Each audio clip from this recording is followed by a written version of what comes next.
Attention, please. The show starts in 10, 9, 8, 7, 6, 5, 4, 3, 2, 1, go.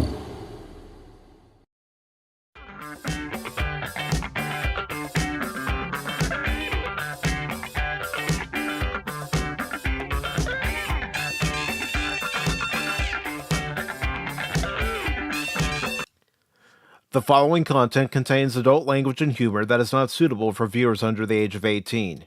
Viewer discretion is strongly advised. The views and opinions expressed during the following video content are those of the individual and may not reflect those of others. Thank you.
Good morning, good afternoon, good evening, and welcome one and all to this morning's edition of Pacific414 Pop Talk here on the Pacific414 YouTube channel, also the Pacific414 Rumble channel, and on the Pacific414 X feed, along with Baron Orman Tagge.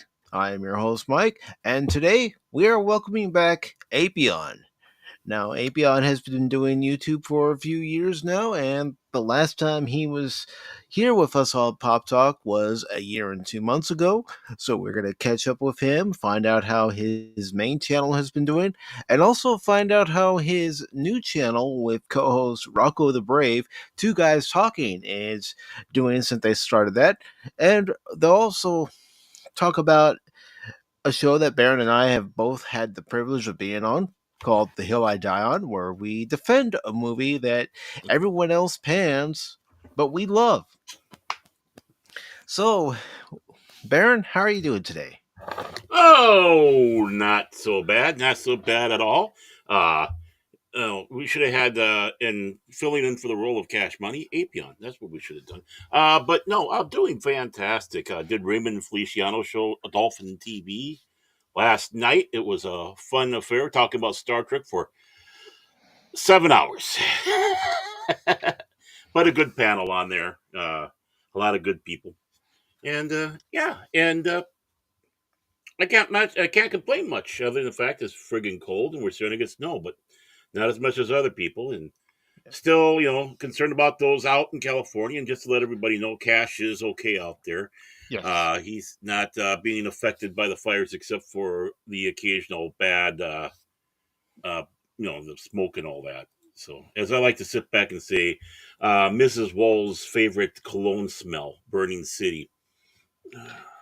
Yeah, and again, to reiterate, our thoughts and our prayers go out to those who have been adversely affected by the fires out there in the Los Angeles area, and to everybody who has lost a home, lost a business, lost their livelihood out there.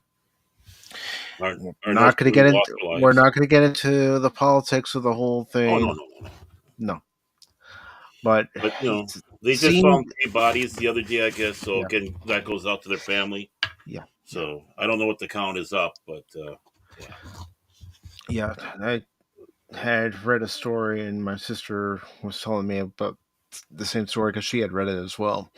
And there's this one woman who was a flight attendant who was just coming in, and she says, "Dad, I'm coming to get you." And he said, "I'll be here when you get here." And unfortunately, he perished in the fire. Mhm. So again, no politics involved. No, We're no. just praying that the resources get there from other states, other counties, and they're able to get these fires out, because Santa Ana fires are nothing to laugh at, nothing to you know fool around with, because of how quickly they can spread due to the winds, due to the embers. I Hmm. mean, I could remember when I lived out there in California. There were a few years, we had fires around our area. There were a couple of years where the fires got close to our neighborhood, Hmm. but thankfully it didn't reach our neighborhood, but it got close enough. I think Spacco says it got about 12 miles near him. Yeah, I mean, and you think about it too. 12 miles doesn't seem like a whole heck of a lot, but when you have dry brush and brush that hasn't, you know, been cut down, providing Hmm. plenty of vegetation for the fire to consume for its fuel, Hmm. and the Santa Ana winds helping to propel it, it can spread very quickly. Hmm. I mean, here in Minnesota, forest management is an important thing, especially up in the boundary waters. A few years back, we had a big fire up in the boundary waters because that's a big, huge woodland, and basically, a lot of people like going up there camping and such because you're literally away from everybody. I don't even know if you can get cell service there. But they started going through this idea about not clearing out the dead trees, all the dead stuff. We have to keep it pristine that way, and all that. And guess what happened? All Hmm. that old stuff burned. It's just nature. It happens. It's part of nature cleaning itself out. And what happens is, with all those that burn, you have great fertilizer, and then the new stuff grows. But Yeah, if you don't want that to happen, you got to clean it out. So, yeah, you we had do. the Great Hinkley fire. I can't remember how long, but that was people were standing in the lakes, and this was a long time ago. But they were standing in the lake, and they were still getting burned because the water was getting so warm. It was like they're boiling in there. Hmm. That So, happens. hmm so this is nothing to fool around with, guys. No, If no. they say go, go. Yep. And before we bring in our returning special guest, Apy0n, for today's show, I do want to say hello to Jill Powers, the River daughter, who greets everybody. It's good to see you. We also have joining us this morning, Lady Mist. As soon as it shows it, come on. I know that's slow. They're slow on that. Hey, lady mist. How are you doing this morning, Lady Mist? And we also have our resident troll, Phil McCracken. He liked last night because Raymond Feliciano and my super wrench John Rindle, they don't like Captain Picard. They don't like Patrick Stewart. So he was in heaven last night. He popped up in the chat. And Jill is saying prayers for Luke, whose father has been placed in hops. Mm, Okay, definitely, definitely. definitely, definitely, definitely. Yeah, and our concerns, our prayers, definitely. Not it's not easy time. Not. No, no, no. And it's also good to see my Marvel rivals battling Buddy. And that is a topic we will discuss with ApyOn today, is Marvel rivals. Orman. It says Mm, it's possible to discuss this tragedy without pointing it out. It's a tragedy born of entirely left wing politics and corruption. mm. Yeah, But that's for Rumble Hour. yeah, yeah, don't, don't get us wrong. We do have our opinions and strong ones here, yeah, but yeah. Yeah. I've got my opinions, but I'm not going to express them today. and I'm sure yours are more valid than I because I've never lived in California, and Cassie's too busy sleeping. Yep. I did see that too, Jalen. Thank you, Pocahontas. But no, that's the important thing. Also, if you want to volunteer, donate money, make sure it's going to a reputable organization because the scammers are out. And please be careful if you're wanting to donate. They'll, Yep. you know, Yeah. Make sure it's a legitimate organization, that it actually does exist. It's not some sort of scam that's just going to steal your money and run. yeah, you got Salvation Army and such. Definitely get in contact with them, and and just make sure that it's a reputable one. Or I'm sure they got links on official websites over there. Just don't go to Elizabeth Warren's. And it's good to see Jason Fox of 540 Studio here with us today. And let's see who else might have come in. We also have Cass.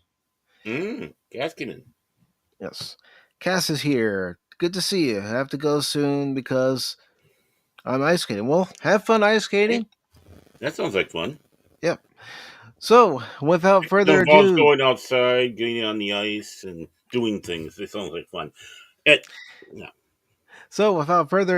Baron, I hope you have your finger on the button. Oh, Ladies and gentlemen. well, just a second. No, just a second. Just a second. Let me get to the right one. Okay. And you moved stuff around, didn't you? Well, I didn't move stuff around. It's just how you have to do it every time you come in here. You have to make sure you add the clips back on. You don't have to upload them No, but back. they're in there. They're in there, Okay. but you have to make sure you add each and every one. Mm-hmm. It's just like What? this clip I'm about to play too. But ladies and gentlemen, Right. please welcome back Apy0n. Hello, boys! I'm back!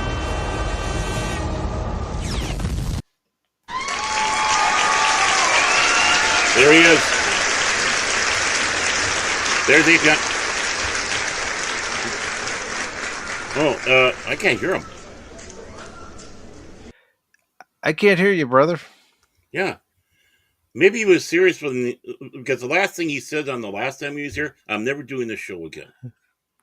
Maybe. It's showing that you're talking, but Yeah. we can't hear you. And it says offline. That's weird. Yeah. Tell you what, Apy0n, try leaving the studio, then coming back in. Yeah, we promise we'll let you in.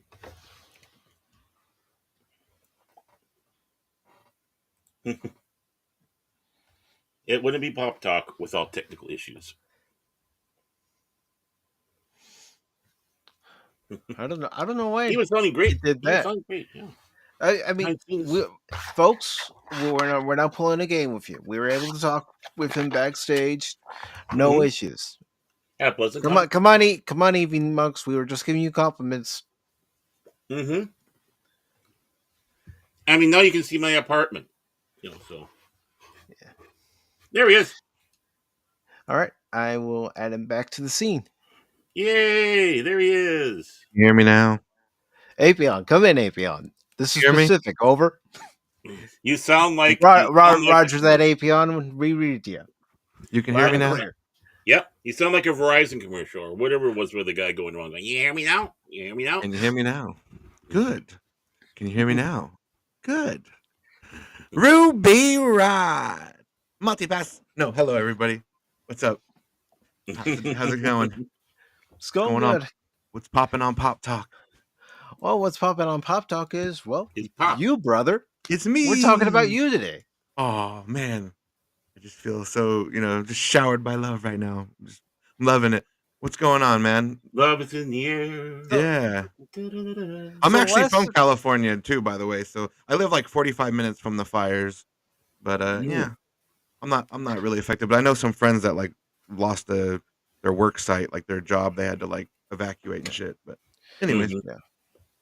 Well, I mean, if that's something that you want to talk about, your experience living out in California, especially with what's going on now, yeah. you can if you want.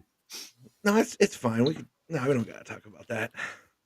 We got But stuff to the talk about. last time we had you on Pop Talk, we, talk to you, of course, about your channel, Apy0n, Yeah. and how you were able to get that to grow with your gaming content. And then, of course, Two Guys Talking was on the Apy0n channel to start with, and you had mentioned that you had done a lot of shorts, and that's how your channel started to gain traction. So, my question to you is, how have things been going since we had you on a year and 2 months ago? I'm not really putting out shorts as much as I used to. I'm kind of just taking a little, R&R, relaxing a little bit more because I was doing a lot of editing for Two Guys Talking also, so it was kind of a lot with the two channels, trying to do live shows and then also record and then edit a video every week. And so I'm kind of just taking a little break until we get back into the swing of things on Two Guys, where I'm putting videos together. 'Cause we do like video essays on that channel where it's kind of like discussions of movies, and then on my main channel is mostly watch parties now, and I might get back into, doing live streams of gaming again because I used to do a lot of that whole video game walkthroughs and shit like that. Cool. But Mhm. yeah, man, And mostly just playing Marvel Rivals a lot. It's kind of stealing all my time away from other things. I tell you, brother, that game is addictive. You think, oh, I'll try it out. I may like it, I may not like it. Then, as soon as you find the right character that you like play it as, it's like, okay, Yeah, this game, it's got me hooked. yeah. Like me and Groot, man. I just love my boy Groot. I am Groot. And he's such a great character, such a great tank. He's so fun to play, and I can't wait to see you guys play. See you guys get into the game. See Baron give it a shot. It's such a fun game, man. Everyone will be yelling at me. What the heck are you doing, Baron? Yeah, Baron, Neil, you help. moron! Leave Baron, you're alone! moving too far ahead. Get Trust back. me, you won't be special in that. Everybody gets treated like that. Like, Yep, yep. You're Yep. you're an idiot, Baron. Well, at least I got chicken. yeah, It's like last night I was playing. Mike, you're moving too far ahead. I'm coming back. Don't worry. I'm coming yeah. back. No, yeah. Marvel Rivals is great. With the new season just came out the other day with Mr. Fantastic and Invisible Woman. Just great characters. Mr. Fantastic's a lot of fun too. I really like his kit. He's just great fun. And the game is Yeah, free. There's like the yeah. price tag is perfect, It's Hey, I'm free, cheap. and if you want to pay for the skins, you which I can have. pay for the skins, but you can also earn credits that you can put toward the skins. I like Yeah. hearing that. Yeah, like I don't basically mind grinding. if you play enough and do all the little side events, you can make enough in-game currency to buy one of the skins without spending Hmm. money. Yeah. Yeah, So it's I pretty like that. I cool. don't mind grinding. I don't mind grinding. Yeah. I did that with STO.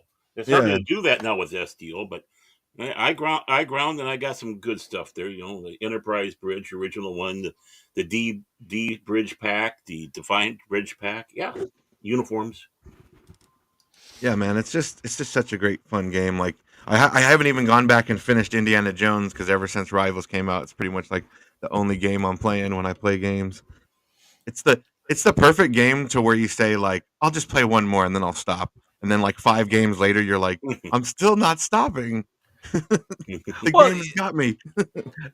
not only that, I was playing with Fat Steven Yeah, and the guy. Yarron Yeah, last night, for example, and Cass joined us for a She few did. rounds.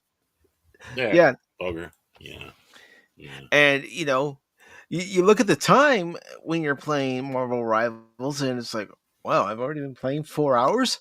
Doesn't yeah. it doesn't feel like that? Time flies. Time's No, when you're having flies. and it's just so cool the team ups in that game. Like you said, you like to play Scarlet Witch. So if Baron picks up Magneto, Magneto gets an extra ability. Scarlet Witch gets a damage boost when you're on the same team. So they do stuff for each other like that. Mm-hmm. Yeah, like when you play Magneto and you have a Scarlet Witch, Magneto gets like a sword attack where he like strikes out with his like magnetic sword and shit. So it's pretty sweet, man. The Yeah, team ups. yeah. The team up abilities, when you learn them for the different characters, what they can do, I mean, those can be a lot Game of fun. changers. Yeah, Yep. game changers. They're a lot of fun. Like Rocket and Groot, having Rocket on Groot's shoulder, doing the movie scene, and it's just great. I love it. We need a I've been playing. Cap and Iron Man team up. They need that move from the movie where they bounce the blast off the shield. Mm-hmm. See, I've been just doing Space Marine 2 like mad. Mm-hmm. I've been wanting to play that. It looks good. It looks like a new, better Gears of War from what I've seen. Oh, it's fun. It's fun. Yeah. It's a lot of fun solo. It's a lot of fun when you get some friends together and you're Yeah. going through and just having a blast. And you mentioned that you were playing Indiana Jones in the Great Circle. I What's do your like thoughts on that game so far? I like it a lot. I like Troy Baker doing Harrison Ford's voice. He's perfect as Indiana Jones almost. Like it's almost uncanny. Like if you close your eyes and listen to him, you would almost assume you're watching the movie or something, like it's pretty impressive graphics wise, voice acting. I just need to get back into it. Like Marvel Rivals needs to stop stealing my free time. Damn game. I, share the time with other games, but I can't. I do also play Planet Coaster too, though. That's my fun little relaxing game when I want to just relax and build a theme park. I do love that. Okay. Yeah, Yeah, I you was gifted ever that played by that? Phil McCracken, so I gotta give that a try then. Yeah, did you ever play like Roller Coaster Tycoon or anything back in the day? It's like a No. way more advanced version of that game. It's just for the theme park enthusiasts. It's just a lot of fun. But yeah, on my channel, on my YouTube channels, Two Guys Talking, we like covered the Acolyte. We went through that whole experience of Star Wars: The Acolyte Mm-hmm. and how watching that show collapse before your eyes. And then we covered Rings of Power, trying to make heads or tails out of the writing of that. And What then would you think of Rings of Power between season 1 and season 2 in comparison? I liked Elrond more in season 2 and Galadriel a bit, but it's still a complete mess. And like, I still can't get over Arondir getting stabbed, literally a lethal stab. He's dead. And then the next scene, he just walks up with no injury or no damage. And they never explain how he survived.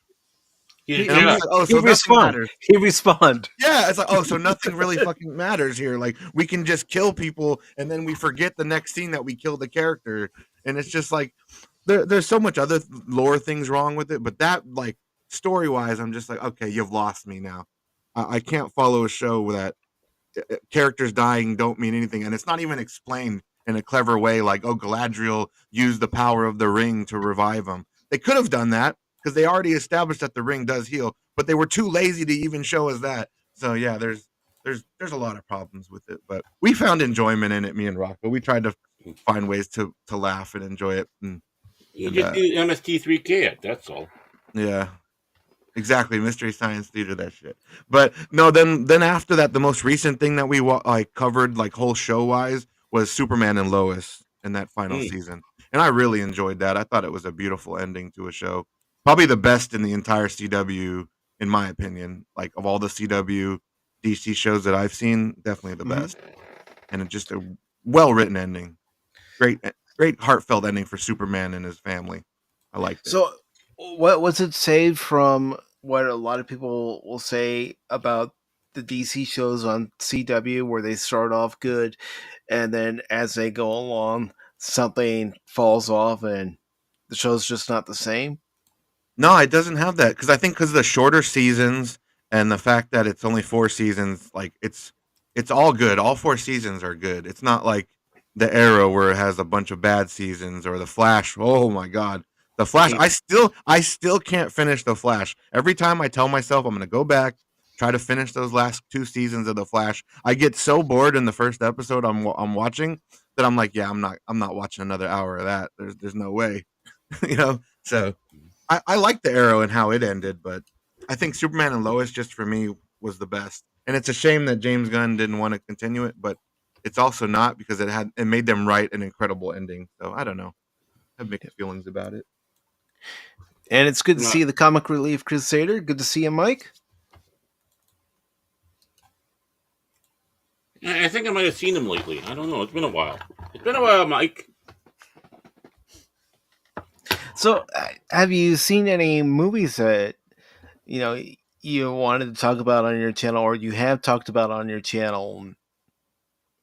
Um, I haven't really done too much recent movie. Like I saw Sonic 3. I really like that. I thought that was excellent.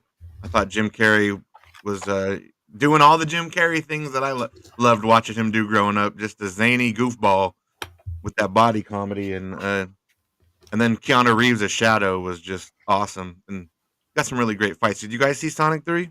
Not I yet. have not seen Sonic 3, but I haven't seen Sonic 2 yet. So Oh yeah, you gotta see Sonic I've 3. got to watch Sonic 2 and then watch Sonic 3. Idris Elba as Knuckles is pretty funny. But yeah, I watched that. I actually just recently saw Alien Romulus. I didn't see it in theaters, but I haven't really stopped thinking about how the ending of that movie makes me really fucking mad. I hated the human alien bullshit and the gun that never runs out of ammo. And the movie makes a point to show you that it's super low on ammo. They're showing a blinking red light indicating you the audience that she's almost out of ammo, and then she proceeds to fire like 50 more shots after that. And I'm just like, so Mhm. what the fuck's the point of the ammo counter? Like what the whole tension of the scene is gone because she never was even close to running out of ammo. I don't know. Have you seen Alien Romulus or am I spoiling shit? No, you're not spoiling stuff. I have my I don't gripes with care. Alien Romulus. And that And, fucking ugly ass Ian Holmes. Oh my god, they did not need to use that to bring back Ash or whatever the no, android. They no, they could have used didn't. a different android. It doesn't need to be him. Where's the Michael Fassbender model? There's so many stupid things that Ridley Scott has done to the aliens and then making the xenomorphs the black goo. Yeah, like I just haven't stopped thinking about how I don't like it. And my Black. friends like it too. So I'm like the odd one out of my friends that doesn't like Alien Romulus, I think. They all liked it, and I'm just Well, like, it wasn't that good though. It made me It, feel like Aliens 3, and that's the worst yep, feeling yep, ever. yep. Because when I watched it, I was liking it up until I Yeah. started noticing things from Alien 3 and Alien Resurrection. Oh It's like, yeah, they no, straight up no, Alien no. Resurrection stole. Oh yeah, they stole so many scenes. It's shameful. They even steal from the first movie so blatantly where like the scene where Ripley slowly puts on the spacesuit, when the Hmm. aliens on the ship. They do the exact same thing here and it's like, "Oh my god." I think the cringiest stupidest part that makes me roll my eyes and I hate is when Andy her synthetic when he says get away from her you bitch. Oh no. Yeah. Because No. I'm sitting there watching and thinking, can't you come up with your own freaking lines instead of borrowing And from butchering it. aliens? The way Yeah. he says it is horrible. And it's so forced. Like he would never naturally say that in that situation. Nothing in the movie, like they should have had characters saying bitch or something to him to maybe lead him to that decision to say that. The only reason he says that is because they said it in another Aliens movie. Remember that? Hmm. Remember Barry's? Key Yeah. jangling? That's exactly what I said in my review. It seemed like they were picking and choosing elements from other alien movies to stuff into this one. It's like, no, come up with your own story that fits in the alien universe. Yeah.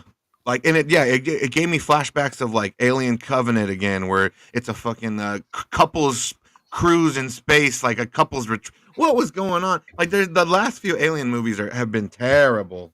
They Hmm. don't know what to do with the product. It's like it's pretty simple. You put aliens in a scenario with space marines, you got gold. But they still refuse to revisit that. Yeah, I mean, have you played Alien Isolation? Yeah, it's a good game with Ripley's daughter and expanding the lore and stuff. I like the Alien Isolation. Game is scary as Mike, shit. That alien is Mike Test's terrifying. there. Well, don't you think they could take that game's story and make it into a movie Yeah, if they could I do it would want to see properly? that. That's kind of what I thought they were gonna do with Romulus. I thought they were gonna make Rain like Ripley's daughter, or like Ripley's pod would be at the station. So and the station's gonna go into the rings of Saturn or whatever the fuck. So they were gonna save Ripley's like frozen or sleeping body, so like they would preserve Ripley. But no, it's the black goo. Subject one is the black goo. Everybody's favorite thing from Prometheus. Oh god, don't get me started on Prometheus. Yep. Remember how the aliens were supposed to be the perfect organism, and then it turns out that they're just a WMD? Hmm. Isn't that cool? Yeah. What way to build up any hype, any excitement Isn't that so for the cool? premise of those particular characters, those particular organisms, and just said, "Oh no, they're just a WMD, no big deal." Yeah. And Ripley didn't kill the alien in the first movie. It survived in space, or enough of it survived for them to harvest it because they found the rock at the beginning of this movie. Yeah, I don't Yeah, know. It yeah, started yeah. kind of promising though, where I'm like, oh, what are they gonna do It with did. this? And then it's like, nope, black goo research facility. We're trying to get the black goo. It's like, oh man, we're trying to make humans perfect for space colonization. Gravity is too heavy on us or some shit. Yeah, I don't know. The Aliens franchise has gone down and down for me, man. Like in my mind, there's only 2 Aliens movies. I'm gonna be real with you. Alien and Aliens, and that's where it ends for me. Yeah, same. I just want to say hi to DJ Ronnie G and said, you do like my apartment. That's good. Also, nerd. Well, Yeah, it looks like I've something out of got Cyberpunk.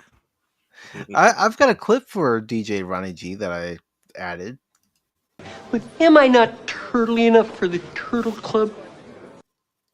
Oh, And also, I like Master of Disguise. A lot of people hate on that movie. I've laughed at it a lot. that's another movie for The hill I die on. Oh yeah, all his impressions. The Al Pacino. You got a tiny wiener and some little nuts. Oh yeah. I thought you hated it, Mike. Do you hate that movie? It's all right if you do. A lot of people do. The comedy's not for everyone. It's very childish. It's a love hate relationship with that movie. I mean, Data's in it. Data's Yeah. the bad guy, and he farts a lot. I'm going to fart. It's one of those movies, Baron, where if it was on TV, I wouldn't reject sitting down on the couch and watching it. This is what you're doing. This is what I want you to do. Are you telling me to shut up? Yes. That movie is so good. It has no right to have so many like memorable lines for me. And the slapping dummy, and then you find out that there's a little guy inside. Oh my god, that movie. My favorite impression though has to be when he's on the rowboat in the little tiny pond, and he starts talking like the guy from Jaws. Yeah, I'm talking about a great white, Chiefy. You ever seen a shark's eyes? They're lifeless like a doll's eyes. But speaking of the hill I die on, what made you decide to come up with that?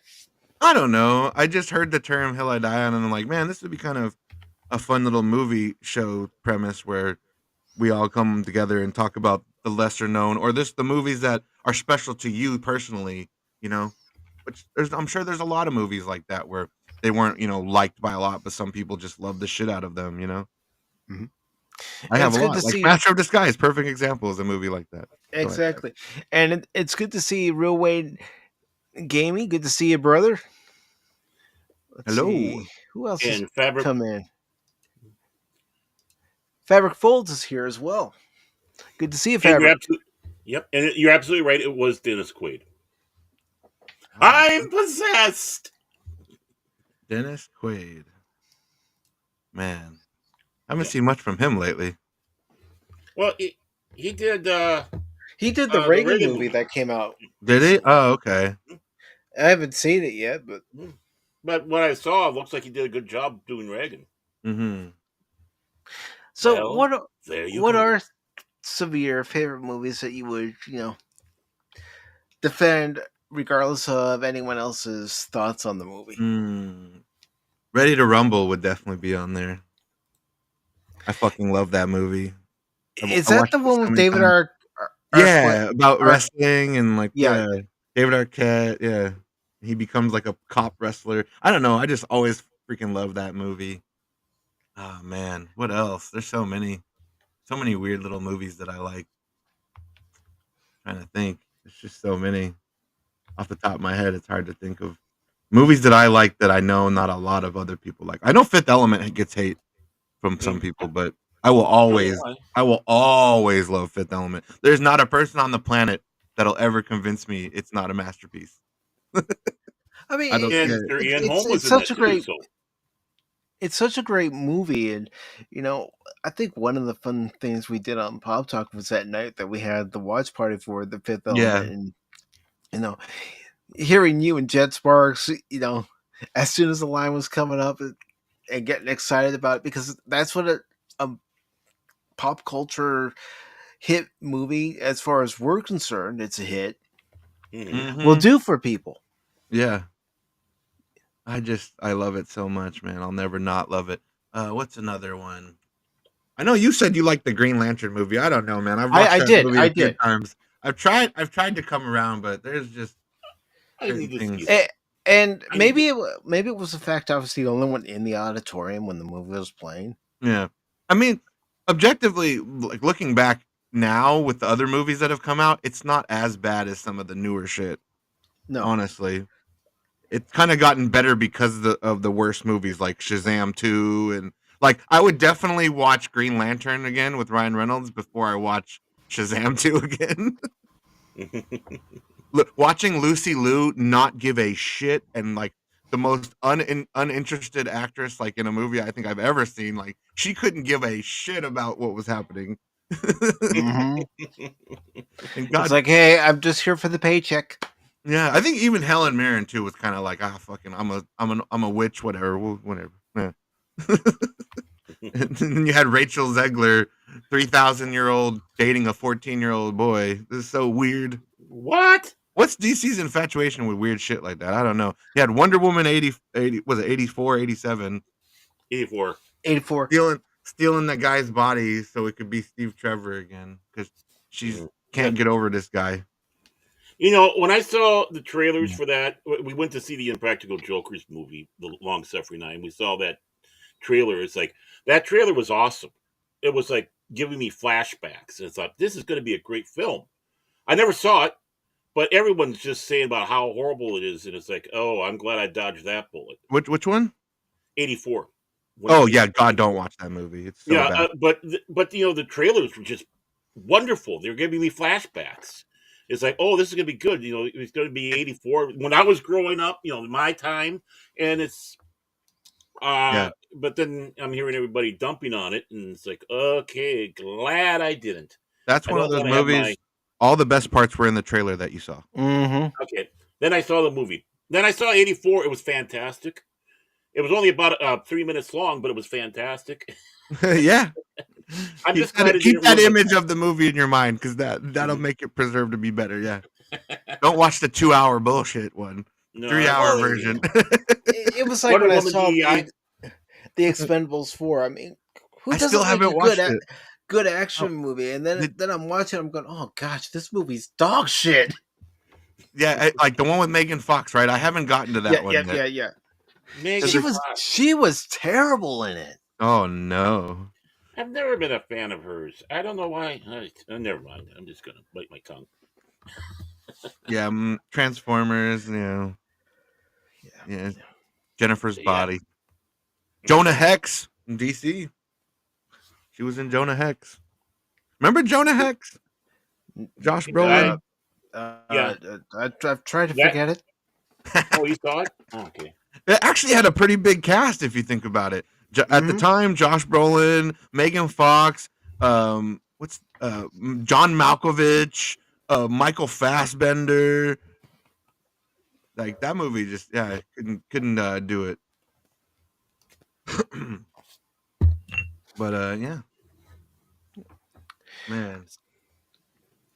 So have you seen Ghostbusters Frozen Empire? Yeah, I didn't like it. Yeah. For me, it was like one step higher than the 2016, and that's not good. See, to me, it seemed like Frozen Empire was not just a step back from Afterlife; it was several steps back. Oh from yeah, Afterlife. It didn't have the same chemistry. The characters didn't even feel the same, and there was no stakes. Like I felt no tension. I felt like when the villain let that one girl live for no fucking reason, I was like, oh, so we're not even gonna pretend like he's gonna kill people. Like we're not even gonna pretend like there's even a chance that anybody could get hurt. You know what I mean? Like he could have easily froze her to death, but he just like chilled her a little bit and left. I'm like, oh, so he's a super crazy villain that doesn't kill everyone in his path. Okay. And then that firebenders. Did you know that the original Ghostbusters were firebenders? That was the stupidest shit. I was like, Yeah. no, don't say it. Yeah, the ancient Ghostbusters. Oh, and then you had everybody's favorite Patton Oswalt, who was Mr. Oh Exposition. It was God. the book. He was just exposition, man. That's all he did.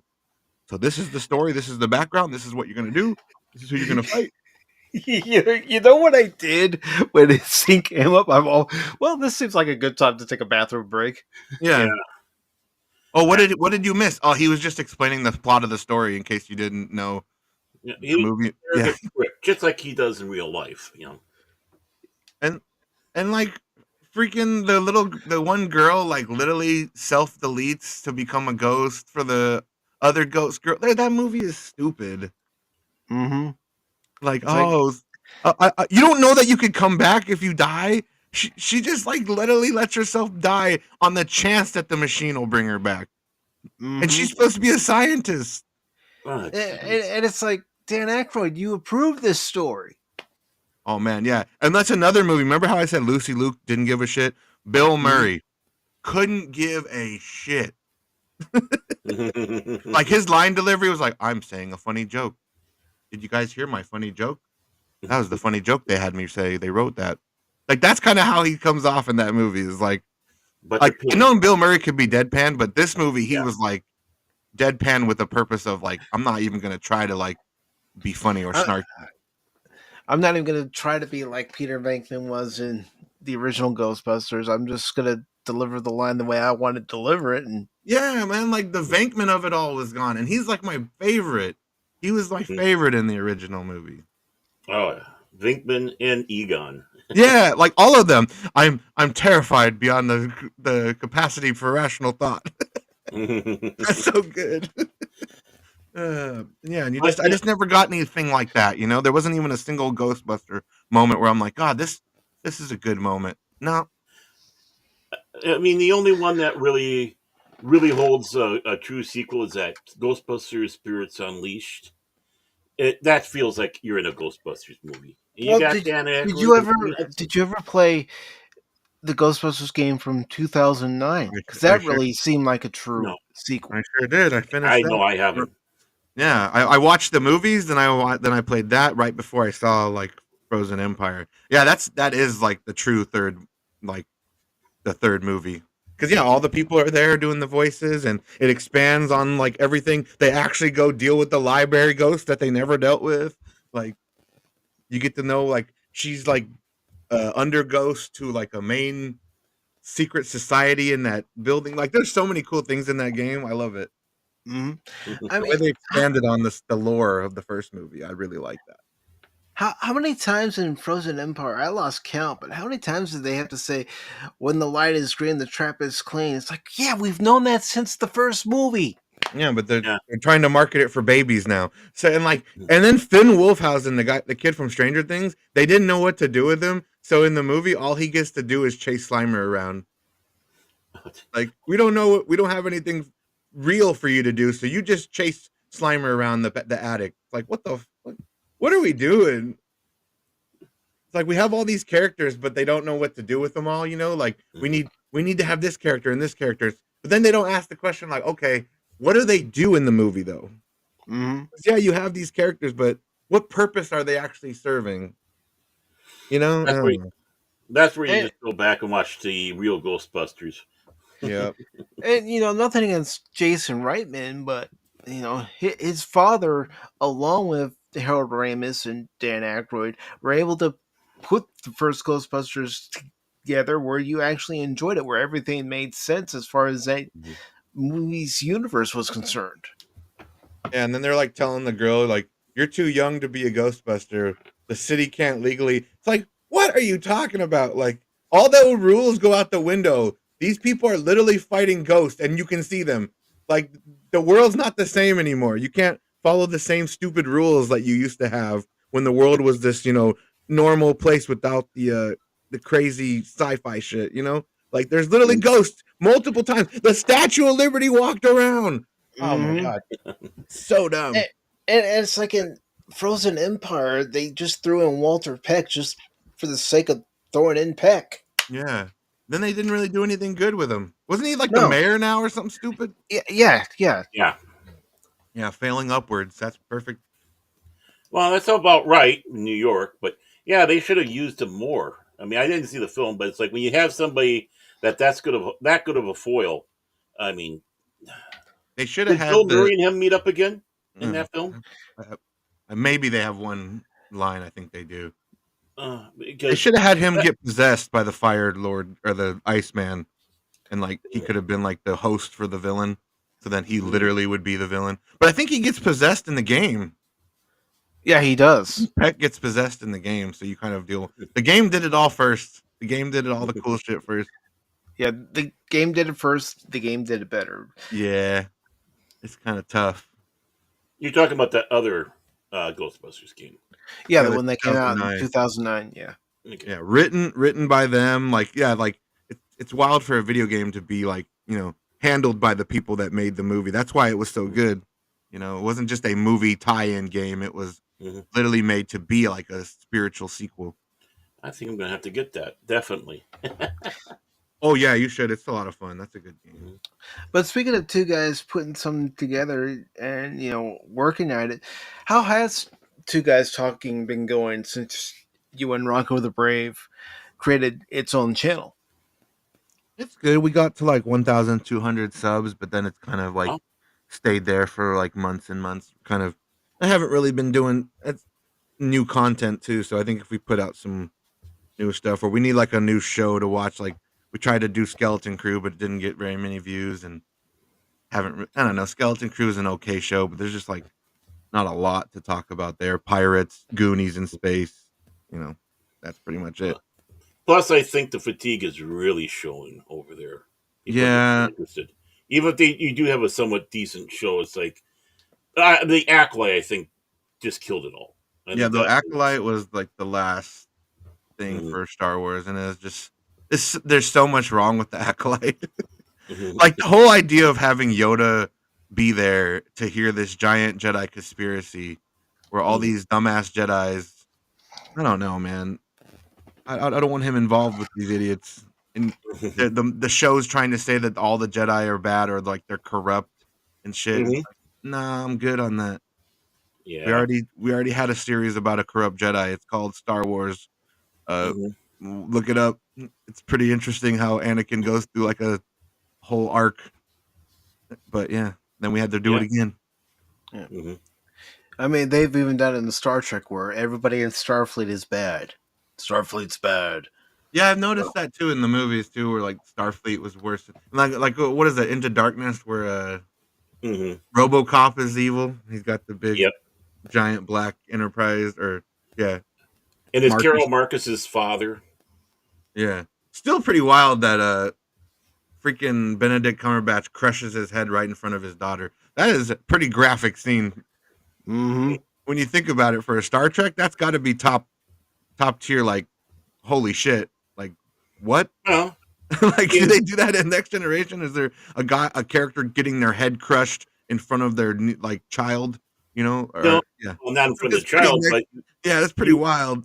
you had conspiracy where they literally blew the guy's head off with phasers. Yeah. Yeah. And let's not forget when War found Kalar and young Alexander was there after Duras murdered her. Mm-hmm. Mm-hmm. Yeah. So I mean, yeah, there's definitely been some killing, but that was just wild. Like, holy shit. But At least that wasn't graphic. yeah, they cut away.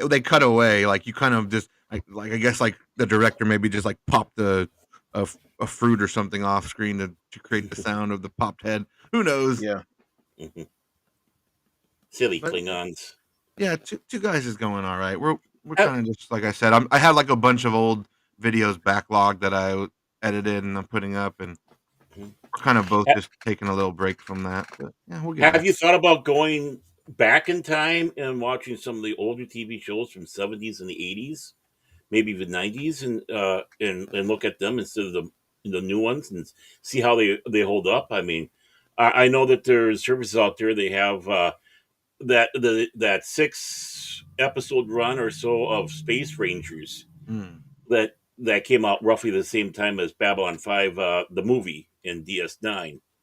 That was a CBS show. Yeah, And there's a bunch of others. I mean, have you ever thought about going back doing that? Maybe even Buck Rogers or. maybe. I know right now we're watching Farscape every Sunday.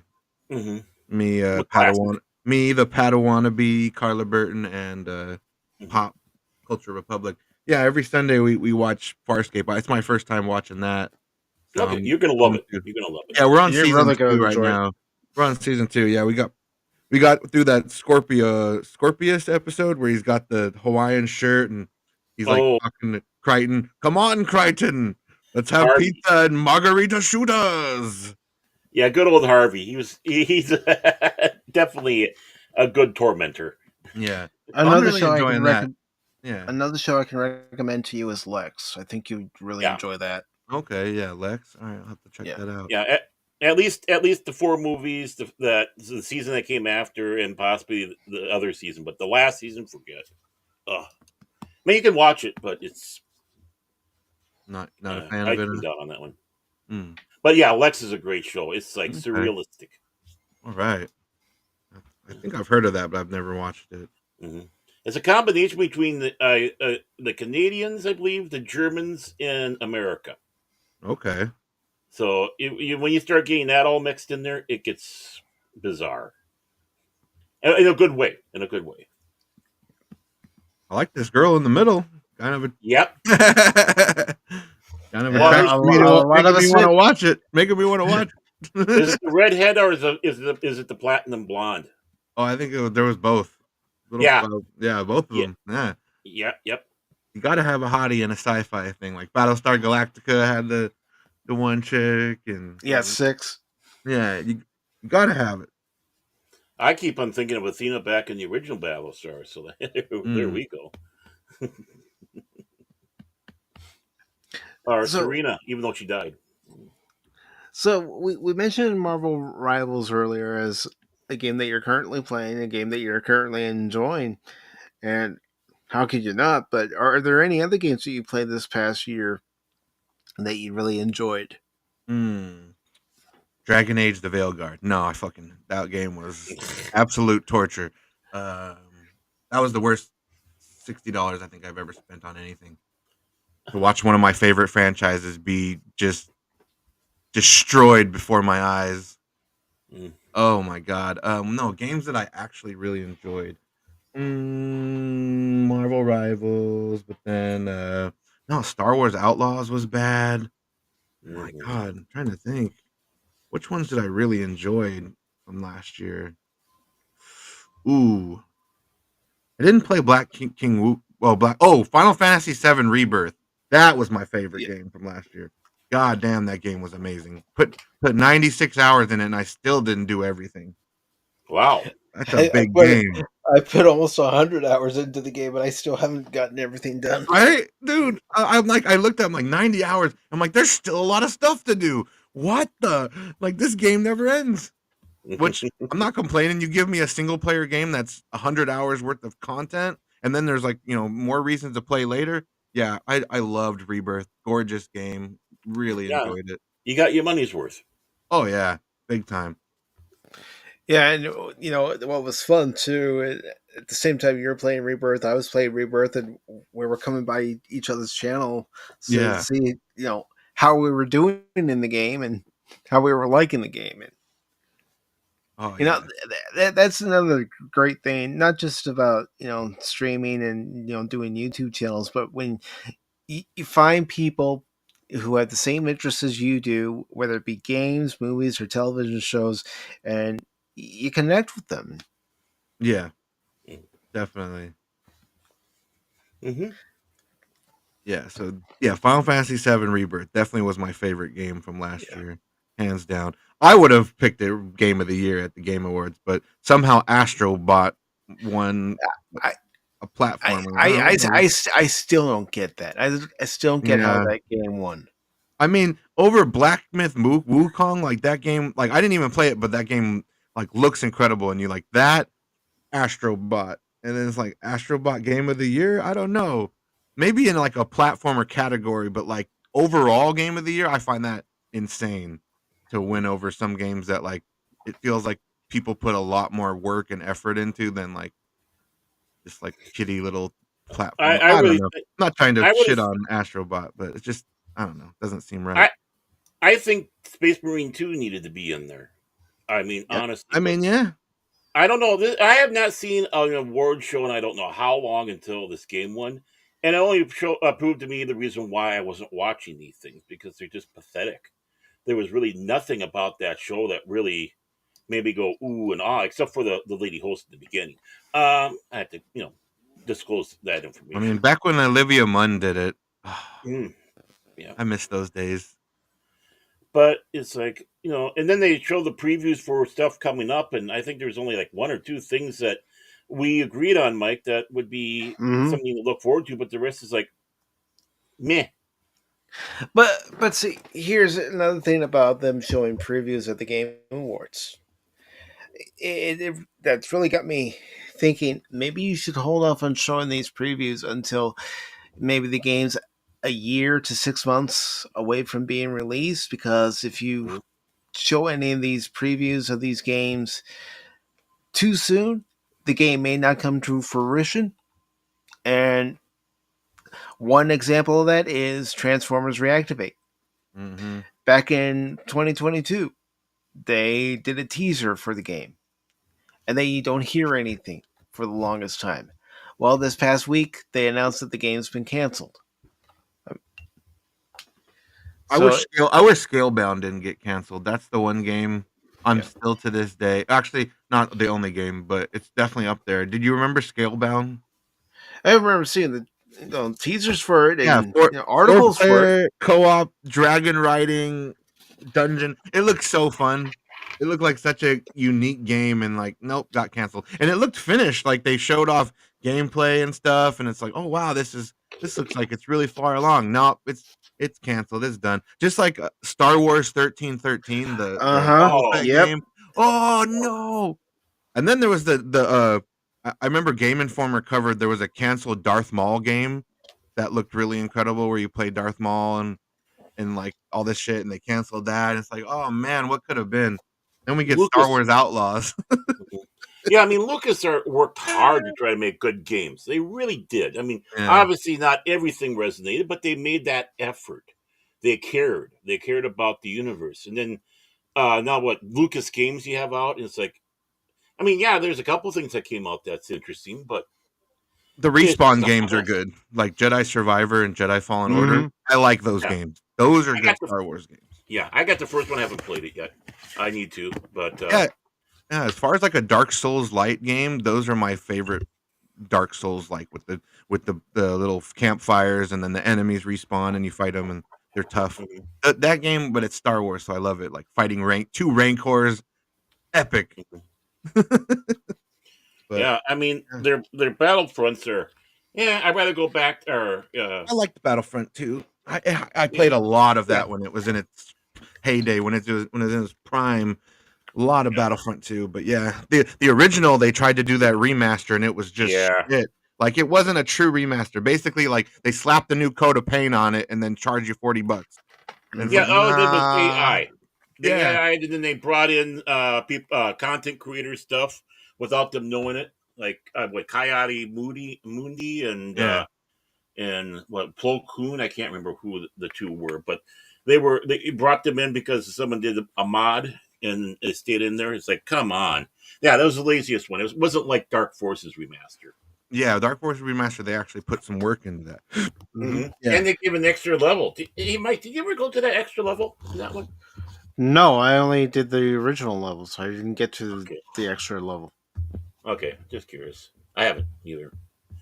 I liked it. It looks like it might be a Star Destroyer. Yeah. You know, And then you got Naughty Dog with their new sci-fi game that I was excited for, and then I saw how the protagonist looked, and I'm like, oh. Oh, you know who she looked like? She looked like the girl that was in Alien Romulus. Yeah, that's literally what I was just thinking, Mike. The girl that had the chest soft burster because they couldn't be just have the chest burst. It had to like crack open a little bit, like a door was slightly ajar, and then the alien like peeked his head out. Hello, I'm a little alien. Yeah, I'm gonna put my top Hello, hat my on and God. dance around. Yeah. Hello, my Hello, God. the wizard will see you now. Yeah. No, yeah, Still the funniest scene. Still the funniest looks- scene is Spaceballs. yeah, the protagonist in the Naughty Dog game looks exactly like the girl from Alien Romulus. And yeah, that's not a good look for a protagonist. I don't want to play a No. game for 60 hours with a bald-headed lady. Sorry, that's just me. Uh, I don't Unless want it. you're doing like Dark Tide. Yeah. And it's like, how about a character creator or do what Jedi Fallen Order did or Survivor. You get like different hairstyles, and then you, the player, get to decide how Cal Kestis looks.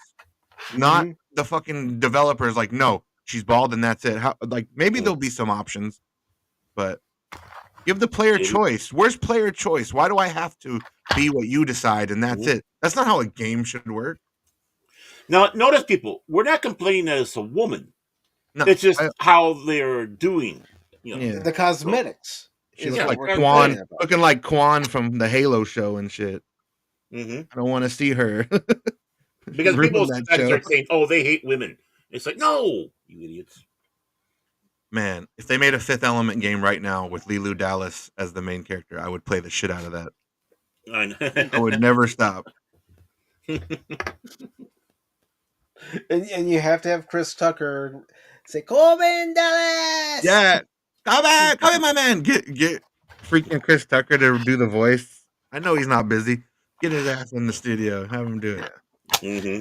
Too bad we can't have Ian Holmes, but we'll just do the Alien Romulus thing, and we'll just somehow bring him back. Like, did they ask his? I hope they asked his family or paid his family or something for the rights. I would hope That so. bugs me out. It makes me mad. I think they put did. that in there. Yeah, it's just so unnecessary.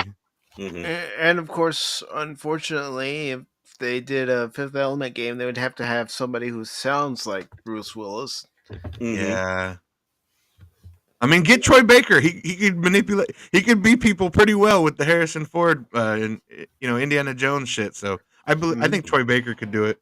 Corbin Dallas, Troy Baker. Let's go, man. Yeah, Corbin Dallas and Leeloo, like maybe like a 2-player co-op game. One person could be Corbin, one person, or I don't know. That'd be a fucking amazing game, dude. Oh, Fifth Element, like MMORPG, where you make your own Fifth Element character and you're in the world, and maybe Leeloo and Corbin are like quest givers, and you go get quests from them, or you decide to team up with Zorg, and you're like the bad guys, Mr. Zorg and Mr. Shadow.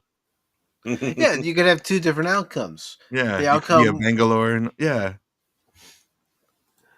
determine what else happens. But also speaking in gaming, which do you prefer? Do you prefer single player games, 2-player games, multiplayer games?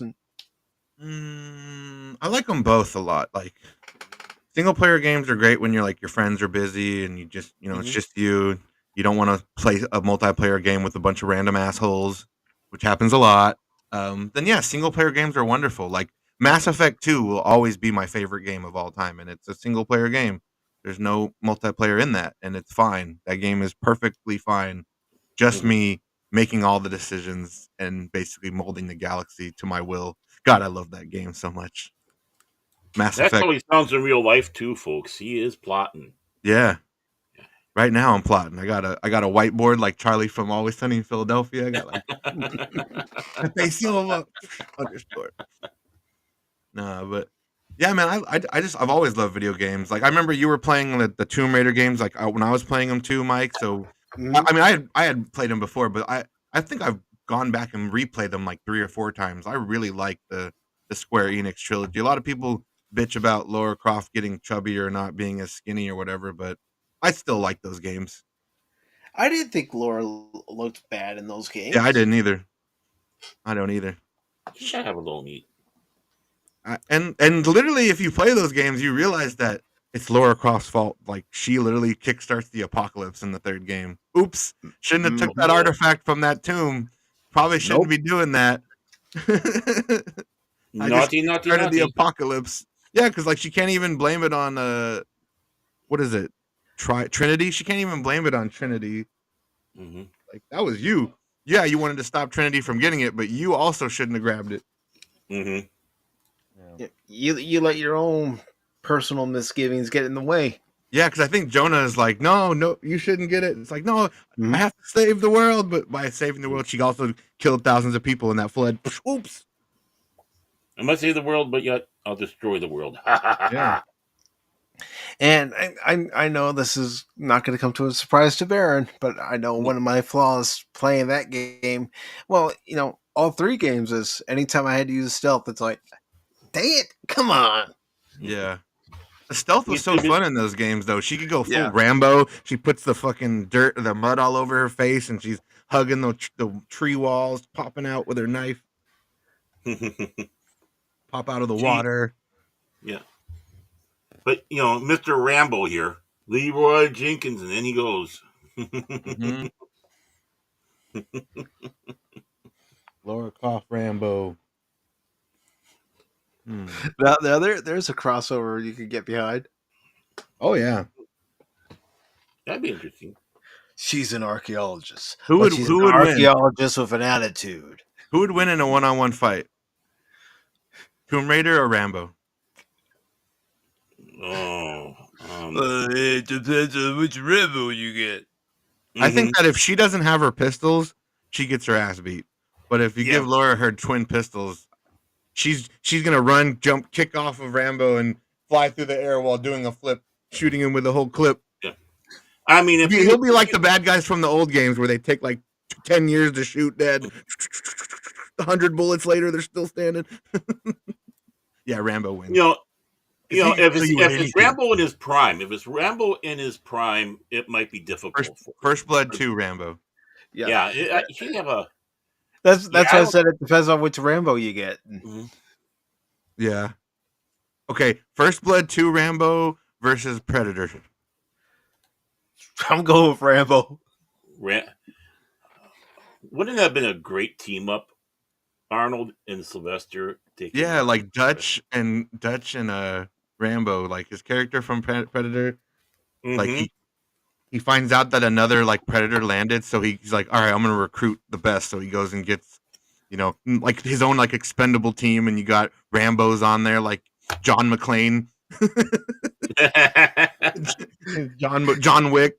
Get all the Johns. Could you imagine John McClane going up to the Predators like yippee-ki-yay, motherfucker?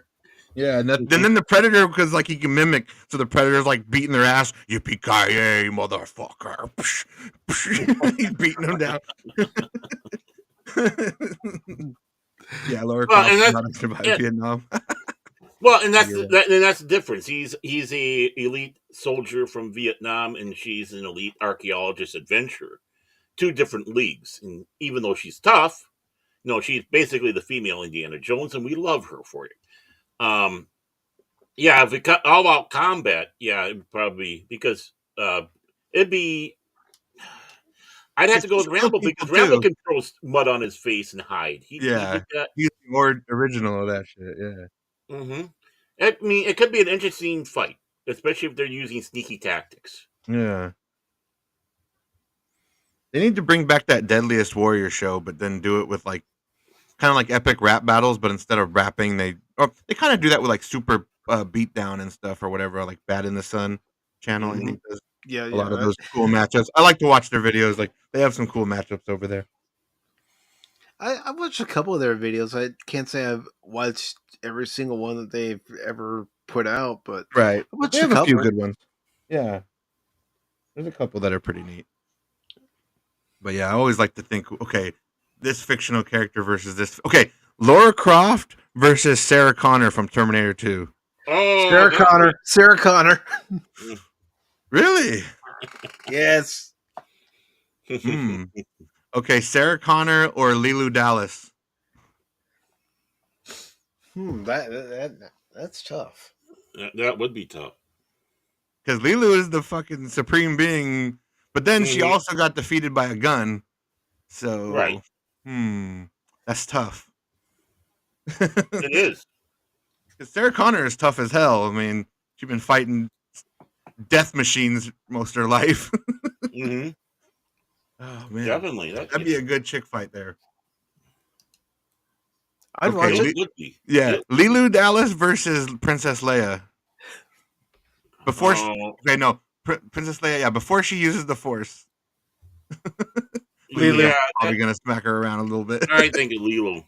Yeah, Lilu's gonna smack Because her around a little bit. Leia, despite all that, she's not a combatant. She's more of a strategist. Not that she can't, shoot a gun or anything like that. Obviously, we saw that Return of the Jedi, but that's not her forte. Yeah, and Lilu's kind of like the Matrix, where like she downloads all the fighting styles, like, and she kind of like knows how to fight based on like she like has like all the world knowledge of fighting in like within her brain. Mm-hmm. So like, how are you gonna beat that? She's basically like the Matrix. She could just, oh, I need this, or like even like Tony Stark when he could like activate the defense mode when he's fighting Captain America in Civil War. He could just be like, all right, let's kick his ass now, counter everything. So I don't know. It's fun to think about. Silly Yeah, it shit like is. I mean, but that's what we do as fans. We think about stuff Yeah. like that. We don't actually want it to become a television series or movie in a lot of cases, but there are certain cases where we're thinking, wouldn't that be a cool movie? Yeah, right. I mean, maybe a short, a little what if short type of thing we might want to see. But other than that, yeah, we don't want this to be canon or Hollywood going, hey, let's do it. Okay, I have a fun question for you guys. Who's the strongest Arnold character? Who do you think is his most badass, powerful character he's played? Mine is a toss-up. Oh, well, Terminator. Oh, okay, that's okay. Human character. That's Terminator wins. I didn't think about that. Okay, yeah, because Terminator would win, obviously, because he's unstoppable. So like John Matrix from Commando, or Dutch from Predator is like the ones I'd be leaning the most towards. But I don't know. There's a couple other ones, but I think those are his strongest. Well, Conan actually. Yeah, Conan. Conan would probably be number one as far as human, like without machine. How about Hercules when he was in New York? Oh, Hercules. Well, he was a demigod. Oh no, the strongest Arnold twins. Oh, Mr. Freeze. I mean, you got Commando and you got Dutch. Yeah, those are the two that always stick out for me when I think about his most powerful like characters. But I would say do the most damage. But yeah, Conan though above those two. Yeah.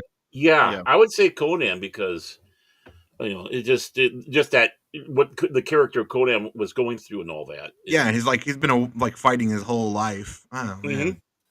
Yeah. Conan versus John Matrix and Dutch at the same time. Conan probably put them both in a chokehold, like little brothers. And I want to behave. You behave now. Yeah, you behave. Pump you up.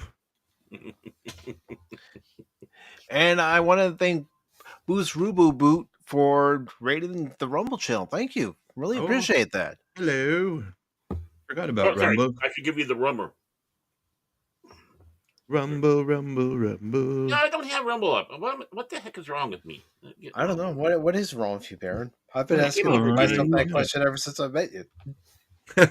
I've been the problem. I don't know why he keeps me around, to be honest. I'm supposed to keep Cash occupied. Because I like you. I like you because you are not like Cash. I thought you were doing Mr. Smithers for that's my bad Londo. That's my that is one of your impression from Babylon 5. Yeah, that is one of your not better ones. Baron's like, yeah, no. Hey, well, I had to hear it for I don't know how many months when we're doing the Babylon 5 one. Are you telling me you are a non now? You do not like my impression? No, not just getting better. I'm just saying that you need to practice more. You got out of doing it because you're doing it literally every week, and then when you don't use it, it kind of fades away. You got to get the practice back, and then you start sounding like Londo. Speaking of Babylon 5, have you ever watched it? I have not. Oh man, it's out there for free to watch. I can't remember which service has it. Tubi. Tubi still has it. Okay, man, you gotta watch it. You gotta watch it. Check it out. Yeah. It is a saga for TV. It's a saga. Basically, every season is like a book. Mm-hmm. Every episode is like a chapter, and it had a beginning, middle, and end. This is planned out type of show. Even though there were some curveballs that came in that sometimes helped improve the show and sometimes hindered it a little bit in other areas. But yeah, it's yeah, and as everybody says, and people don't even say this because we're talking about just good sci-fi, but all the special effects were done CGI, so those kind of show their age. But what does it matter when you got good sci-fi? We still watch the original Doctor Who. I hope if you're a Doctor Who fan and not watch that new Who crap. I've never watched an episode of Doctor Who. Oh man, Tubi. Yeah. Watch the ones with Tom Baker. Mm-hmm. Come on, we're giving you a lot of stuff to watch here, man. You can. I know. Like I have all this. Like I got all this time. I do. That's the trouble when you come with these geeks. I really like do. We got this file of facts, and Yeah, Padawan just got me to watch Avatar: The Last Airbender cartoon recently. I had never seen it, and we had finally got around to watching all that, and it was all right. But it was just all right. I thought it was pretty damn good. I don't know. For me, there's other animes I like more that I've grown up with, like Dragon Ball Z and stuff like that. But it's fine. I don't think they really for a short little anime. It was all right. I don't think they even consider it anime because it wasn't done by Japan. It was Yeah. And then they have that big, huge debate: is it anime or isn't anime? Because it's not a Japanese animated film or series. I mean, I don't care. Someone animated it. Mm-hmm. Someone animated it. Yeah. I got a lot of sci-fi shows to catch up on. Like, I still need to finish Star Trek Next Generation. Like, and then all the other Star Trek shows I haven't watched. Like, I watched a season of Strange New Worlds, but that was just for YouTube. But you gotta quit torturing yourself like that, man. Yeah. Get back to the classics and talk about them. Let's start re-educating these youngsters, man. Yeah. Show them what real science fiction fantasy TV was in films.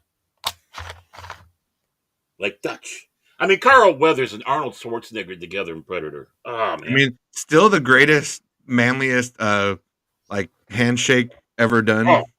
Like they'll never be topped. The fucking pulsating muscles of both of them just in the shot, the frame of the shot. It's like, yeah, that's one of the most manly frames in film ever. Like, I mean, that's why it's always memed. You can go a week, and at some point you're gonna see it. Dylan, you son of a bitch. Oh, man. I saw you take down Rocky. Good job. Apollo Creed. Yeah, that's right. I saw you take down Sylvester Stallone. Thank you very much. Watch out for Ivan Drago. He doesn't fight fair. He might end badly for you and your family. I must break you.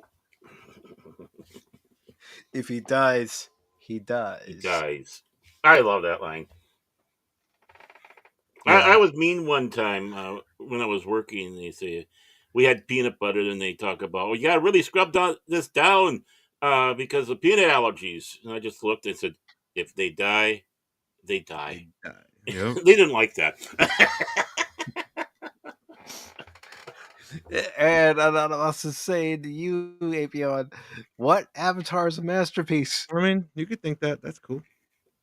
Well, I would never watch it again, but you can like it like that. You know, Anonymous, you know what that is, man? You want to know what that is, man? Yeah, well, that's just like your opinion, man.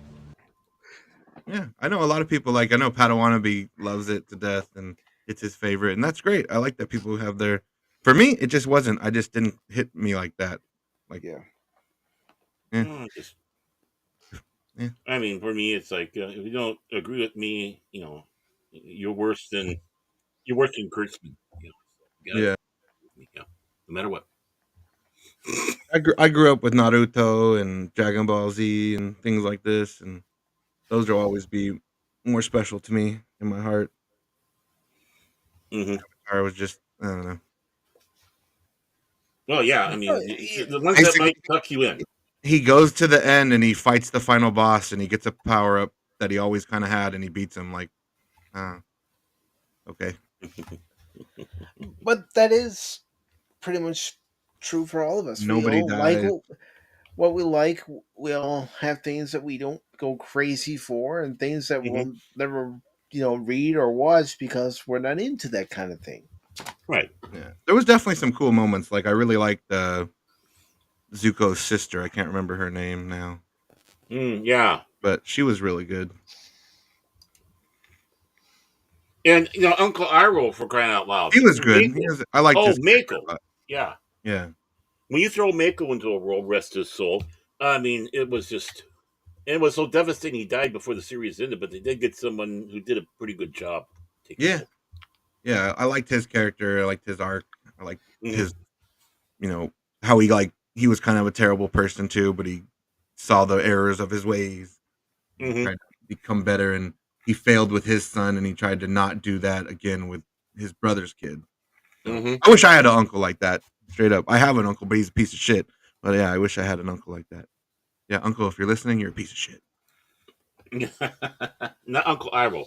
No, Yeah, and you're absolutely right when it comes to that. It's like we all have our differences, we have our likes, dislikes, but what's nice when you get in the proper community of fans, you can discuss it. Where you say something like, "Well, what about this that they had in there?" Yeah, I didn't, and then you throw back what about something that I'm lukewarm on or didn't care for, and well, what about that? And it's a civil debate. It might get lively, but it's still civil and respectful. But sometimes at the end you might agree to disagree, or maybe yeah, you got a point there. Maybe I should reevaluate, type of thing. Um, which I think we're heavily missing. So you're absolutely right. Being able to talk about it is the big and, thing. and it's not like I hated it or anything. Hmm. I didn't like love it like that. I Yeah, thought maybe I would, but I was like, it was something. It was all yeah. right. Glad I I mean, saw it. I can now. Could actually have an opinion because I've seen it now. So that's right. nice. I have to admit, I'm kind of surprised you didn't really like that. I always thought that would have been up your alley. But hey, It's good. I mean, it was all right. yeah, yeah, well, yeah. You don't have to defend yourself Yeah, or whatever on no, that. it's It's all right. just, yeah, it is what it is. Yeah. Mm. So yeah, let's see what we have out there for. Uh, well, as it goes along, what is you said a couple of anime. What is the one thing that really got you in anime? What sucked you in? What was the Dragon Ball. dime bag? Dragon Ball. Yep.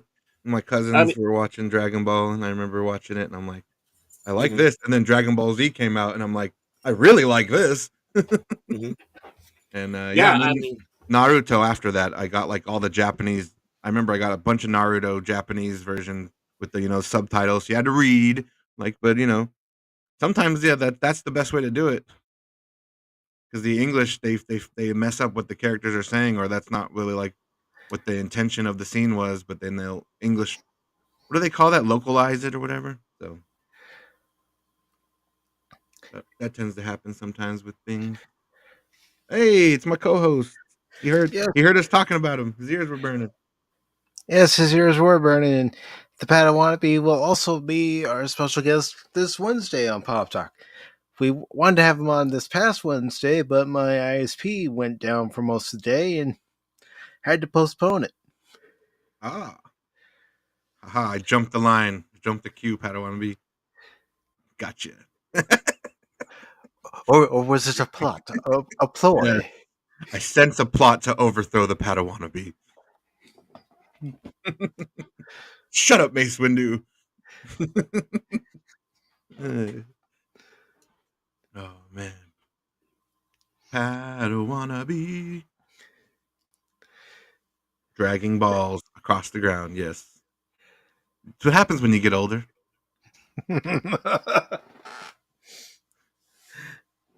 But yeah, Mm. things that we like to talk about, of course, these what if scenarios,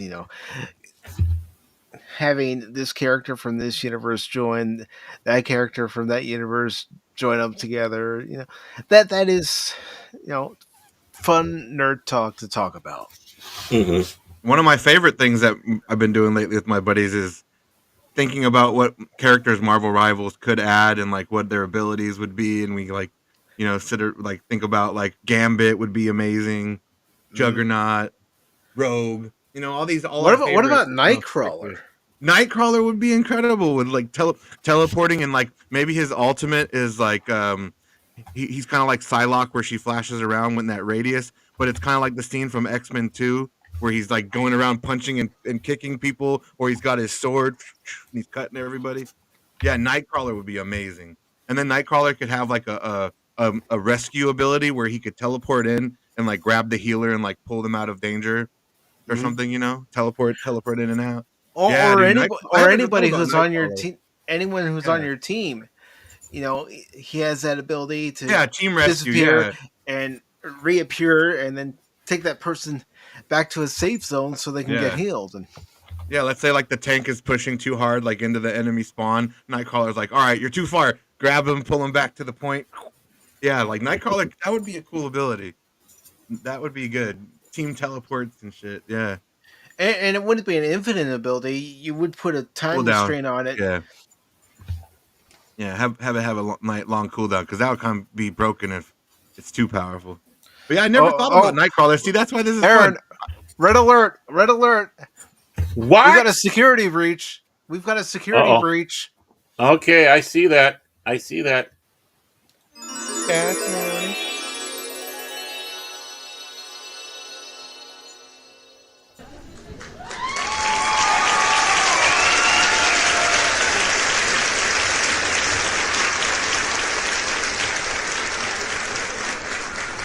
There he is, folks. That's not what I was expecting for a security breach, Baron. I was expecting more. Move it! Let's go! Is he muttering to himself? I was expecting a sound bite where they're all yelling, "Get on the ground! Get on the ground!" I don't have anything for that. I'll find something. I'll find something. You have to. But you know, there's Cash. Oh. Let me in. Is someone gonna answer the door? No. Ruby Rod voice. Did he just remove himself? He yeeted himself, but that's okay. I was eating myself like mad yesterday. I can't hear you guys right now, unfortunately. He can't hear us. Change your settings. Change your settings so you can hear us. We can hear you, Cash. Can he not hear you saying what we want now? Cool. He's here, and we can just give slings and arrows at him right now. I'll just tell you. But yeah, what other characters would you like to see in Marvel Rivals? Oh man, so Juggernaut for sure. I want him as a Vanguard because I like to play tank anyways, and Juggernaut is my boy. So Juggernaut would be so fun. And if they gave him the line like "I'm the Juggernaut, bitch," and he starts steamrolling people, just like nonstop momentum, could just run everybody over in a straight line and destroy all the destructible environment. That would be so sick. Yeah, Juggernaut for sure is at the top. I definitely want Rogue. It's mostly X-Men characters. It's crazy. Cyclops, Cyclops, please. Beast would be good. Beast would be interesting because he could be like a tank strategist. Because he could like take a lot of damage, but then you could have him have like healing type moves too, or something with his tech. Mm-hmm. Yeah, Jubilee. Oh, Jubilee would be good. Jubilee would be good because then she could like blind the enemies, like temporary blindness with her little fireworks. Yeah, Jubilee would be interesting. She'd be a duelist for sure. She'd be a super low health. I gotta say this. It is, he yeeted himself back up because he's trying to get the sound back. I think he's having we didn't hear backstage, so I having. can hear him muttering. Yeah, muttering about it in the background. I love hearing this. Cash, do what Apy0n did. Take yourself out of the studio and bring yourself back in. It might fix it. I'll do it in the comment. No, but Mike, a character I really want in the game is Green Goblin, and like his alt is he's on his glider and he like does like a fucking like pumpkin bombing run and just carpet bombs like a whole section of the map. That would be epic, dude. Green Goblin. Yeah. Also, a character I'd like to see them add is Black Cat. Black Cat would be good. And then like Black Cat's like a good counter for Spider-Man, like stop him from, flanking. She can kind of get him. Yeah, Yeah, That's what I was thinking, because I've played games where Spider-Man's able to get all across the map. It's like, will you stop? Oh yeah, if good Spider-Man players, he can be really freaking annoying to deal with. Spider-Man, I'm still trying to get him, but God, he's tough, especially on the console. Mouse and keyboard players seem to have a little bit better control of him, but he's tough. But yeah, Doctor Octopus would be a great character. Oh my lord! They don't have Doc Ock in there. Not yet. Oh, Not yet. But I'm sure they'll make him eventually. They have to. He's just too iconic. Doc Ock. Oh, I want the whole Sinister Six, and then since it's a 6v6, you could just run the whole Sinister Six squad. That would be amazing. And then you fight like a team of Spider-Man, like Spider-Man, Penny Parker, get like a Venom. Man. Well, amazing. Do they have Peter Porker? No, Peter Porker. No Porker. Yeah, Penny Parker, Spider-Man, yeah, Venom. That's not what I wanted. Squirrel Girl has a team up. Yeah.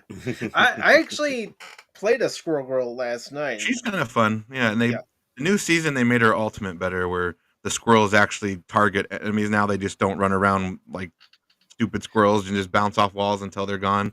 It's a little easier to get kills with her ultimate now, because after the first bounce they actually go towards enemies, so it's actually pretty cool. She could be fun though with her annoying little slingshot with explosive acorns. Mm-hmm. Bringing a slingshot to a superhero fight.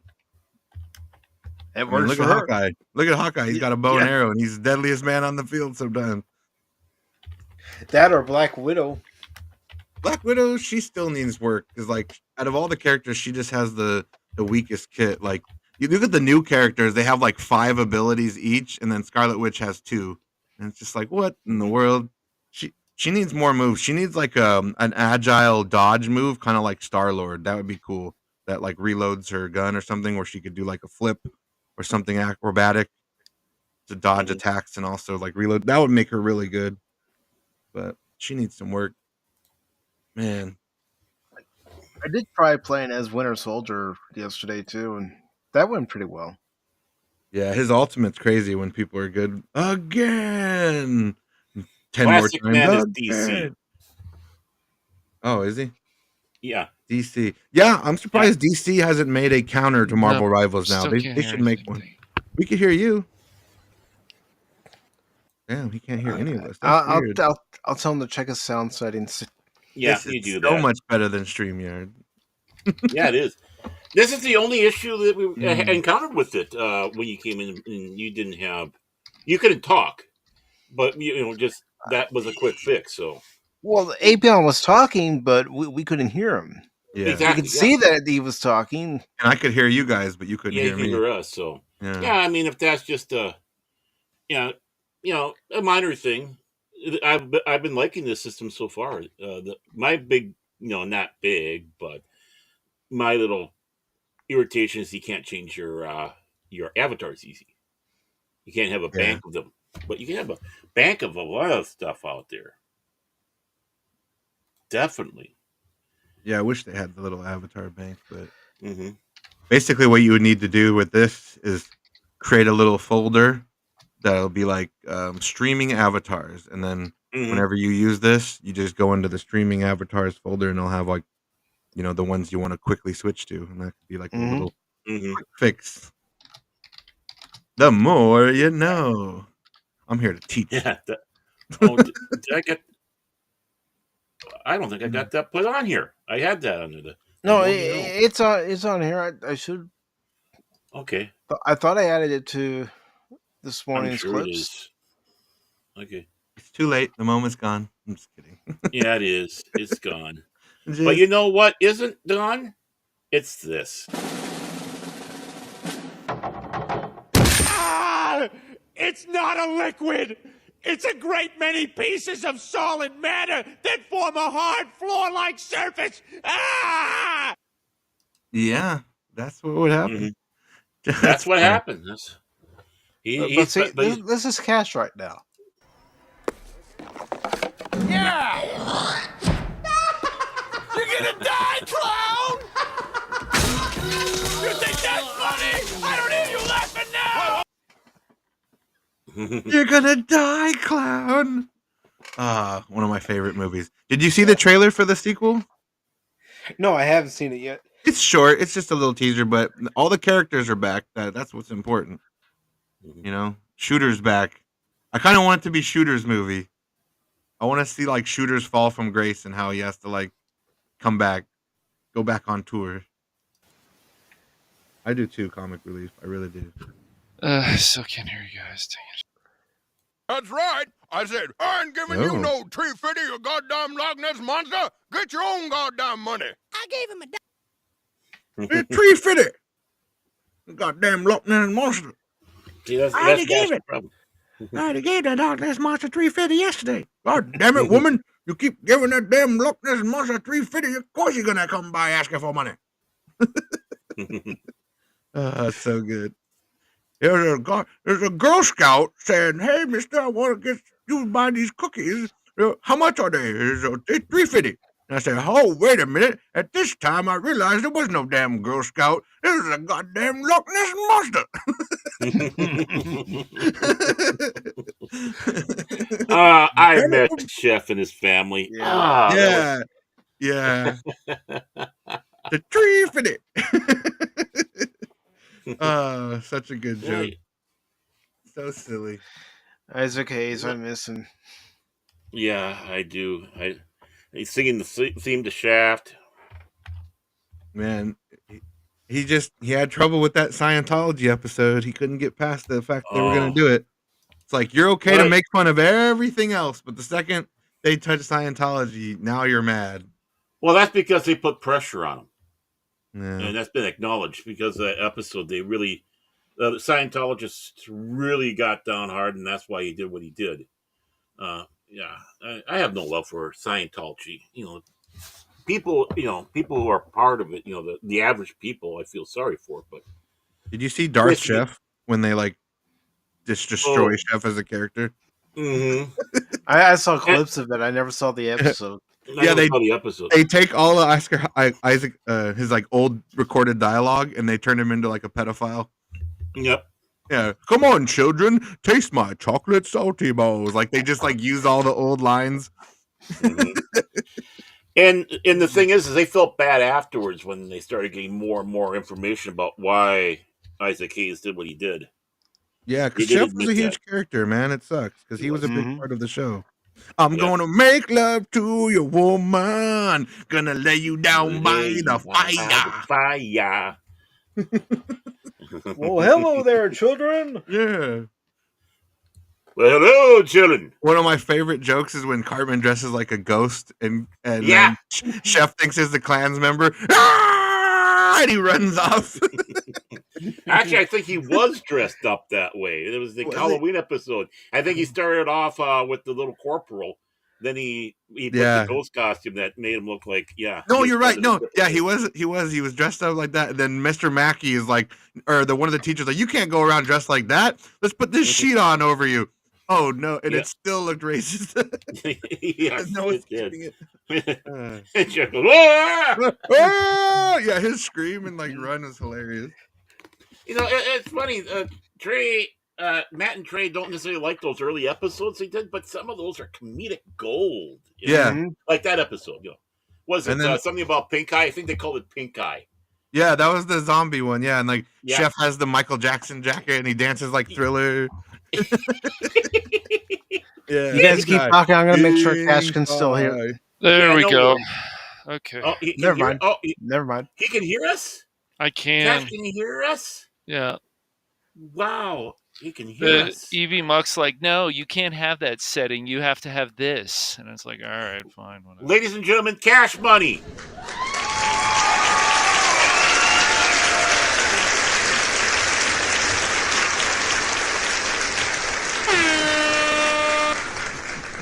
You know what really grinds my gears? That was Baron yesterday, man. What do you mean? I wasn't that way there. I wasn't. What burns my ass? Yeah. Complain about this. I was very reserved yesterday. You never see me that reserved, have you? A bit. What do you mean up there? Up there. I was watching it going, wow, he's not this way on Pop Talk. Because I know the room. I know the room. That's why. Yeah, it was. Yeah, it was. That was some interesting conversations of the certain crossovers. I said, "What is going on with this, man? The Daleks versus the Cylons versus the thing." Yeah. I was like, "This is crazy, man." It's crazy talk, man. It's crazy talk. Yeah. Oh, come on. It's just having a good time, sitting back, know. relaxing, Yeah. enjoying the Ain't goofing conversation. around. I Yeah, know. It's yeah. just funny. I was like, I don't It's know not if those I don't know if those crossovers would have actually worked. Mm-mm. See, I'm not a big fan of the crossover stuff. I think I even No. said that, but still, No. and sometimes it's fun to tweak people with that. You know, it's like Yes, it is. Daleks versus Borg or stuff like that. You know. Yeah. But good to see you again, Apy0n. How you been, man? Yeah, man, I'm doing good. Doing good. Chilling.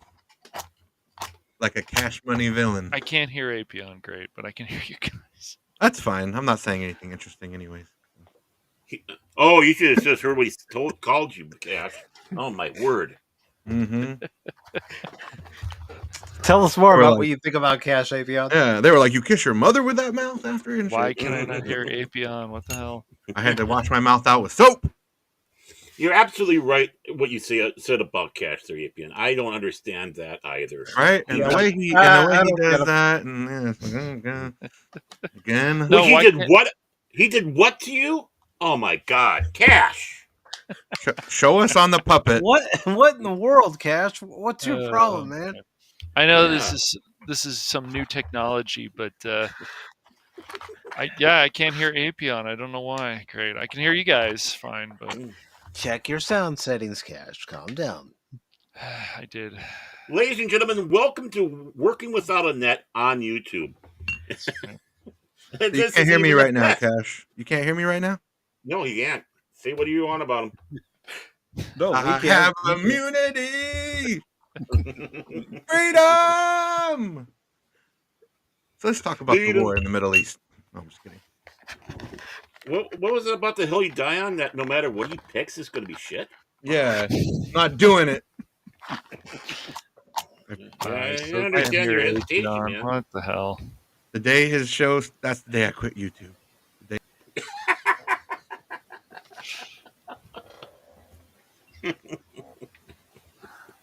Did it work when you asked me to unmute my mic? Now am I muted? No, I can hear you, man. I can Okay. hear you.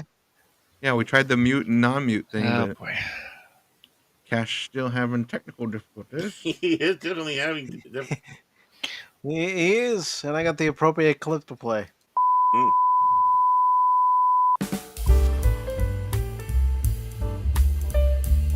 Ah, it's going for my eyes! Help me! It's a creature! I don't know! Ah! Yeah, maybe Cash like Part of a new program we like to call Deep Hurting. Deep Hurting.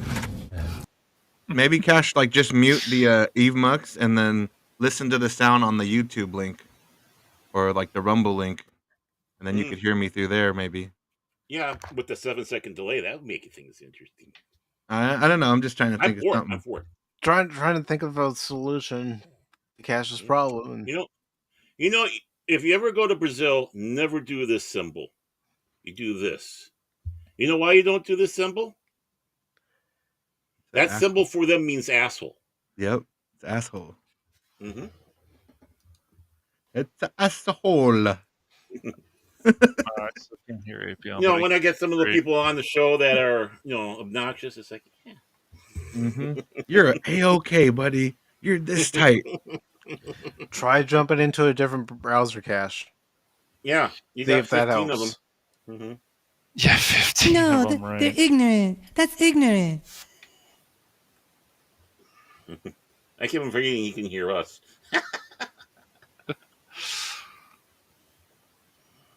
Yep. Oh my! So this is the adventures of Cash Monet, and All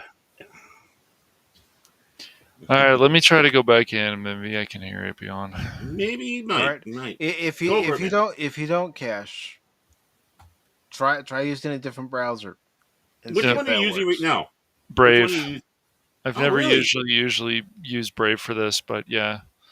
Oh, It might also I've be a never- simple reboot. It might, but I can hear you guys now, so it's weird. I That's don't good. know. Because, like I told you, Cash, if you're having the sound issues, I would have had the sound issues because I'm using Brave. Right. Yeah, I'm using Brave. I love Brave. Yeah, I like Brave a lot too, but I don't know why I'm having And, issues with this. and folks, just so you know, we're not going crazy. We can actually hear what Cash is saying. Mhm. All right, I'll be right back. All right, come back when you can.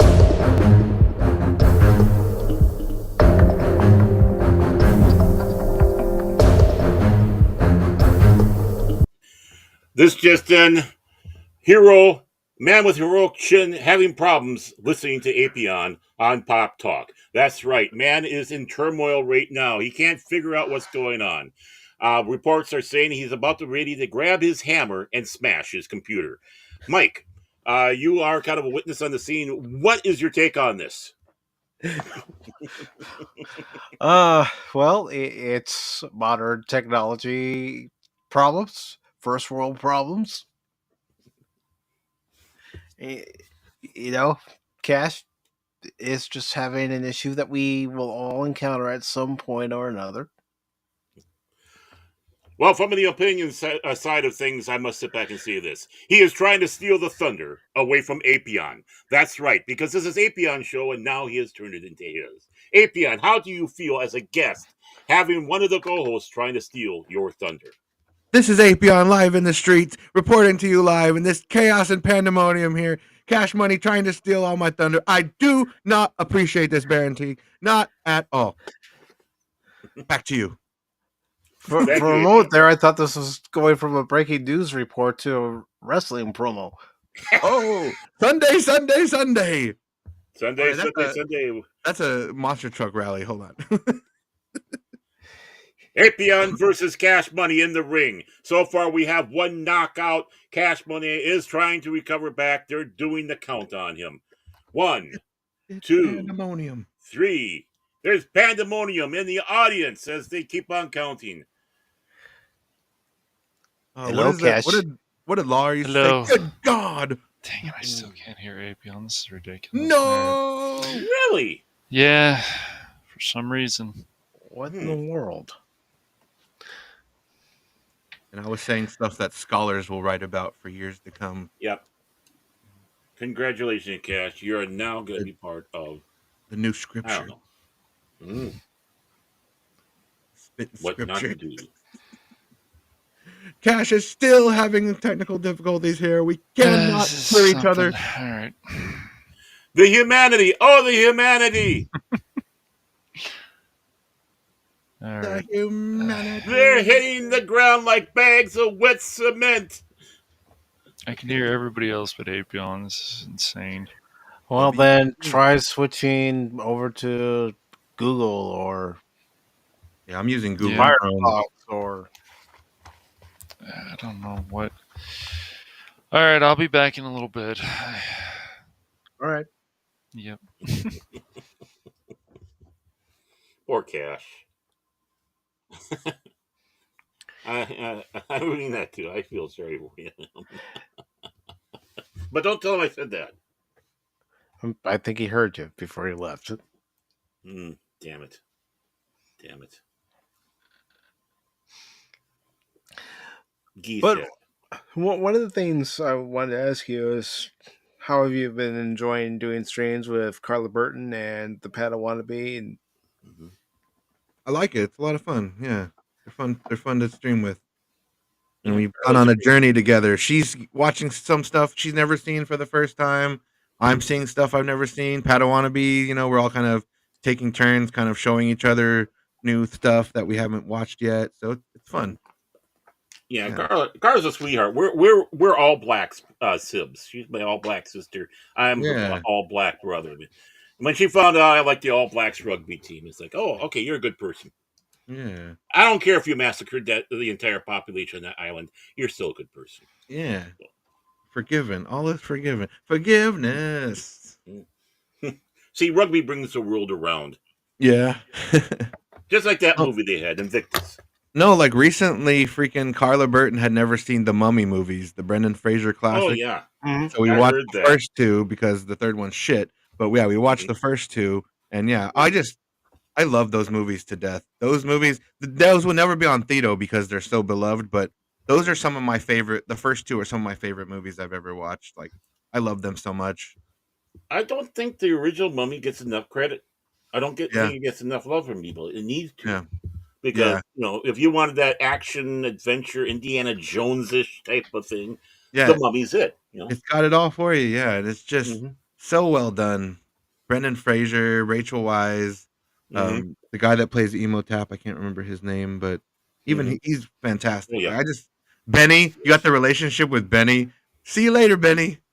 O'Connell, I've got all the horses. You're on the wrong side of the river. Mm. Yeah, so good. What's the second one with the Scorpion King storyline? Yeah, the Yeah, rock yeah. at the end, the bad CGI, but Yeah, bad, other horrible. than Yeah, that other than that, the yeah, movie is still so fun. You got yeah. It Izzy is with a good his movie. airship and yeah. Hmm. Yeah, I just want to make sure I had the right ones in order there because yeah, Mhm. I was thinking the one with the Rock as the Scorpion King that wasn't such a bad one, so that has to be the second one. Yeah, and then he did his, like, Scorpion King origin movie where it was, like, Hmm. how he was corrupted because he was a hero in that movie. That Hmm. movie literally ends with him being a good guy, so it's still kind of a yeah, Arnold Hmm. Vosloo, yeah. From, G.I. Joe as well, he was, like, one of the Cobra people, but yeah. Oh yeah. Hmm. Cobra! Do you think they're maybe intending to do a second Scorpion King movie where they No, show? they've done, like, 5. Oh, they Like, have. I know. At the same time. all of them are without The Rock, though. So after the Okay. first one, they kept recasting because, I don't Okay. know, to make money off of the milk the franchise as long as they can. Yeah, there's, like, Yeah. 5 mo of Scorpion King films. Oh, I've probably only would have seen been the better. first 2. Yeah. Yeah. It would have been better, I think, if they had Rock in it because he had that name. Yeah, the But star power, but they just kept recasting these nobodies, and, "Look, it's another Samoan guy. No one will know." It's like, "Everyone will know, and yeah, this is embarrassing. Stop it." yeah. And if I remember right, that was his first actual Yeah. major lead in a movie. Leaving yeah, that Mhm. was, like, the first time he retired from wrestling, and Hmm. wouldn't be the last. No, no, because he's done it a few more times since. Yeah, and he'll never go away. Hi, Cash. Yeah. Hey, Cash. Hello, I can still hear the three of you, but I'm trying to. Three of you? Does that mean you can hear everyone? Cash! Oh, Well, my well, thoughts. if he could hear the three of us, then he should be That's good. good. For Almost. Just the 3 of us, Yep. you and Just I. mhm. And now I can just hear the two of you guys. Dang it. Alright. I guess he meant 3 of us, like, including himself. It's a mess. uh, Audio problems. Yep. that could be it. Cash, have you tried clearing out your browsing history? That might help. I don't think that's going to do it. Alright. I'm going to just restart the computer. I don't know what happened, so it's Yeah, not you cool do. that I can't hear ApyOn. And check your and check your computer settings too. Make sure that it sounds. Yeah. I'll be back. You know Alright. what? He didn't turn ApyOn mode on. He's still on ApyOn off. Yeah, gotta turn that on. Yeah. You got to make sure APON mode's turned on when APON's on. Mm-hmm. You're right. But It must no. be green, okay? It must be green, okay? Must be green. Yeah, have you tried blowing on it like an old video game cartridge? Oh. Yeah, like the old NES cartridges. All better now. Mhm. And that doesn't really help the games. I don't know. I don't believe people when they say that doesn't help. It's like you've never been there when you had a game and you're like, what else do I do? Blow air into the bottom. You put it Yep. in and then the game starts and it works. It's like, what kind of Yeah, weird dark magic?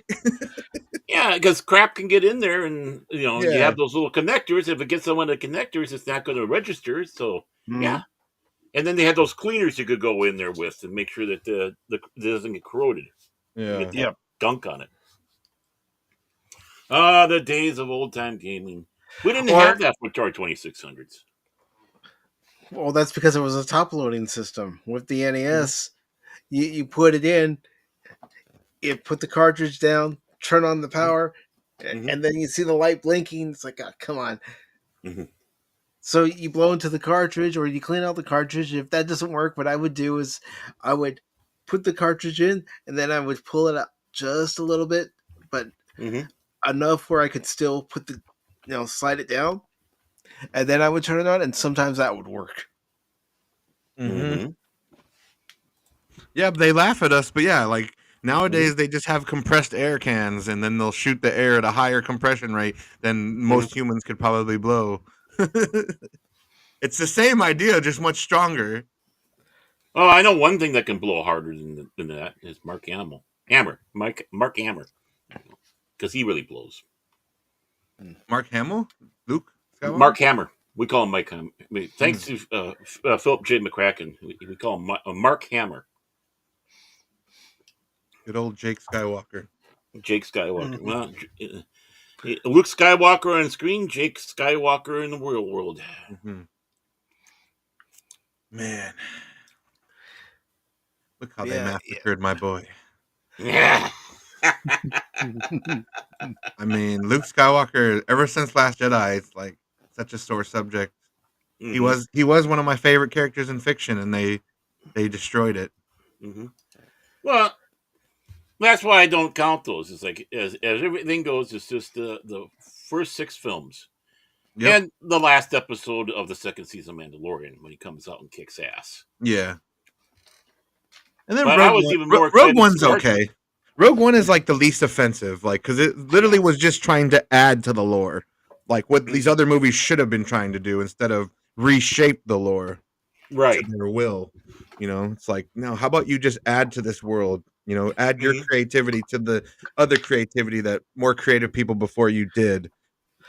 What you're asking for creativity? How can I make sure that there's pixie dust all over this? Oh. Just frustrating as hell. It is. It really is. Because they even try to cheapen. Hated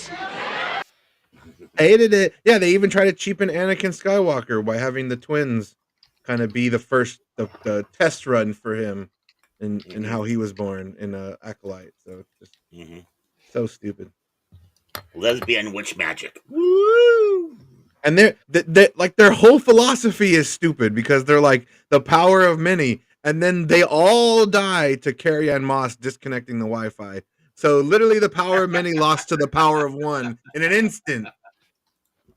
The battle was over. Many lost. I am all the Sith. I am all the Jedi. And I'm all your Wi-Fi. Oops, I pulled the plug. Yeah. Like Carrie-Anne Moss just yanked their internet connection. All the witches powered down. Oh, God. So technically, that would mean that the Jedi didn't kill the witches. They self-deleted. Because how is that Carrie-Anne Moss killing them if all she did was sever the connection when they were taking over the Wookiee Jedi? They had a hostile takeover at his mind, which is that's a hostile act, right? So like, and then they try to like that's the stupidest thing about that show is they really try to paint the Jedi as the 100% at fault. They were the wrong ones. It's like, no, even the way you wrote this show proves otherwise. You don't even know how to properly convey the message you're trying to do. This stupid message of Jedi bad, you still can't even get that properly. That point across. Yeah. Is that a Mortal Kombat reference? Ermac? I'm not sure. I mean, that's why I think it's not a bad idea to have fans involved in some way, shape, or form when it comes to writing stories for already established IPs, but don't let them go too far as, writing fan fiction. Right. You got to pull in the reins a little bit. Well, you need the Diane Duanes. You need to have the Peter Davids. Unfortunately, Vonda McIntyre has passed away, but someone like that.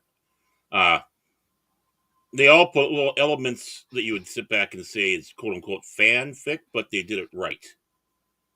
Vonda McIntyre was putting little back stories into the the novelizations of Star Trek 2 and 3. Diane Duane introduced a Horta on the Enterprise. So we had a Horta crew member. But the thing is, it worked. It wasn't stupidly done, but it was amusing. Yeah, and like new addition to the lore isn't always bad if it's done properly, if it's introduced good and fans are like, yeah, this fits the universe and it's actually not a bad idea. That could be I done. want that. Yeah, it I could want definitely be that. I done. want. Yeah, expand the universe is fine, but taking said universe and then shitting on it is not Right. like I don't like this. I don't like this about the universe, so I'm going to change it. I'm gonna make this the policy. Like, no, that's just your policy. You can't just Right. say like this whole universe believes what you believe, even though Mhm. we all know that's not true. We're gonna warp and change it. You got to be within the lanes. You can't go over the curbs. But the thing is you can't just ride the center on the solid yellow line. You got that whole thing. Introduce something that fits. And yeah, you might get something wrong with doing that, but you at least made an effort to put it in there, and it's still, somewhat within that lane. But yeah, they just, so it's back and forth on that. Some people don't want to add more stuff; it gets boring. Yeah, People want to add stuff, but they don't have it part of that universe. They're going out there. It's bad. We wouldn't have a lot of things without that. For as much criticism as Rick Berman and company got when it came to doing DS9, Voyager, and Enterprise, at least they tried to keep it within the sandbox that Gene Roddenberry created. They may have bent the rules a little bit here and there, but they certainly didn't break them to the point where Janeway was always the best. Yeah, I mean, this look at sandbox the is mine now. Look at the strife they had on Voyager when they introduced Jerry Ryan as 7 of 9, and of course, needless to say, what's her name, Mulgrew didn't like that. She thought it was taking too much away from her, and it's like I'm the star of the show. Exactly. Kitty Bear over on Rumble says Baron looks like a grayer and a better looking with hair version of me. Oh, thank you. I don't know about the better looking, but it's amazing how fast this grew, this gray, in the last 2 years. Funny enough, that's how long I've been on YouTube. It ages you. Next time you see me, I'll be more gray, more bald. I think I'm losing hair. The wife keeps on mocking me. You're losing your hair. I mean, I've even noticed, looking at myself, whether it be YouTube or just in my personal life, just in these last 4 years, how much more grays in my beard now. Yeah, I'm starting to get grays in my beard too. I don't like it. I don't like it. But it means that we are extinguished, gentlemen. Yeah. I'm gonna have to start dyeing my shit. No, you let it go gray. No. You're extinguished. I'll go get a printer ink cartridge and girls find older guys with the gray a lot attractive. There, can't remember. A lot get of my them Reed Richards on. You got a little bit out on that, and they go, "Ooh, he knows something, doesn't he? He's been around a while. Not like those little kids. Not like those cash monies." Dan, he's not here. I can't hear me knocking him. He could probably embrace the gray. That's what I say. Embrace. You can't do anything about it. Yeah, time comes for all. Gray side. If only you do it right. Just like I said last night, all good things were for Next Generation. They had the perfect Picard episode where you saw Picard in the future. You didn't need that series. No. You're talking about all good things? Or... Yeah. Where Picard went back to the first season of Next Gen, then he was in the present, which was the 7th season, and then they went 25 years into the future. Yeah, basically, the show the original show handled it way better than the Picard sequel series did. It had already been taken care of. Yeah, that's silly. I mean, I could tell you exactly what I would have done for a Picard series, but what does it matter? But it would have been off of All Good Things. Yeah. It would be kind of hard because Data is dead. Mm-hmm. Mm-hmm. And I would have kept Data dead. Mm-hmm. Worf wouldn't have had white hair. He would have had, his gray hair that he had in All Good Things. Because he wasn't that old. No. Especially when Klingons have a longer Klingons. life. Yeah, that's what I was just going to mention. Oh, sorry. And we would have found out what happened to Deanna. What I would have had is that there was a mission on board the Titan, and the bridge got attacked, and she unfortunately was one of the crew members who met their demise. Mm-hmm. Right. The one day she put on a red shirt. I knew I shouldn't have wore red. And the reason why I say that is, remember, in All Good Things, there was a grudge between Worf and Riker. Right. And it started when Deanna died. Mm-hmm. So I would have tied into that. Right. Yeah. In that little triangle. All Good Things was a creation of Q. But you could still have something that happened very similar to Q's timeline that happened in this timeline that still connects to, Next Gen, DS9, and Voyager. Mm-hmm. The one thing, and I have to admit, this is something I'd be stealing from The Dark Knight Returns, but the one thing is the call comes out that there's a problem, and it takes place after All Good Things, and Picard, they're calling for Picard to come back. He has the Romulans that are helping taking care of him, but you can find a different reason why. But he's going around. He gets the message, and he's mulling over. He's saying, "No, I can't. I'm old. I got this Bendai syndrome. I can't." Going back and forth, and then you can have at the night, whether it's like a flashback to the next, to whatever, and they're in him helping save the day and remembering what the man he was, and he's standing looking out at the vineyards as one of the Romulans come up and talk to him. He turns around and he's shaved. And it's like, okay, now shit's going to hit the fan for the bad guys. Mm-hmm. And it's like Picard is back. And then if you necessarily wanted to bring Data back, you have before, and you can have it that Geordi's been working on before to try to get his parameters and systems up to Data specs. Mm-hmm. Yes, he was a prototype supposedly, but it could be where Geordi's all, Data's memory is still in there. I'm going to upgrade before, so before can be Data once again. Mm-hmm. Something like that. Well, one of the comics did an interesting thing. They had Data as the basic computer core of a starship, and there were hologram forms of him on board the ship that were working, and Geordi was on there. And it's like thinking, well, then how do you get him off the ship? Simple. The little thing that the doctor had, that one of his data. Yeah, the mobile emitter. Emitter. Now, can you imagine that Data as a living ship? Maybe even the Enterprise.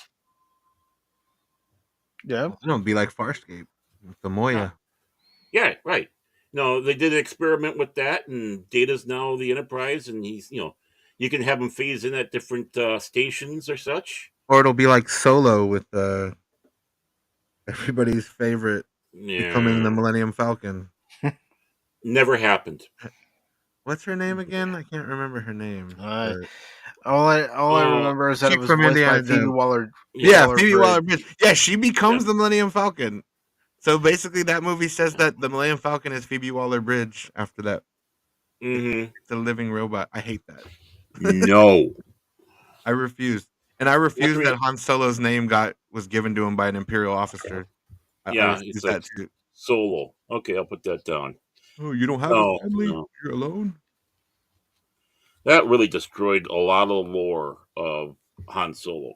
And more importantly, we don't need to know these things about Han. No. I mean, things more like the Brian Daly 3-book storyline that he had. where you're looking at him at an adventure before Star Wars, but you still, oh, but that's what's needed. Mm. Might have Cat joining. I can't hear ApyOn yet, unfortunately. You still can't. No. Yeah, what are you doing? Are you giving the cold shoulder? Hear me. I don't know if it's something on his end. I can hear it, the Can you two of hear you guys, me? but I can't hear ApyOn. I don't know why.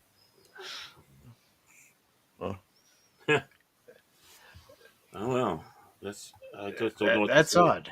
It That's is. odd because we've had Want me to couple leave of and guests come back again?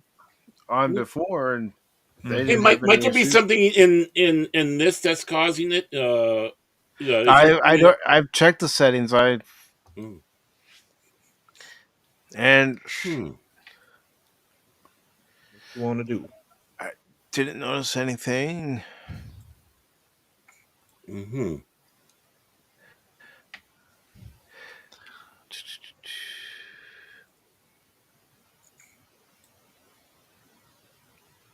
Yeah, It's exciting, folks.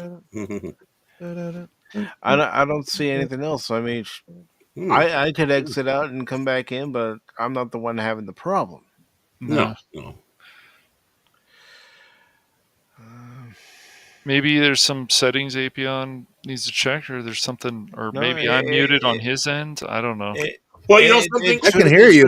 It shouldn't have I can anything hear to do with ApyOn's side either. I can hear Cash every time he talks. I can hear him. If you take a look down below, notice that Apy0n has that push to talk, and Cash does not. That is weird. Can you hear me? I can still hear you. Can Cash hear me? I don't think he can. Okay, I just tried. That's something I tried. Okay, I find it weird that it's down there. Well, it's because ApyOn's the guest, so that push to talk is so we can talk to him while he's backstage. What about now? There we go. Whoa! What happened? I mean, all I did was go into my settings, turn off everything, turn it back on, and then mute and unmute myself. Okay, so there we it go. Okay, so You it did wasn't on my end. You did that? Okay. Oh, good. Yay! Yay! Listen to that.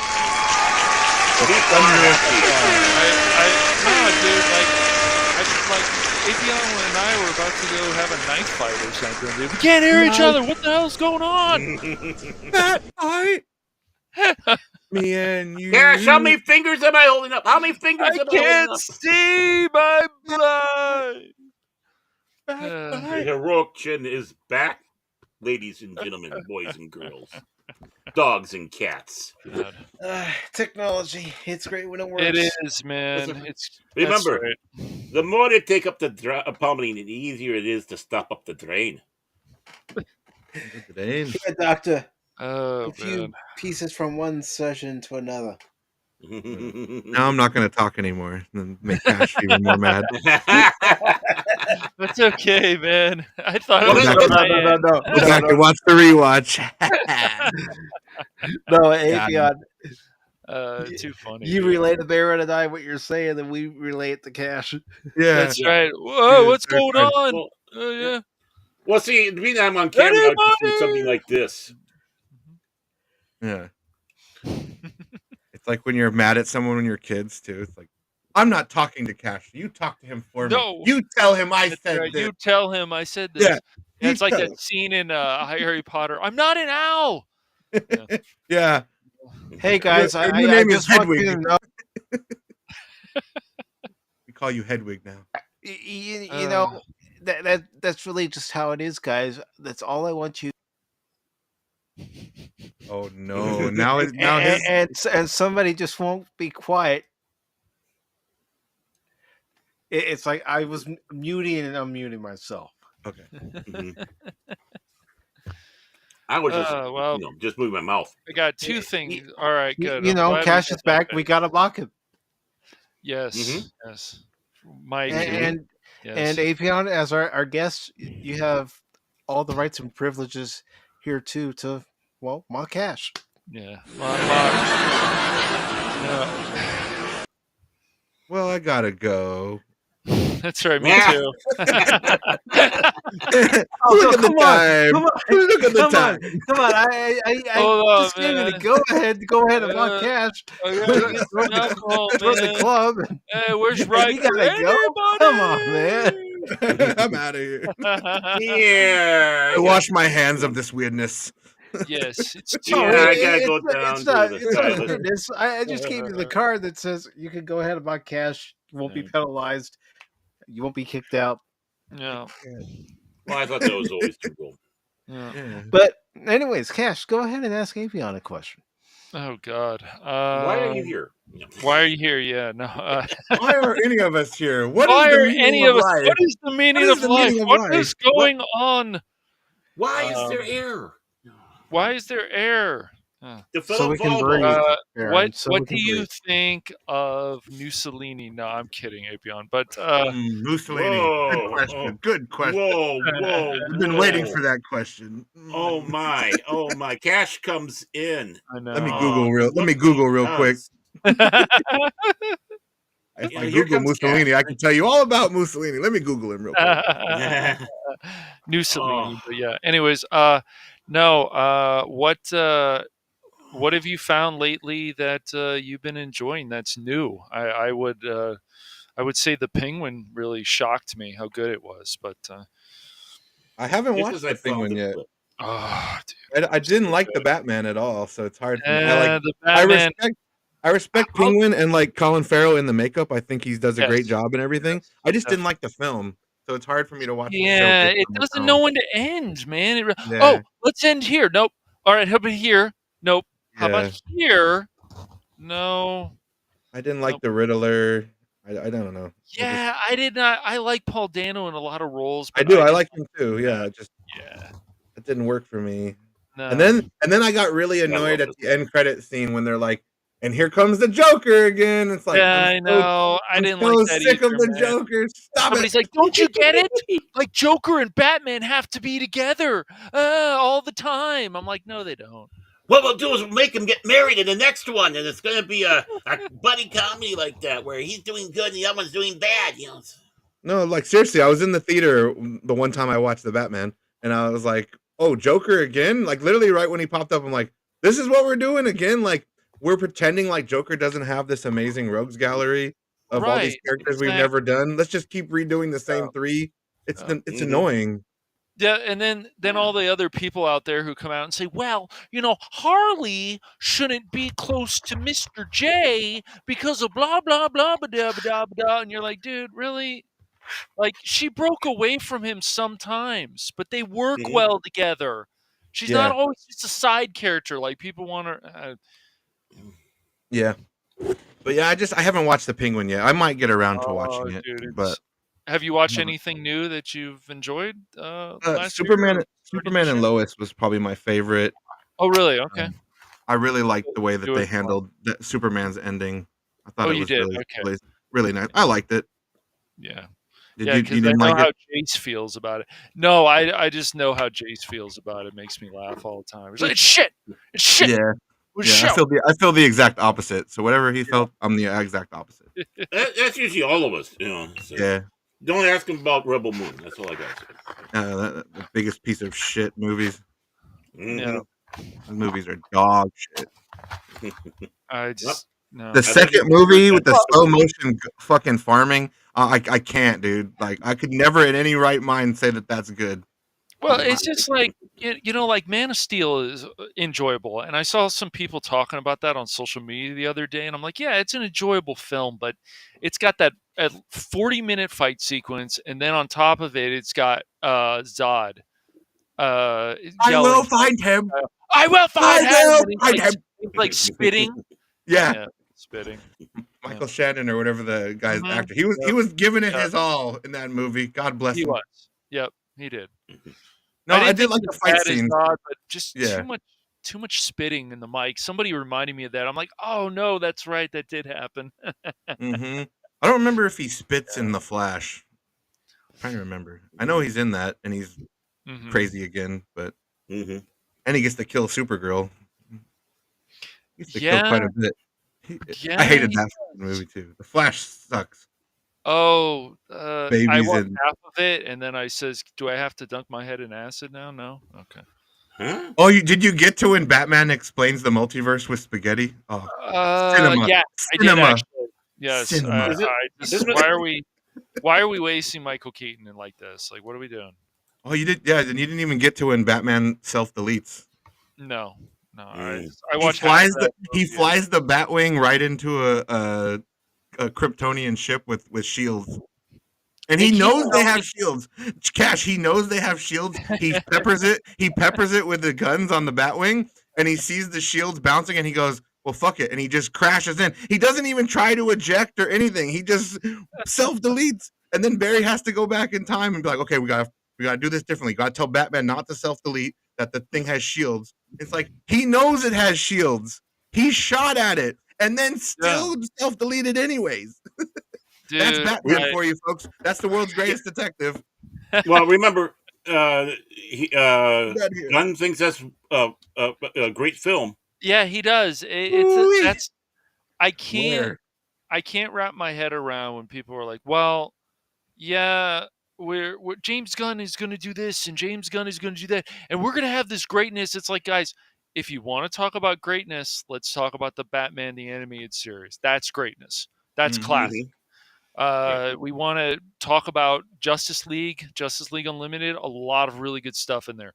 I haven't seen a good DC animated movie or show in a while, and I don't know when there's going to be another one. I hope so soon, but if not, we have the old I didn't stuff. hate the Cape enjoy. Crusader. I didn't hate the Cape Crusader. It was pretty good, but like the Harley Quinn and the Penguin, but they're only in one Yeah. episode each, though. See, like, yeah, they're not like the overlying thing that you have to be constantly reminded. So Mike and I watched all of that, and we said, hate it. okay, why didn't they start with the arc of the Two-Face?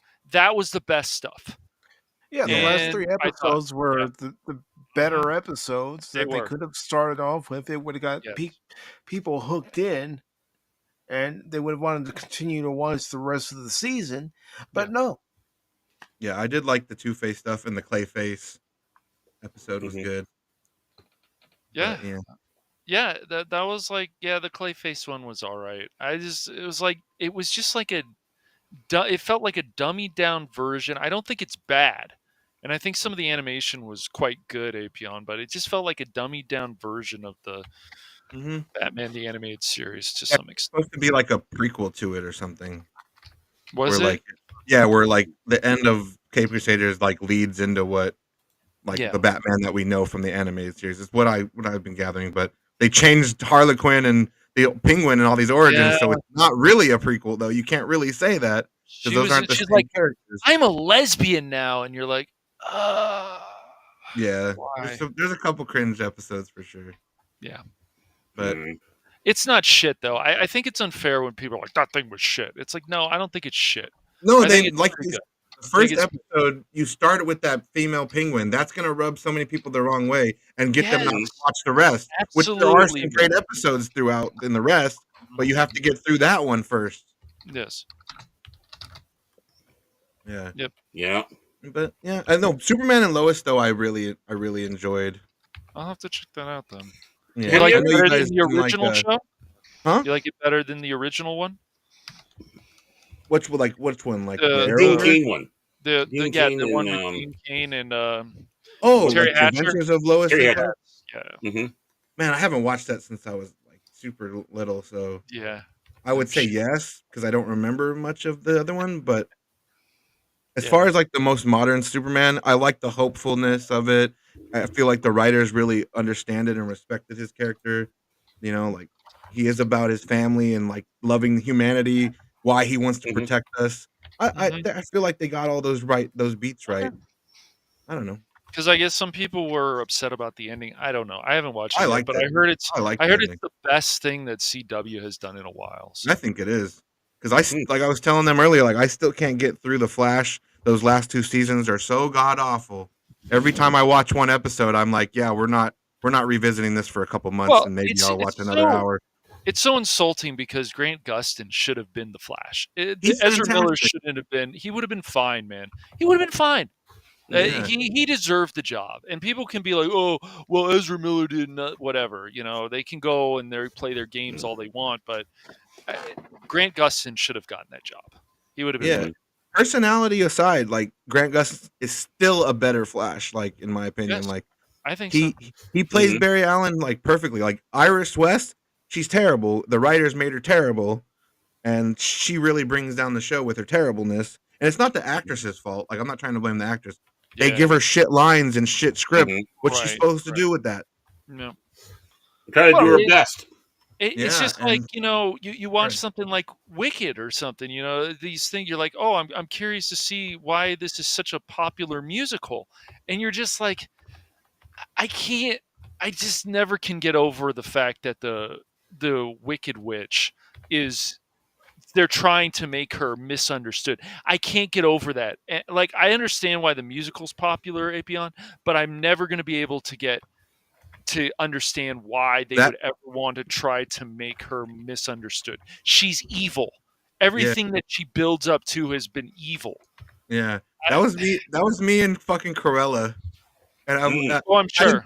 I had never laughed so hard in my life. Well, actually, that's not true. But like, when a movie didn't mean for me to laugh, I mean to say, I've never laughed so hard. Yeah, when they literally had tried to say that Dalmatians killed her parents. Her parents, right? And that's why she needs to kill dogs. Like, what are we doing? Yeah, I can't. Like, yeah, Dalmatians like jump at this lady and make her fall off a cliff. So technically, the Dalmatians murdered her. And so now Cruella has a beef with Dalmatians. So when she skins 99 of them, it's because of that. That movie made good money, though. It did make good money. So same with Maleficent. They really made good money too. Mistress of Evil, and they're like, no, she gets a man does her dirty. He drugs her and cuts her wings off. Yeah. What are we doing? She's a fairy too. I'm like, is she? Okay, sure. She turns into a dragon. Oh my god! Oh, she was a witch. She turns into she's evil. Turns into a dark dragon. Evil. Yeah. There is no. But yeah, people like that. Mistress of Evil, and then she's nice and the hero of the story. Evil as hell. Yeah, Disney loves doing that. They started that trend of like making the villains. Cruella is evil. She's just evil. She's not. Yeah, she wants to wear Dalmatians as a mink. And they're like, how can we make her sympathetic? Oh, Dalmatians killed her mom. And nobody said that is terrible. You're an idiot for having this. Well, they probably did, but it's like the meme. They got thrown out the window. Yeah. They probably told, oh gosh, your idea is stunning and brave. It will empower so many people. No, it'd be like that scene from Billy Madison. Like, everyone in this room is now dumber from having listened to what you just said. Yeah. I'm glad I called that guy. Yeah. I award you no points. May God have mercy on your soul. Steve Buscemi's character puts lipstick on him and sits there on the couch and listens to that calming music. He has a list of people that he wants to kill that did it wrong in high school. And then he crosses off Adam Sandler's name. Like, it saved his life. Like, literally, the teacher telling him to call that guy literally saved his life because he was going to come for his ass. He was going to kill him with the sniper rifle, probably. Oh, god damn. It's just too funny, man. And but Billy Madison and of course Happy Gilmore and Big Daddy, I thought was pretty good. He's been up and down, but I would say overall Sandler's had a very solid career overall. Hell yeah. Yeah. And he got to bring his friends with him, and they all got rich with him. They did. That's the click right there, man. Like, there it is. If I thrive, we all thrive. Some people are like, Grown Ups is funny. I'm like, I get it. I like the first one.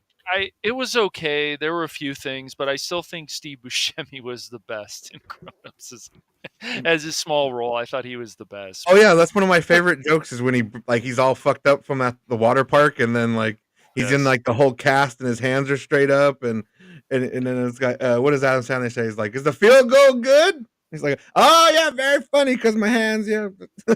Yeah. Yeah, I like that movie. The second one is shit though, utter shit. All I remember is a terrible CGI reindeer, and then that's pretty much I all I just always remember. used to laugh because I remember fat. Honest Trailers would always say, "And Kevin James is still fat." Like Yeah. every time, it just makes me laugh. That part is kind of funny though when Kevin Smith breaks the pool at the beginning and shatter at his house and like the fucking water goes everywhere. Yeah, I just felt And that it's funny I don't because know. he's fat. Yeah, it's like I just felt there was just too much bathroom humor in that movie. I don't know, man. Sometimes it's just too much for me. So Yeah. I couldn't watch Grown Ups again. But I still will say Steve Buscemi. His Yeah, Steve lines in Buscemi. that are still funny. Yeah. That's a movie where I turned it on, I watched a little bit of it, and then I turned it off. I couldn't do it, man. It was like Euro Trip. I remember watching all of that. I People were love that film. some of it is funny, like when he's cheating on his girlfriend Matt Damon's character. Matt Damon. Oh, Kristen Krug, yeah, the girl from Smallville. Yes, Yeah. that's right. Yeah. Mhm. Scotty doesn't know. Scotty doesn't know. That's it. Yeah. We did it on his birthday. That was the best part of the movie. That was very funny. Yeah. But And then yeah, Miss Uzi guy, the guy from Saturday Night Live, that's always like sexually trying to touch them when they're on the train rides. Uh-oh. Really long tunnel. Miss Uzi. The hell are you doing? But that movie got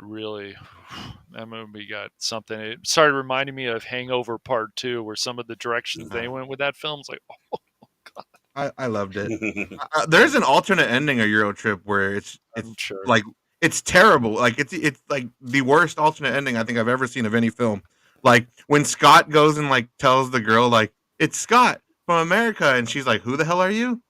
She's just like, "Yeah, you're too late. Like I'm leaving," and she just leaves, and they never see each other again. Like they don't have sex or any of that shit. Like they don't hook up. Like the alternate ending is literally her like, "Yeah, you're too late. This is bullshit. I don't really care about." Like like what would really happen in real life instead of like the fairy tale that the movie is. Yeah, she's just like, "Yeah, no, I'm good," and then leaves, and it's like credits. I'm like, "Ooh, no wonder they didn't use this fucking ending. This is depressing as all hell." Yeah. All this, and she's like, "Nah." Yeah. That movie got really weird and twisted and sick for me. I was like, what direction? I don't know. You didn't like the Sex Club, Vandersex? No. Lucy Lawless? Yeah, Xena that's the Warrior right. Princess with the monkey with the chimes. Ding, ding, ding. Bring on the testicle clamps.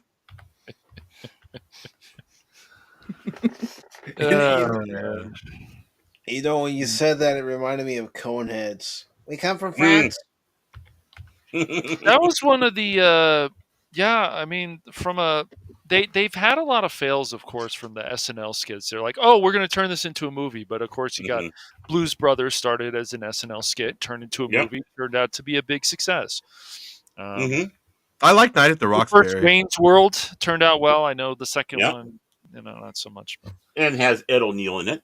Yeah. So you know that Wayne's World is going to be good. They tried Ladies Man and Night at the Roxbury. I like Night at the Roxbury. It was okay. It had its moments. You know what? It needed to have Ed O'Neill. No? All right. When they both lose their virginity at the same time, it's pretty hilarious. You?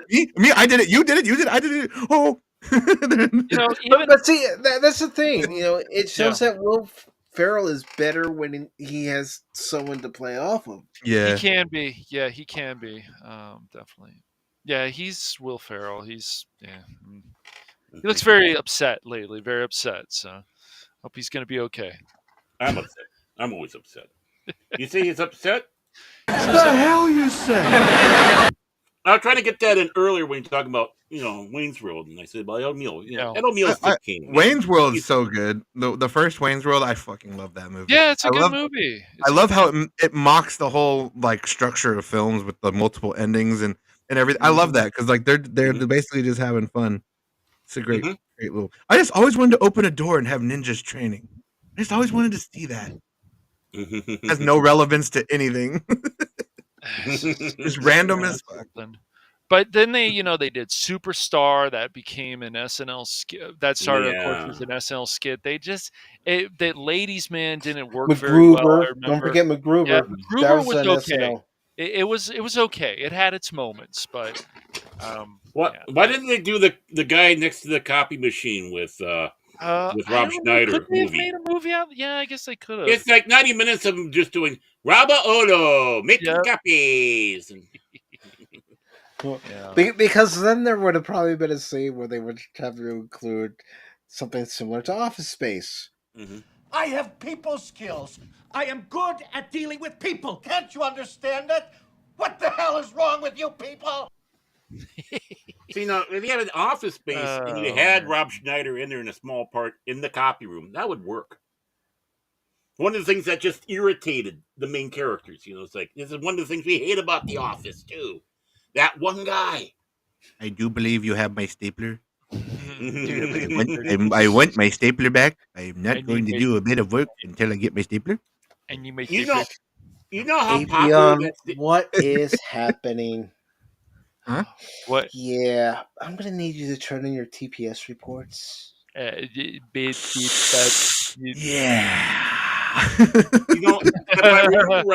If I remember right, and you guys can correct me on this one, I believe that stapler they no longer made, but that film was so popular with that stapler they had to bring it back.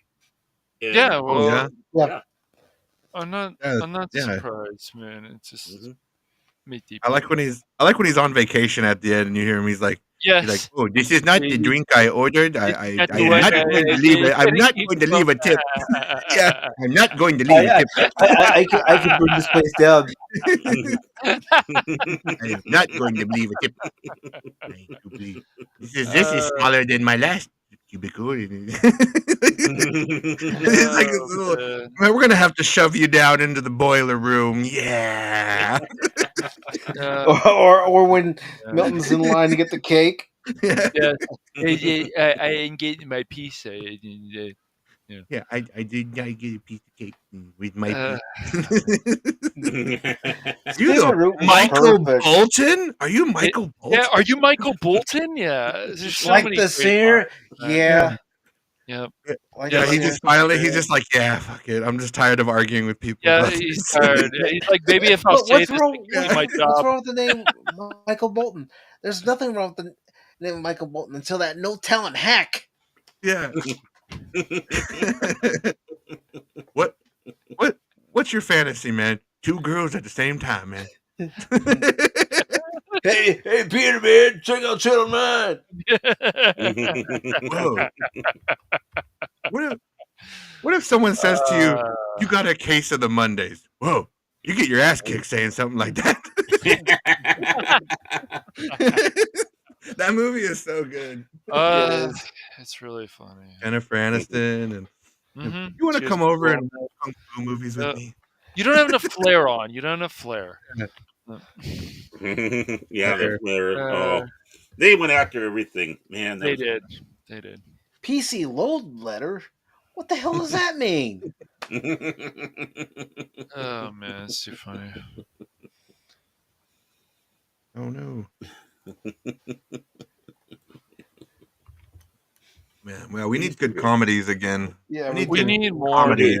We're not like I don't really see much. Like there's sometimes parts in these movies or these shows. You're like, oh, they're funny, but no, there's not much around. There's still too much. It's just like, that's funny, right? They made a poop joke. Yeah, and it's like I miss like real comedy movies. Like apparently the Wayans brothers got the rights back to the Scary Movie franchise, so yeah, maybe they did. they could course correct hopefully because the first 2 are the best. Their movies are the best out of the scary movies. Best, yeah. And we just need a good parody movie needs to come back, like the Naked Gun days and just they people are making coming fun out. of each other. Yeah, well, I know. I'm not happy about it. The Liam Neeson one, yeah.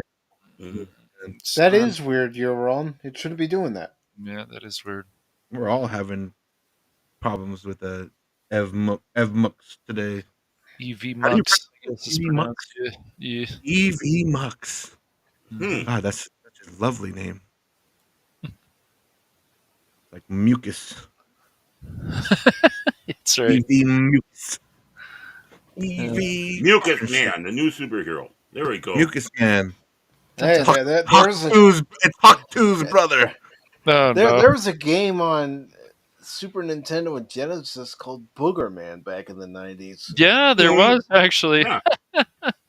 Yeah. I think I Booger remember Man. Hold on, I'll make us a bridge out of my boogers. I don't know if he does that. We need more shows like Earthworm Jim, The Real Oh, yeah. That was Ghostbusters, a great all show. Oh kinds man, of cool Earthworm stuff. Jim. Yeah. Earthworm Jim. And if I remember right, Dan Castanella played the voice of He did. Earthworm Jim. Yeah. Mhm. Just like Mickey Dolenz played Arthur in the Tick for like the first season of the Tick. How disturbing would a live action Earthworm Jim be? Oh my god. It depends That would who's be working so on cool. it. It depends Yeah. who's working Imagine on like Guillermo del Toro did it though. No. Oh man, Quentin Earthworm Jim. Quentin Tarantino, the rated R version of Earthworm Jim, the movie. Yeah. I And he told has- those motherfuckers. And he's going through, and all you see is feet as he's going squirming through down, trying to get back to his powers. Power suit. No. Smoking red apple. Here's what it would be, Cash. I told those motherfuckers, it's not groovy, it's groovy. Nice.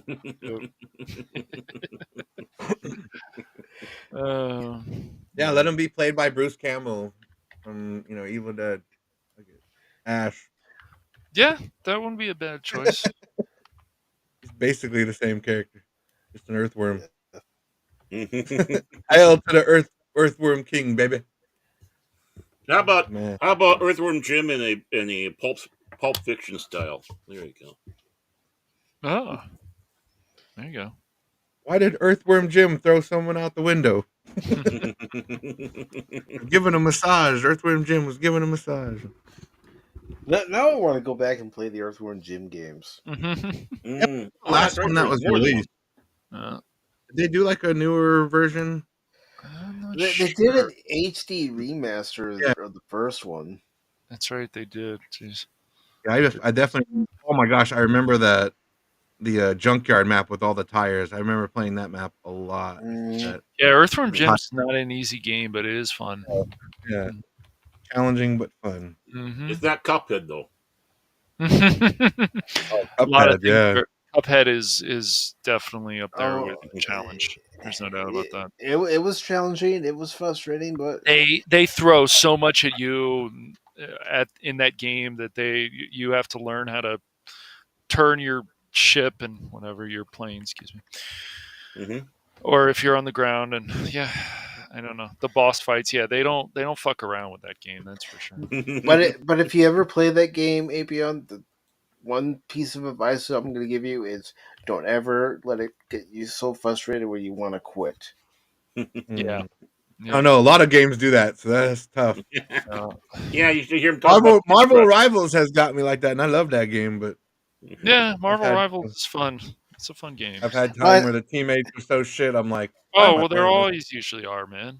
Why am I doing this? Sometimes. Why am I the only one trying? Why am I the only one trying? Fighting? I'm always out here fighting like 5 people getting. You guys want to give 110%? Nope. Oh shit. I'm like fighting for my life against 5 guys on the point. I die and I look around and there's none of my teammates in sight. I'm like, what are you doing? Or the maps aren't that big. What are you doing? Here's what's frustrating too. Not just in Marvel Rivals, but in other games like it. Oh, yes. Where you're going out, you look behind you, and your other teammates are just standing there doing nothing. It's like, come on. You want to win this fight or not? I'm one of the guys who's usually standing around in the back going, huh? Control Alt Delete, is that what I hit? Oh no. It's yeah. Who's your main on Marvel Rivals, Cash? Right now it's been Punisher. Why am I not surprised? Punisher's pretty good. He's pretty good. Yeah. Psylocke is not bad either. Spider-Man is one of the harder classes to master. So He's so tough to use. he is. I You see have to be a people do swinger. good things with him. I'm just like, how? Yeah, swinger, nice. I see. Zing. Yeah, Yes. Spider-Man feels more like a support character because, of course, in that game you're going out by yourself and trying to kill people in the game. In the game, Yeah. but no. Yeah, or Uh, how about when you're playing as one of your favorite characters, and you're racking up some good hits, some yeah. good kills in the game, and then because everybody's seeing what you're doing, they start coming after you. They forget about everybody else on the team. They want you. Oh yeah, I They do that all the time. If I see someone's like carrying the team, like a super hard carry, you're my main focus now. If they I take also you out, the whole team crumbles before you. Mm-hmm. Go ahead. And before you know it, it's That's it, man. Game over, man. It's game over. yeah, comic. We'll have to talk some more again soon, man. It's always good to see you around, dude. yeah. It's been a while since I've been with him, been around him. Yeah, we're trying to. I don't know. Unfortunately, Apy0n, we're always going to be I in these wasn't sure with him cultural last wars night. with people because it's just even Fifth Element. Like there'll be people like, I don't get it. Okay, well, what don't you get? I don't understand this That movie. movie is so basic and simple. It is, Mm-hmm. but there's Like I people out love it. there I who love go, it, I but don't it's get it. basic. Yeah. I don't How get do you it. not get it? The power of love saved the universe. It's this. That's Right. it. Yeah. That's where you had a simple plot that was a great story. Yes. Mhm. You don't need to have a complex plot to have a great movie. Good versus TV show. evil. Every Right. 5,000 years, evil returns, and there needs to be a fifth element standing there. The movie explains it. Mm-hmm. We can't get more interesting sci-fi like that anymore. We just can't. Like No. people are just refuse to be like, look, we have the blueprints. Let's use the blueprint. Let's use Mm-hmm. these blueprints that people have used for years and years, and let's just go from there. And then bam, bam, bam, bam, bam. We'd probably start having a lot of really good stuff, but with sci-fi, but they won't Mm-hmm. do it. They won't do it. It's like, okay, well, we have this. I mean, even I don't know if you guys know this. There's a new series coming out on CBS, Watson. We've got a Black Watson. Okay, but are we just recycling stuff again? Didn't Lucy Liu already do that? Yep. Yeah, she did. With the Sherlock. Yeah, Sherlock, right? Sherlock. Yeah. No, it was called something else. I think the Lucy Liu. Elementary, I think. Elementary. That's it. Elementary. Yeah. I mean, it gets so Yeah. confusing now. Yeah, it does. And so I think they're like, oh, we're gonna do something else. It's like we're just recycling this again. I don't know. Well, yeah, I mean, Sherlock Holmes is great, but you don't need to keep on No. bringing it into the future and doing these swaps and all that. I mean, I'd rather see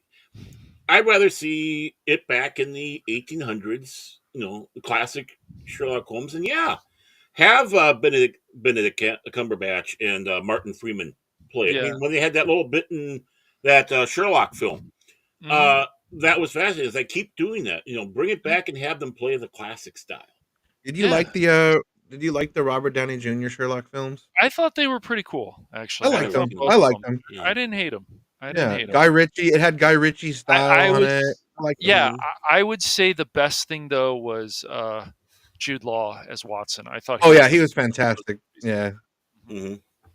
Yeah, I'm I thought just they like did a you guys pretty are good sick job. of seeing the Joker all the time. I'm sick of seeing Moriarty all the time. I get that. No, I get that. I understand that. Dude. Even in League of Extraordinary Gentlemen, he's the villain. Yeah. Boy. Moriarty. I've only seen a few scenes of that movie. I've never watched the whole film. It's a good movie. As much as Sean Connery hates it, I think it's fun. It's kind of got the Guardians of the Galaxy formula before Guardians came out. Like the whole gather your squad of misfits and then fight this power. It has its moments. It has its moments, but the CGI looks terrible on the Mr. Hyde Dr. Jekyll thing, but Did you guys, speaking of films, did you guys ever push yourself to watch that Tom Cruise Mummy film, that remake? No. I watched it. No. Yeah. Did you? It's, Okay. It's a pile of shit. Mm-hmm. I figured it is. And of course, at the end, we find out that Ra was L. Ron Hubbard, and all that stuff. And at the end, we find out that the whole movie is pointless because if Tom Cruise would have let her kill him at the beginning, the same thing would have happened. he would have became the Mummy, just like the end. So basically, all the movie is delaying the inevitable, because if he lets her win, like if she gets what she wants, she dies and he wins. It's Yeah. the What's stupidest your thing ever. It's so stupid. what's your feeling, Apy0n, about Batman versus Superman? Did you watch the Snyder cut version? Like Oh yeah. Oh yeah. yeah, Jace likes that movie so much, and every time I tell him that, hey man, I have problems with fuck you. Mhm. Well, that's I always li- his answer. I like a little bit of the Doomsday fight, but like I the like the fucking Batman and yeah. Superman fight. That's the only thing I Yeah, really care Batman for. in the warehouse is the best scene, like in the entire Snyderverse. Like Batman People beating up those people in that warehouse. That's peak Snyderverse for me. Loved it.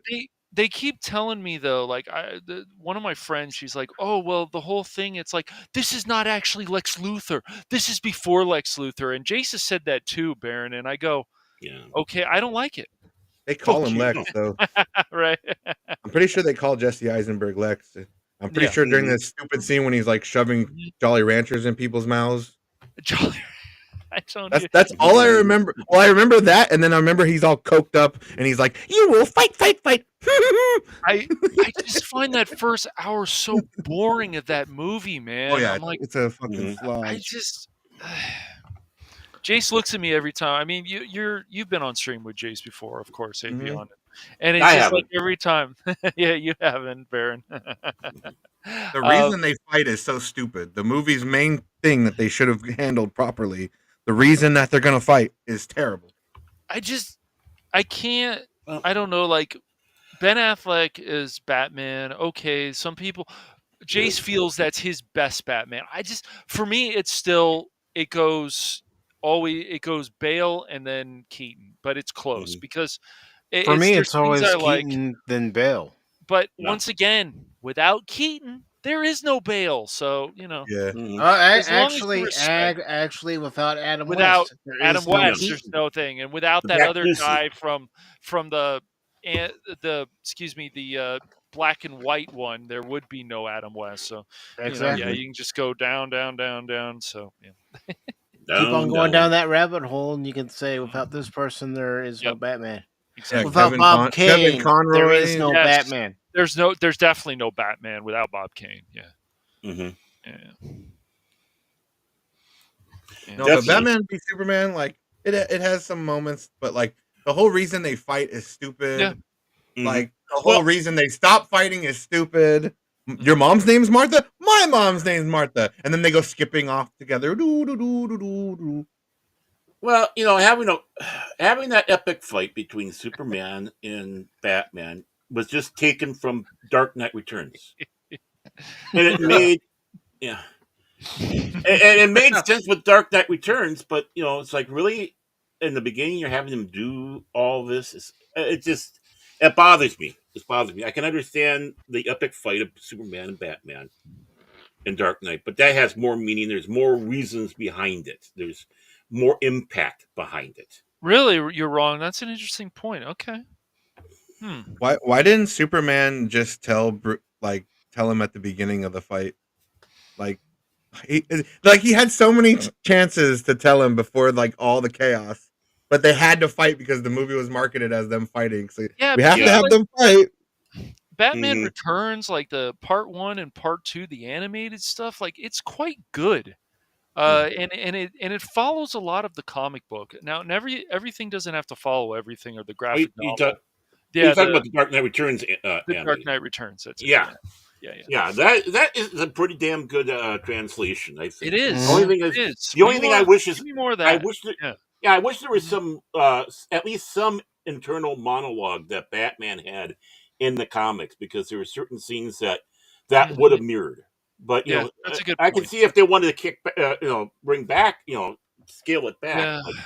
Like, Year one was good too, man. Year one, the animated one was good. It followed a lot of the graphic novel too. It's just, we need more of these people. Just these people, no, but we need more of the.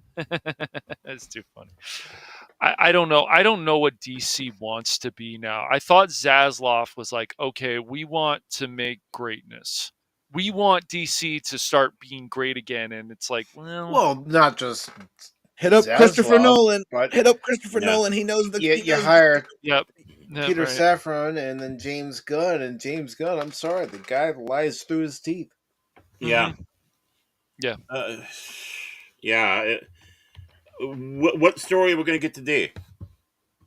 Well, there actually isn't a script for the Batman Part 2. We don't have it yet. And then Matt Reeves says we've been working on the script for Batman Part 2. And then, like you just said, Baron.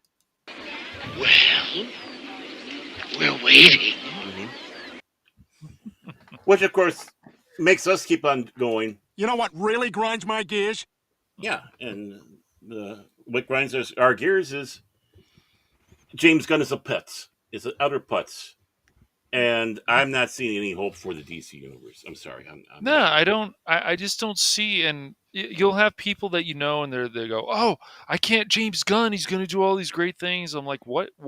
And then they'll go back to the whole thing. Well, I thought that way at first. Yeah. Mm-hmm. Yeah. I just he hasn't proven anything. It's the same thing with Neil Druckmann or Neil Cuckman or whatever you want to call him. It's the same thing. It's like you get a higher position and then you want more of your agenda being pushed and stuff. And that space game that they're doing, yeah, it could be fun. But you look at that character and just like a lot Naughty of Dog, they need Amy Hedlund. They're nothing without her. They're nothing without her. They're nothing. And yes, she's the whole reason they were successful. Like I'm convinced now with her gone and Neil in charge and seeing what they're doing. It's like so she did all the work and you just took the credit. I see that you're the Kathleen Kennedy of Naughty Dog, aren't you? You were the coffee runner, Neil, and now you got this shit. You failed I up agree. When he had less power, we saw what they were. We had Uncharted 1, we had Uncharted 2, we had Uncharted 3, we had Uncharted 4. Even Lost Legacy turned out well. I think Amy Hennig might have been gone, but from there, and then we have The Last of Us, and I'm like, okay, this is cool. Other people have mixed feelings about the ending because they're like, well, so you're telling me he's got a. Well, I better not spoil it. Actually, yeah. I know it's an older game, but I better not spoil it. Especially with the TV show and stuff. Yeah. Well, we do have the spoiler alert. True, but the thing is, even the TV show, they get some things right. But when Neil said, "Oh, we're going to change things that we don't think are going to work on the big screen, but worked on the game," I'm like, "Are you kidding me? Come on." Certain things you just can't change because they're just so much better in the game than what you guys are coming up with. Mm-hmm. I still think in season 2 that they're going to be like, nah, we're going to keep Joel alive. We're going to find a way to keep Joel alive. Yeah, I know. Nah. The Abby stuff is happening because she's in season 2. So do you think Neil would do that? Nah, he's going to go through with it. He's going to go through with it. He's going to piss people off, and he wants to see their reaction. He wants the mob. Of course, he wants that mob reaction. Yeah, of course, he does. I'm nourished from your hatred. Yep. And all the media, IGN, all of them, they're just ready to pounce, man. They're ready, dude. They're like vultures. They're ready to pounce on the fans. It sucks that Ellie is the villain now. Like that is a spoiler, but I'll just say it. Like ridiculous. In Last of Us Part 2, she's the villain. Without question. They have her kill dogs. They have her kill a bunch of dogs, and then they have fucking the other chicks like taking care of the dogs, and you can pet the dogs. Then Ellie's fucking stabbing them. It's like, what are we doing? What are we doing to Ellie as a character? Why are we doing this to her? And if people go, well, Ellie's a lesbian, I'm like, yeah, she's always been a lesbian. Like that, they built that up. So what? But she was always that's the least of her problems. That's the least of her problems with her character. The dog murdering, the nonstop, incessant need for revenge. Mm-hmm. Like I was about to spoil more, but I'm not going to say all that. Oh, please do. We'll see how fans. We got a banner for that. Yeah. Like she loves playing the guitar, and then fucking things happen. She can't play the guitar no more. Yep, I'm sure. Yeah. Can't play the guitar. I don't know. A lot of these decisions are crazy, and like one of the weirdest things I'm curious to see is what is going to happen to Ubisoft. They used to be such a great company. They really did. Oh yeah, from I think Splinter Assassin's Creed Cell. Shadows might be Watch the Dogs was end. a good game, but they were just, they just started going down a bad path. Too much of the agenda and going out and insulting Japanese culture. And I know people want to argue with you on that, but really, They chose that's to what put they're hip hop doing. music. They Yes. chose to put hip hop music on Yes, there they do. when the Black Samurai fights. That's some fucking bullshit. Yep. Mhm. It is, man. Like, I want It them to is. explain that. Explain to me why you, in your mind, thought hip hop music for this character was good. I want them to Because try to say something that's not racist. You want to know why? Yeah. You want to know why? It's because they're pandering. Yeah. Tell me it's not racism. Like, Well, so if all the character was pandering any ends other up- race, you wouldn't have put hip hop there. If it was any other race, you wouldn't have put hip hop. Come on. You knew what you were doing. And that's just it. Every time they try to pander, right, it ends up being exactly the opposite. They are being how can I kindly put it? Kind of, they have the mask on over their racism. Yeah, they do. I agree. Yeah, it's like this is where they start oozing out with that, and it's like no. This is not good. It's like you don't pander. That's how you make horrible characters. That's how you make stereotypes. That's how you disrespect entire groups of people. So can we talk about Dragon Age: The Veilguard then? Because that's Go ahead. that whole Go ahead. You're the guest. You're the guest. Aaron, that whole game is a video game, or is a DEI message disguised as a video game. Oh yeah, I know. It really is. The ultimate example is Veilguard. Like Spider-Man had a lot, but there was still a game underneath. Veilguard, there is no game. There is no game. The writing's such cringe too. I've seen stuff they put out there, and they're going through these things, and okay, we got to do some sort of push up because they misgendered the blue horned lady or whatever. Yeah. And I'm sure that like Jace is right, like the combat is decent and so on, but the writing, like gets you look at it, repetitive, it's just of course. For 10 hours, I am 10 hours, transgendered. that combat's fun for 10 hours, but when the game's 60 hours long, shit starts to get a little wee bit repetitive. Or maybe not, especially 60, with the probably pandering. like 30 to 40. Oh my god, the characters are so terrible. Some of the worst written characters ever in fiction. Like Tosh might be the worst character ever, like ever as any video game character ever. I've never hated a character more. I've never had a companion more in a game where I go, I'm going to do whatever I can to make this character die in any way. And then I couldn't even do it. She still lived because I did her loyalty quest. No! And I'm like, oh, I should have not done her loyalty quest. Why did I have to complete everything? Why am I doing? Why are you alive? Why did you live? Her entire plot is about her bickering with her mother about her being trans. That's it. She's literally a dragon hunter that breathes fire, but that's not interesting. We're not going to talk about that. No, we're going to talk not about at her all. being transgender. I don't give a shit. She's literally a fire breather in a world where nobody else does that. Can we talk about that, please? Yeah. Mom, I have breasts and a long schlong that slides, goes. That's basically it. You're not even wrong. But hey, at least because of that game, we can make stupid-looking characters with our creation tool for free. So. You like some of them I made their cash? Yeah, I think they're pretty good. I gotta. Unfortunately, we can't put them on here. You know what people should play is The Sims. You want good-looking characters, but no thick story or anything behind it. Go play The Sims. You can make your own person there, and they could walk around a house and cook shit. I don't know. Yeah, there is some agenda crap in there, though. Oh yeah. Oh. The Sims 4. Oh yeah. Sims 3, no. Oh, the new Sims, yeah. 4 does. 4 does. But I think they got even The Sims isn't safe. Even the Sims aren't safe. Sims is not safe. Well, I do have a clip. Yes, I'll admit it is a little political if you look at it that way, but you know, it's correct. It's correct. The hell you say? We're gonna stop woke. Woke is bullshit.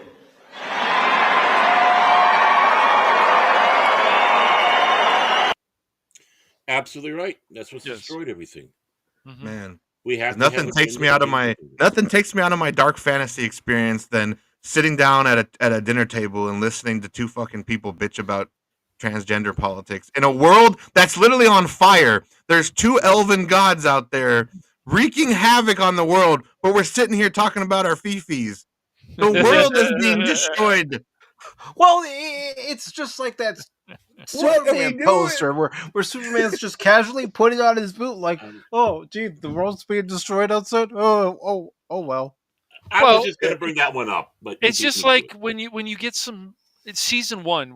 We'll use anime as an example. Season 1, you get a very good story. Say, is it wrong to pick up girls in a dungeon? You got this whole story about this character building up. Then season 2, it's like, why are we trying to push the little rookie, the main character in this show, to be going to a whorehouse with this stuff? And you're just like, what are we doing with this shit? This is really weird. And then like some of the episodes, like this episode should have been earlier than this one.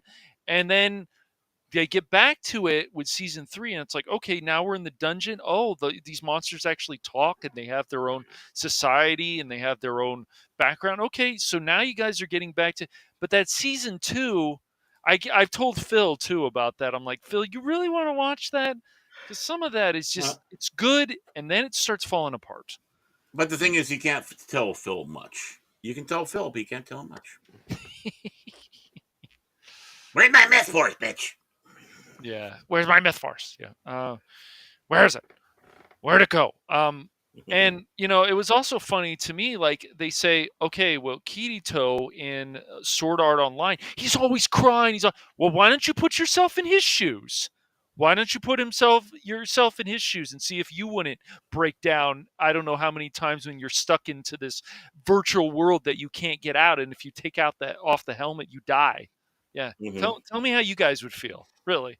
Right. Well, I mean, honestly, they want to have that sensitivity or whatever with men, and now you're showing it, and now you're bitching about it. That's right. It's like, make up your friggin' mind, and the thing is, it's believable in that sort of. And you're absolutely right. What would you do knowing that this is a world where you're playing a game, but unlike others, you're going to die. That's right. You're stuck there. That's you might, and you know, as it goes, being in that comatose state is taking a toll on your body. So you might die in the real world, which will zip you out anyways. Exactly. It's like, yeah, I mean, it's a fun anime, but that very heavy sword of Damocles hanging over you at any moment is still there, and it gets you. It gets you. It does. And it's not one of those that's like, like Voyager always had that problem. The other ones where it's like, oh, you almost had it. Nah. Yeah. Oops, you almost had it. No, I mean, it's the quest. When the creator tells you you're trapped in here, and if you try to leave, you'll die. And it's like you hear all these people and what's going on. And then when their friends die in the game, and then they're probably dead in real life, you're not always 100% sure. Then they oh, well, I'm going to kill myself in the game. In the game, YouTube. You fucking. Anyways, but no. Cash has some issues, folks. We don't blame him. Well, no. Baron does that too. Freaking YouTube. Yeah. Anyways, well, but I started doing that after you. You started doing it, so I joined it. Oh, that's right. Good. I'm giving you credit, man. I'm giving you credit. Yeah, but it's for once. Yeah. Okay. The dark themes in Sword Art Online, especially in season 1 and season 2, I know it ends in a cliffhanger, and I know Phil's always like, I want more Sword Art Online. I want more. I said, well, go find it. I said, all they're unfortunately doing now is games. So yeah, they're only doing games, which is a mistake. They should continue on. I mean, really, honestly. Yeah, I don't know. Maybe something will change. Maybe they will. I'm not sure. Maybe not. Maybe not. Yeah.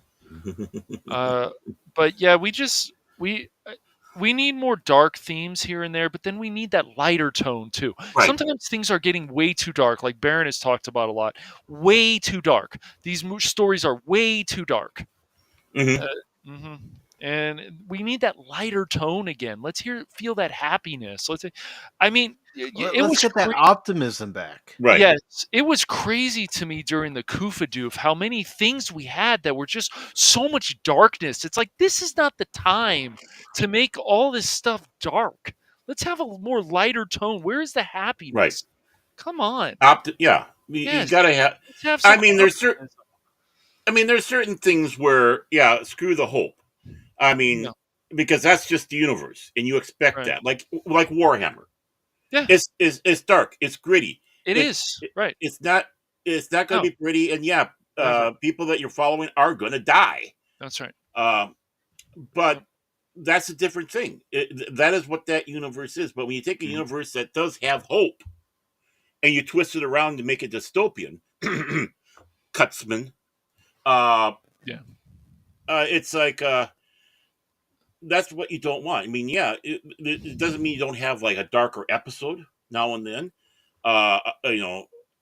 You have your ups and downs, and what does that do? It builds not only the universe and the story, but the characters. Yeah. Think about the shows we have: Silo, Fallout, Last of Us. Mm-hmm. You see a theme here? Yeah, seriously. Oh yeah, dystopian themes are uber in now, but at least Fallout was fun. Yeah, it was. I mean, The Walking Dead wasn't about an apocalypse, and that shit was on for like 10 years. Yeah. Yeah, they still are trying to reinvent the wheel, though. They're still trying new things, and they're changing the way the zombies move, and people still, of course, like, Rick and Michonne, how they ended it. It's like, wow, if that's the end, that should be the end. Okay. Yeah, the last I one can I go with watched that. was Daryl Dixon, and they tried to bring in burners, which are zombies that they burn you at the touch, which is kind Those of things are- interesting. yeah, they kind are. of interesting concept. Yeah. They touch you without even scratching you. They can burn your ass like a fire ant. Yeah, I liked where the rebels or the enemy or the military, they were using the zombies for different things and attacking people. Like, they're trying things all the time, and that's why it still works. And that's why people are still going to watch this, and that's why the ratings are still going to be good. They've dropped some, of course, but Daryl Dixon is still a quality character, and if they ever kill him, oh boy, the pitchforks and the torches that would come out. Oh, especially now after all he's lived through. Oh, Yes. hell no! Yep. All that he's made it through. No, That's right. No, Exactly. you can't do that. Oh, right. No. But yeah, you got like 28 years later coming out. So yeah, the dystopian shit is still very popular. People is. like to watch a fucked up world. It's like now reality's kind of mirroring that. It's kind of getting too close. Yeah. Like, And if that where's the Warhammer happy- series with Cavell will be good, Yeah. or, I hope it is. I hope it is. I hope. I mean, with him in Amazon charge lets of it, him do a lot of stuff. Yeah, let him do a lot of things. Let him be, and let him do what is needed for that show. Exactly. If you don't know Warhammer, I mean, I just love how everybody has taken that shot back to Warhammer, saying about the Custodies. Yes. And say, good, you're getting that message. You don't mess around. Well, with even Warhammer. when the original creator comes out and says, no, the original Custodies are not women, they're men. Right. Yeah, if you want women, here's 1,000 women characters that we made. Like they do exist. They are there. They're just not the ones that you decided to make yours. But yeah, that's the thing. It's like there isn't any women characters. Like, yeah, there are. You're not looking hard enough. Right. Well, they never want to look hard enough. No. Well, more importantly, they don't. They care. being the ones that are speaking out. Right. They don't care. They're not, Activists. they either have never been interested in it and never will be, or you do have some wackos that are in the hobby. But I tell you, one of the most based group of fans out there is Warhammer fans. You don't mess around with this. Yeah, I can see that. And the thing is the Warhammer fans, they again, like everything else, they run the gamut. You have liberal, conservative, middle of the road. Right. You have men, primarily, a lot of men, but you do have women, and they don't want it messed up. It's like, how dare you go and do this? So it's just one of those things where, yeah, it's a diverse group of people, but they are all based on, this is what Warhammer is. If you don't like it, go somewhere else. Yes. Or create your own thing. Yeah. Right. Exactly. Which would fail because they have no concept of. No, because they're going to miss everything. Like, your character dies. I mean, we've talked about this 1,000 times, and we'll talk about it some more. It's like they miss all the different points of these characters. It blows my mind still. Every time I see characters like Lee, it's like, okay, we want to make this push for minority characters. Fine. There's the blueprint. Lee from The Walking Dead. Clementine from The Walking Dead, Alex from Half-Life. Mm-hmm. This is the blueprint. Go with this. And so Ivanova from Babylon 5. Yes. And Lita Alexander from Babylon 5. Yes. Well, I mean, think about how yes, it was with Spock and McCoy. They were logic and reason. That's right. For Kirk. Mm-hmm. Exactly. I mean, you needed that triumvirate. Everything came down to the end of what Kirk was going to do, but how many episodes where you see him listening to the argument and you know that the character is going, okay, okay, and whether he takes what they said or not, it was still his decision, but he still had counsel, and that's the important thing. Mm-hmm.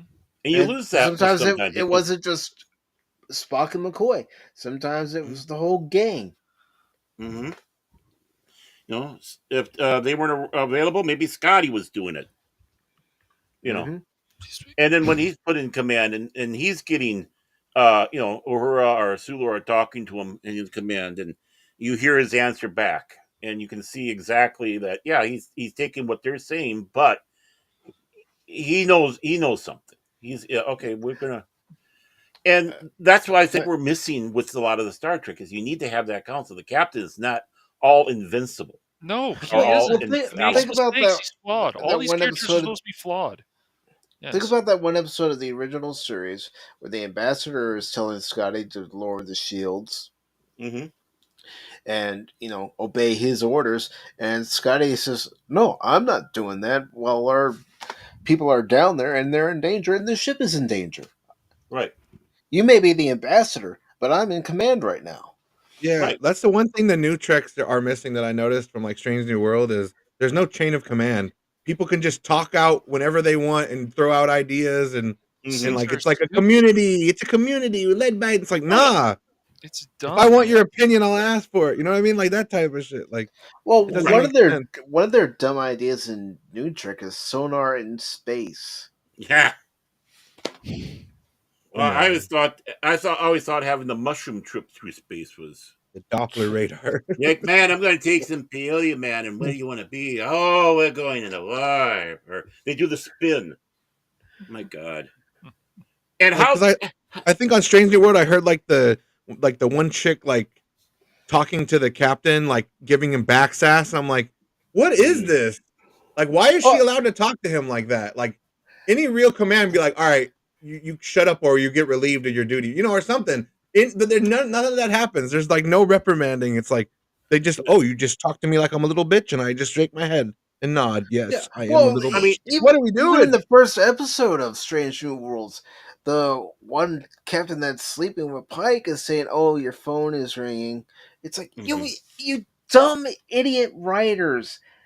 She's a Starfleet officer just like Pike. She wouldn't be referring to it as a phone. She would be saying your communicators. Yeah. She calls it a phone too? Oh no. Yeah. Or something like, oh, that sounds like they want to get a hold of you. Yeah, your cell phone's vibrating. Doesn't that just sound like a Star Trek line? And then, it's Pike's house, and it looks like he has a flat screen TV on his wall. What the? Well, the problem with Star Trek and the problem with all the sci-fi shows, a lot of this other stuff, DC, where is the good banter? The woman says one thing, the man says another, then the man says something back to her, then the woman says something. Like, even if a character's like, hey, nice ass and stuff, you go, shut up. Things like that. It was funny. But that kind of dialogue now is like, no. Answer is man stupid, woman explain, make man smarter. That's all the banter you get. Man do dumb thing, woman clean up mess. That's right. And you can't even have a man flirt with a woman or a woman flirt with a man and have it not mean anything more than sexual relations. They could just be flirting with each other just to get one another's attention, but doesn't mean that they have any sexual interest in one another. No, I mean, there's many relationships where the two people are married and they're happily married, but yet they have a flirtatious relationship and it goes nowhere beyond that. Mm-hmm. Yeah. Nowhere's beyond that, other than maybe a friendly hug and maybe a friendly kiss on the cheek or something. Mm-hmm. Right? Especially when it comes time when one's grieving, so you kind of give them a kiss on the forehead and tell them everything. I'm here for you. Everything's going to be okay. And it doesn't end up be them being in bed, right? They're partners. They're Mm-hmm. partners, in their job. Uh, uh, they see in each other something that their respective spouses don't, because they try not to bring their their work home, so they don't see that side. But but she sees, they see each other in that, and they know how to have each other's back. That's the type of relationship you need. You Mm-hmm. don't need to have them constantly jumping into bed with each other. No. And usually, when you had shows where you had that banter, and they do consummate that relationship, and that destroys it all. That destroys all that was between those characters. Yeah, it does, Mm. because where are we going to be able to have any more buildup? Right. I mean, Get Smart. I think it was the biggest mistake that 99 and Agent Maxwell Smart married. I know you're That took away a lot right there. Moonlighting, it ruined moonlighting when they hooked up finally. I don't know if it killed the show, but I get it. I know. I I think didn't say it it's killed it. I think it yeah, ruined it. It's yeah, two different things. yeah. I mean, who's the boss? That worked so great. And when they knew they were coming to an end, that's when they finally consummated that relationship. Yeah, Mm-hmm. makes I mean, sense. well, let's face it. At least in Next Generation, you were told that Will Riker and Deanna had a previous relationship, so you knew as the series went along that at some point they may or may not get back together Right. because of And that they're prior relationship.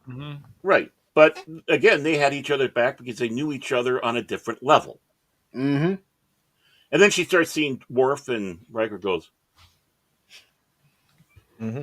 But they knew how to keep it. Well, They knew how to keep it professional. yeah. They can still they be around each other and still do their jobs. Right. There's yeah. on duty and off duty. Yeah. And then that's when you can see the more of the shields go down. If the two main characters are going to get together, there has to be more to it. Like with Kirito and Azuna or Asuna or whatever you want to call her, when those two got together, boyfriend and girlfriend and so on, they were still building more. There was still more going on with her life and his life and things that he's dealing with, and he was pretty much more of a social outcast. And But it, Well, again, like Baron said, was. when it came to who's the boss with Angela and Tony, Yeah. how they got married at the end of the show, that's how it should be done. Right. Build it up in the last season. Mhm. Sprinkle little hints here and there leading Yeah. up to it. Yeah. Some But dates. build it up, and then when it comes to the last show, let the characters get married, and then let the fans speculate all they want how the relationship ended up. Right. Like Batman Exactly. and Catwoman. But Paris and Belana Torres, that makes sense. They're out there somewhere. Yes. They clicked. They don't know if they're going to get home. So hey, we got to keep ourselves going. That makes sense. Even though I didn't like Voyager that much, but Right. that made sense. Yeah. Cisco and his love interest that he had. Yeah, Cassidy Yates. Yeah. I mean, that works right there, and he Yeah. even moves into other franchises. It's not forced. It's not. It's not. Hey, let's take this innocent relationship and let's dirty it. And I'm a dirty old man. So when I say about dirty, I'm not being snarky about it. But it's like, yeah, but it does dirty the relationship because it ruins that dynamic that those characters have. Okay, I got a question. I got a question for you guys. What's your favorite husband and wife duo in media? Like it could be a TV show or a movie. Husband and wife though, and they're married in the thing. I'm going to pass McMillan and wife, and I'm going to try to think something else there. Husband, wife. Oh, Heart to Heart. Yes. That you beat me. Yes, that's a great choice, dude. Yes, Heart to Heart, man. Heart to Heart. That's a great marriage relation group. Well, it reminds me back of the like the Thin Man, where you got the couple and they're doing the mysteries. Yeah, heart to heart. And there's humor, and it can be lighthearted but serious. And yeah, Robert Wagner and who was it again? Okay. That was the co-star, Robert Wagner, and I got a mail block on her name, but yeah, and they worked well together. And you had Bosley.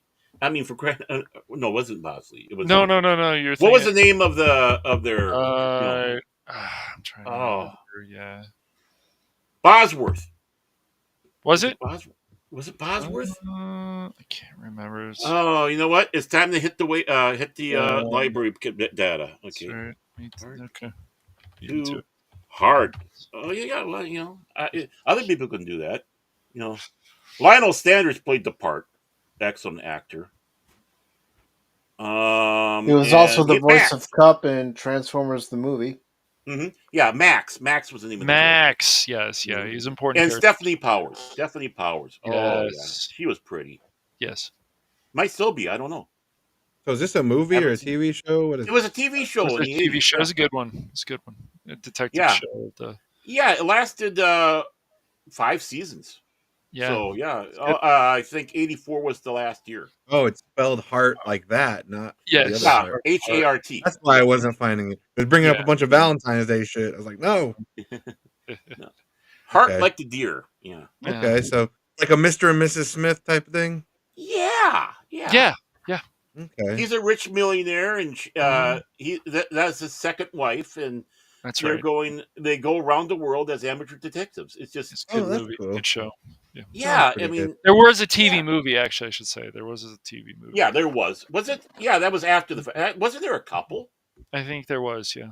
Yeah. I think one of the shows that really handled like the two main characters getting together and then having them do interesting stuff as a couple was Chuck. I don't know if you guys have seen that. Chuck is a good show. I would also say Chris. Chuck is fun. Coach. I think Coach handled that well too. Yeah. Oh, and, there was a slew of movies actually from 93 to 96. 1, 2, 3, 4, 5, 6, 7, 8. 8 movies. I mean, really? we gotta you gotta put I Love Lucy up there. I think. Oh yeah, well, Lucy. Well, I mean, technically the couple in that would be Ethel and her then. They were really good. More of a duo. Yeah. What about Alan Peggy? He spends more time with Ethel. Yeah, Alan Peggy definitely. Yeah. Oh yeah, that's the perfect duel. That's the perfect duel. You're always hoping though Al's gonna get a win. Sometimes he does, but most he of the does time, get a win now and then. But it's, now and then, just to keep him going. To keep him going. All hail Al Bundy. What the hell you say? Oh man! But but thinking into that more serious, other than sitcom though, Power Couple.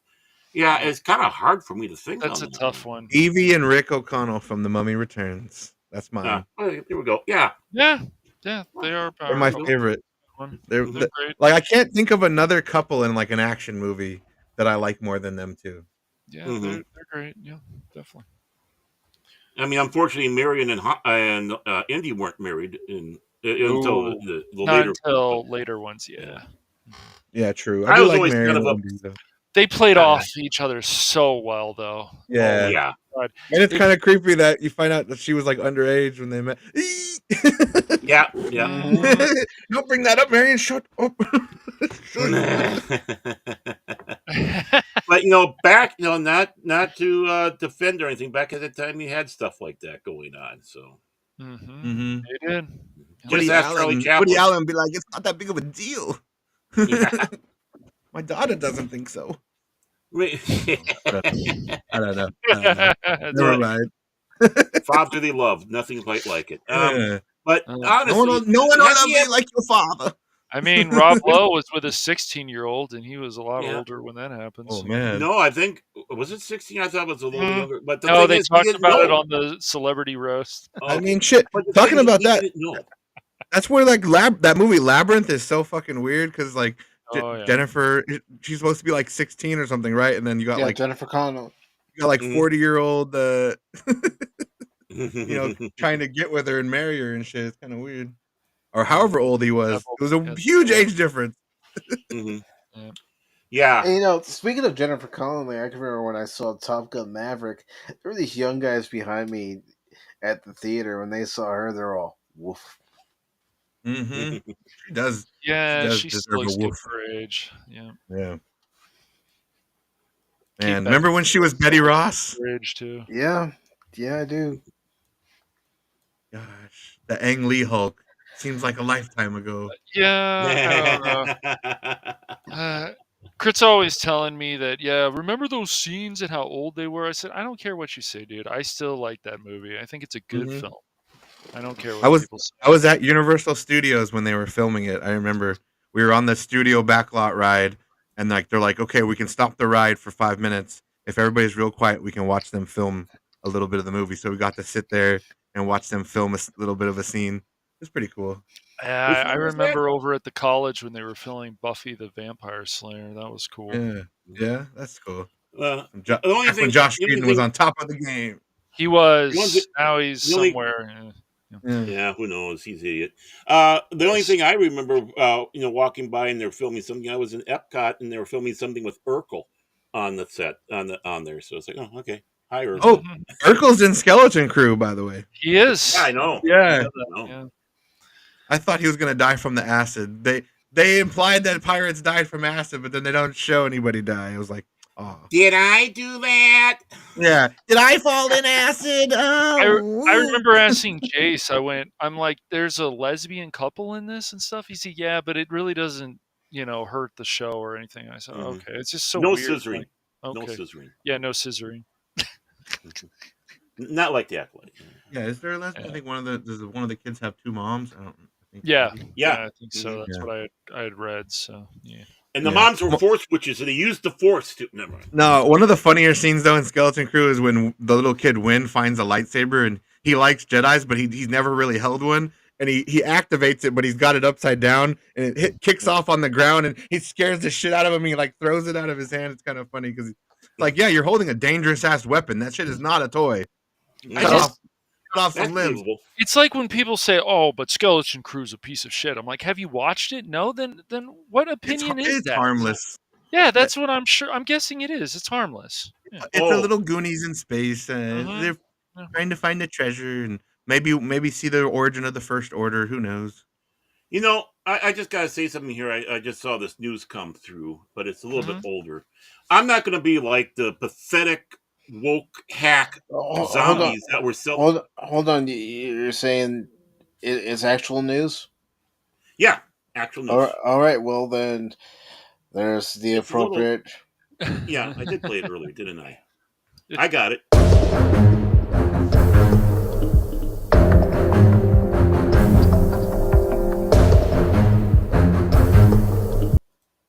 Okay. Unlike the leftist, mindless, drooling, moron bullshit people out there that celebrated James Wood's house burning down, celebrated Mel Gibson's house burning down, and saying good about it, and people who are professors that are saying this crap. Mark Hamill's house burned down. And I have nothing but sympathy for him. Yeah. And his family. Yeah. I mean, despite all the things he's said about it and all that, I don't hate him. I don't hate the man. No, he's just ignorant about things, man. Right. I'm disappointed. Yeah. I might not necessarily like him for what he sat back and said. Right. But, I'm sure all the memorabilia and other stuff that he had in his house that through the years of playing Luke, doing the Joker, maybe stuff that he had with his relationship with Carrie Fisher. Conway. Carrie Fisher, Conway, Harrison, all that stuff. I mean, but obviously those are possessions. A lot of stuff can't be brought back. But I hope him and his family got out and they're safe. And my sympathies to Mark Hamill. This is terrible. Nobody should have to go through what everyone in California is going through right now, losing their homes. Reading the other day, love her or hate her, Paris Hilton being on a live TV interview, and during that live TV interview, what did she see? Her own home burning down. How Right. heart wrenching is that? And you see your own home burning down. She's been saying some smart things recently. I was like, I always thought Paris Hilton was just a dingle dork. Or whatever. Apparently, like a lot of that was just to act for that show. Mhm. Like her and Nicole Richie. Like I think Nicole Richie even said too. Like they made us Yeah. act dumber. She like said in an interview one time. She's Yeah, like, because we're not the smartest, but we're I not that actually dumb. heard her on the news recently, and I was like, wow, what she's saying about this facility and stuff sounds horrible. Yeah. Yeah, and in the thread that they had that report, boy, are they savaging him. But you know what? No, he's still a man and he still has a family. I mean, again, let's get over it, folks. If you're Yeah. going to be better than them, be better than them. Show them what true compassion. Yeah, what true I don't family, understand. what I don't true understand the logic. Oh, they're such a terrible person. I'm gonna be terrible too. So it's like, then what are you trying to? What are you doing? What are you trying to prove then? That you're just as bad as them? Is that the end goal? What do you mean? Exactly. I mean, I know Hamill made snarky comments like that for people's when people were having their disastrous things happen to them because he was being snarky. But still, I don't, I wish the best for his family, and I have an immense sympathy, and I feel a sense of loss because I know I don't care if they're rich or poor. These are people's homes. Yep. These are people's homes, and these are places where they've created memories. Yes. You know. Yes. So, some of these homes have been there for years. They've been passed down from one generation in the family to the next. I mean, I don't know how long he's lived there, but maybe this is the same house that he and his wife, whom you gotta give credit for. That's his only wife. She's been with him since the beginning.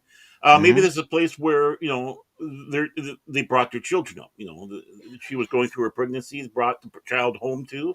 I don't know. I don't know how long he's lived there, but it doesn't matter. It was still a home. Yeah. Yeah. So, my sympathies to you. I know you're not going to hear it, and my sympathies to you, Mark Hamill. Yeah. And happy birthday to you, Tim. Yeah, Tim, happy birthday. Yeah, we sang happy birthday to him yesterday, horribly, but he deserved it. Well, we can do that again today. Was his birthday yesterday too? Yesterday, yesterday was his birthday. Yeah. Oh, yesterday. Well. How do I get a 2-day birthday? I gotta get in on that. Well, be Tim. Be more like Tim. Yeah. Still, Tim. Double the presents or what? This is for you. This is for you. Happy birthday to you. Happy birthday to you. Happy birthday, dear Tim. Happy birthday to you. And many more. Happy You birthday, live in a zoo. Mr. President.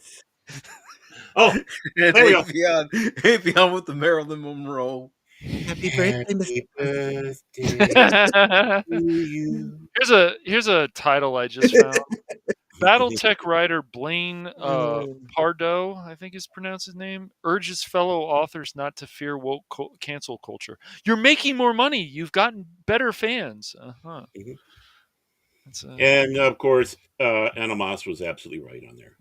Yes. Yes. Oh yeah, many homes owned by famous people have been burned down. Like I said, Mel Gibson, James Woods. I mean, I'm sure we'll start hearing more and more of it. Yeah, Oh, and I can't remember- like we mentioned earlier, unfortunately, some people perished in their homes in the fires. Right. A few, yeah.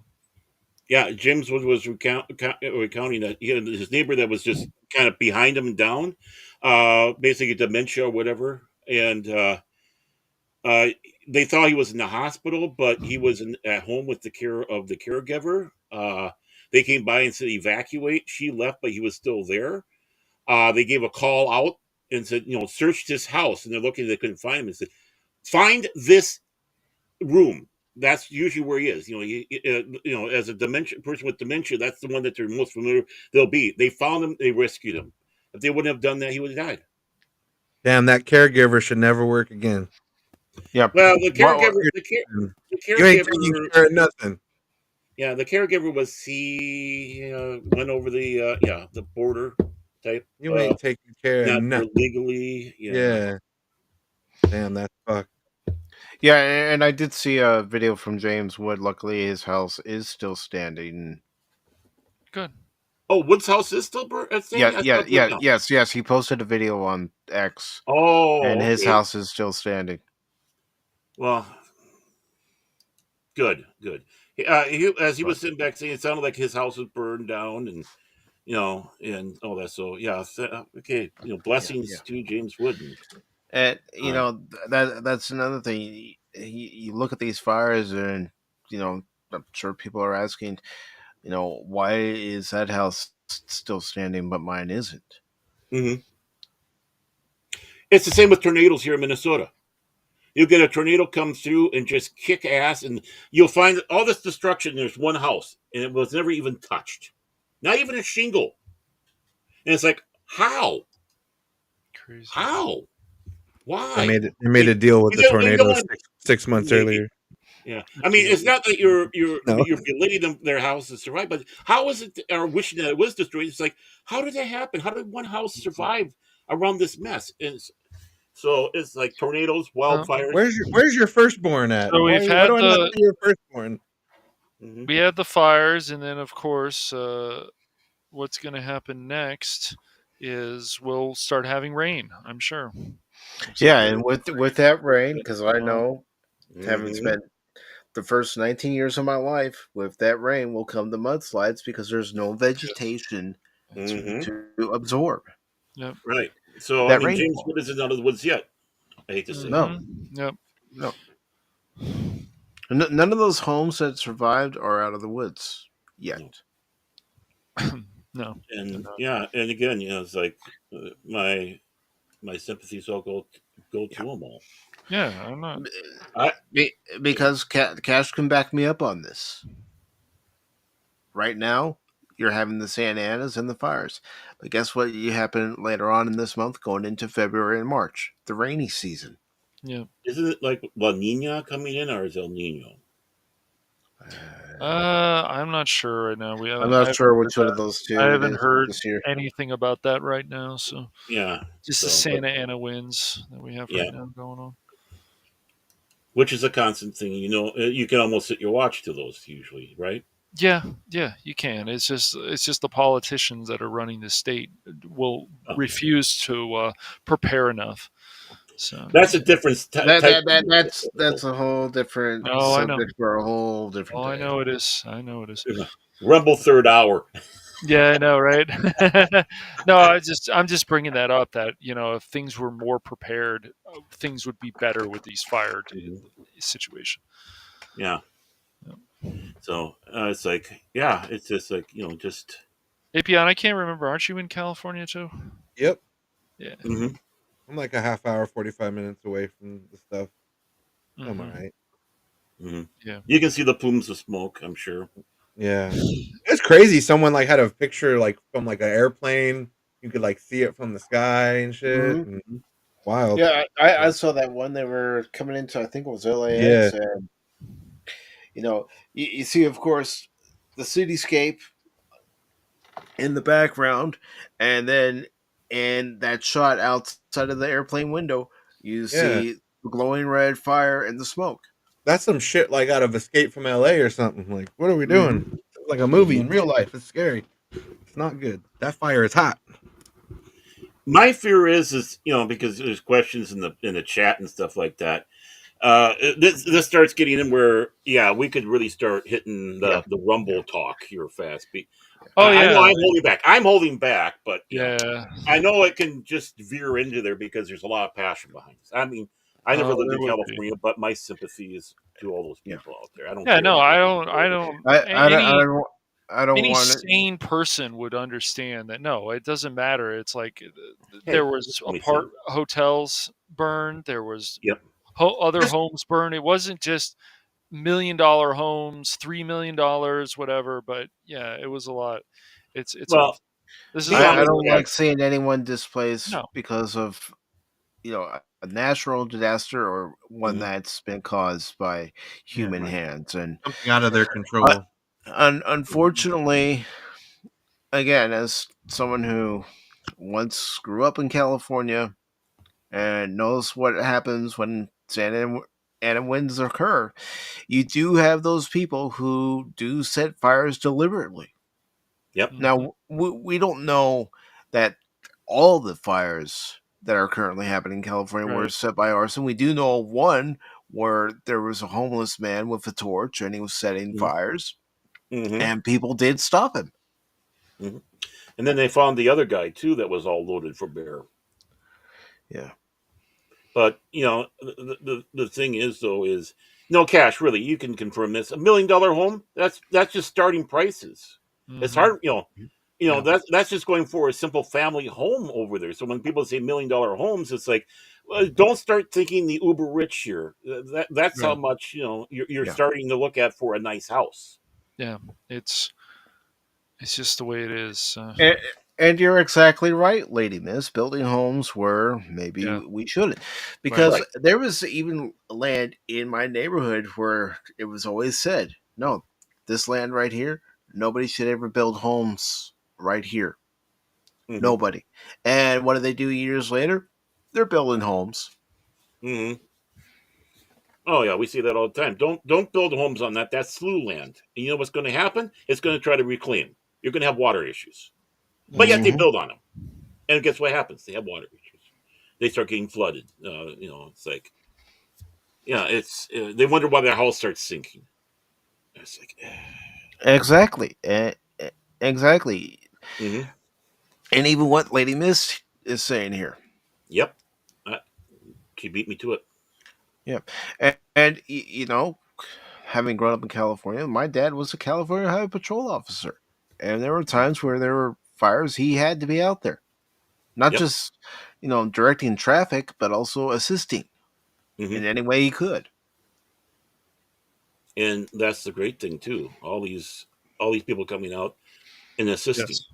I mean, it just shows the American spirit there. Just like North Carolina, it took the people to go over there and help take care. Yeah, that's a whole nother third hour of rumble right there. Yeah, I know that is. But the thing is, again, it showed the power of the people, true power of the people, the true heart of the people. Yeah, that's why I always laugh when people are like, "Yeah, well, I like making fun of California." I said, "Yeah, I get that, but there are still good people here. There are still." Good people. I love making fun of California, but you're absolutely right. There are good people. Well, I mean, excluding it's you. easy to make fun of Minnesota. There absolutely are good people in California, but having been born and raised in California, living there the first 19 years of my life, and now being somewhere else and looking at California from a different perspective, I can take both perspectives and I can poke fun at California when it needs to be poked fun at. Yeah, well, it's not hard, that's for sure. I mean, I just love poking fun at it. I mean, I have no. Well, again, I don't want to get into third hour stuff here. No, we're on that type. we are. So, ApyOn, are there any movies coming out this year that you're looking forward to seeing? Oh, I was going to ask how much you hate California, but okay, we'll go with the movie. I mean, I like living here. Yeah, it's not bad. Get used to it. I was born in Long Beach, California. Born here, so you live close. This is all I know. Yeah. So 2025 movies. Let's see what we got coming up here. Trying to remember what's coming out. Oh, the Karate Kid Legacy. I do want to see that. Happy Gilmore 2. Jurassic World Rebirth. They better not have Scarlett Johansson turn into a raptor. I don't want no Velocipaster ass bullshit out here. A fucking B movie now is being a regular Hollywood movie. No. Superman, maybe. Captain America: Brave New World. The Hulk movie without the Hulk. I don't know. Yeah, that's. Dude, what they've done to Falcon, man, the Falcon Winter Soldier, Captain America, whatever you want to call him, is just awful. Just awful. Yeah. Falcon he by himself was a pretty cool character. Even if he gets the super soldier serum, he still wouldn't be enough to beat Red Hulk, but somehow he is gonna in the movie. But okay, we'll see. It's gonna be Harrison Ford. Let me hit some weed before I get out there. In fact, that's how I turn into the Red Hulk. I take all this weed. Let's do it. Get off my plane. That man needs to retire. Stop ruining your iconic characters and taking on new roles that you don't give a shit about. I Stop got it. hurt in the Millennium Falcon. Yeah. It bit me. Don't be a bad pilot again. Yeah. Shitty ass flying. I feel like golfing. Thunderbolts, Marvel Suicide Squad. I don't know. Ballerina. I do want to see Ballerina, the John Wick. Yeah, that has and the Okay. Armless. Maybe good. That has some- Avatar: Fire and Ash. Gonna be skipping that.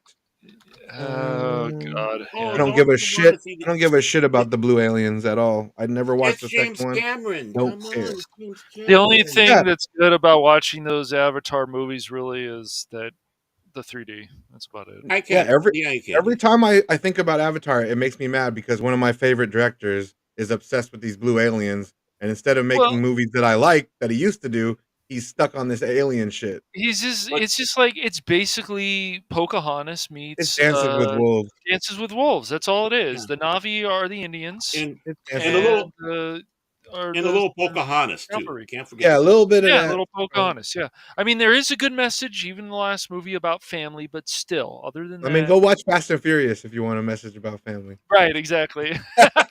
And they're It's going to like- eat he says that lasagna quite a too. bit. Make sure they're Yeah. going to eat lasagna. So yeah. Garfield, Chris Pratt is in everything. The Running Man remake. Oh, with Glenn, was that Glenn Powell or whatever that guy's name is? Yeah. I don't know. Do we need another Running Man movie? No, probably not. Not unless they do it to the Bachman book. I mean, I have no problems they're going to try to do Oh hell this, no! but It's they go gonna be back to like the source TikTok. material. It's gonna be like TikTok-y shit. Like it's gonna be all the stream. It's gonna just try to modernize it. Like right. Like the Running Man show is gonna be like TikTok views or something. Try to go viral. It's gonna be all that shit. It's gonna be so stupid. And honestly, the Running Man itself holds up. You don't need to remake it. You It is were still a Sub-Zero. Now just Zero. Yeah, I mean, really, honestly, you can take that and plop that and say this is a new film, and people will still identify with it because they obviously knew what was going to happen. This is just reality TV gone mad. Now, if you have Kardashian versus Kardashian, 2 enter and 1 leaves, okay, I'll watch it. Celebrity Deathmatch. Bring that back. Yeah. Why not? Oh yeah. Why not? I would watch that again. That was a fun show. I love that. I used to Well, love Hollywood Squares is coming back for some reason. Claymation.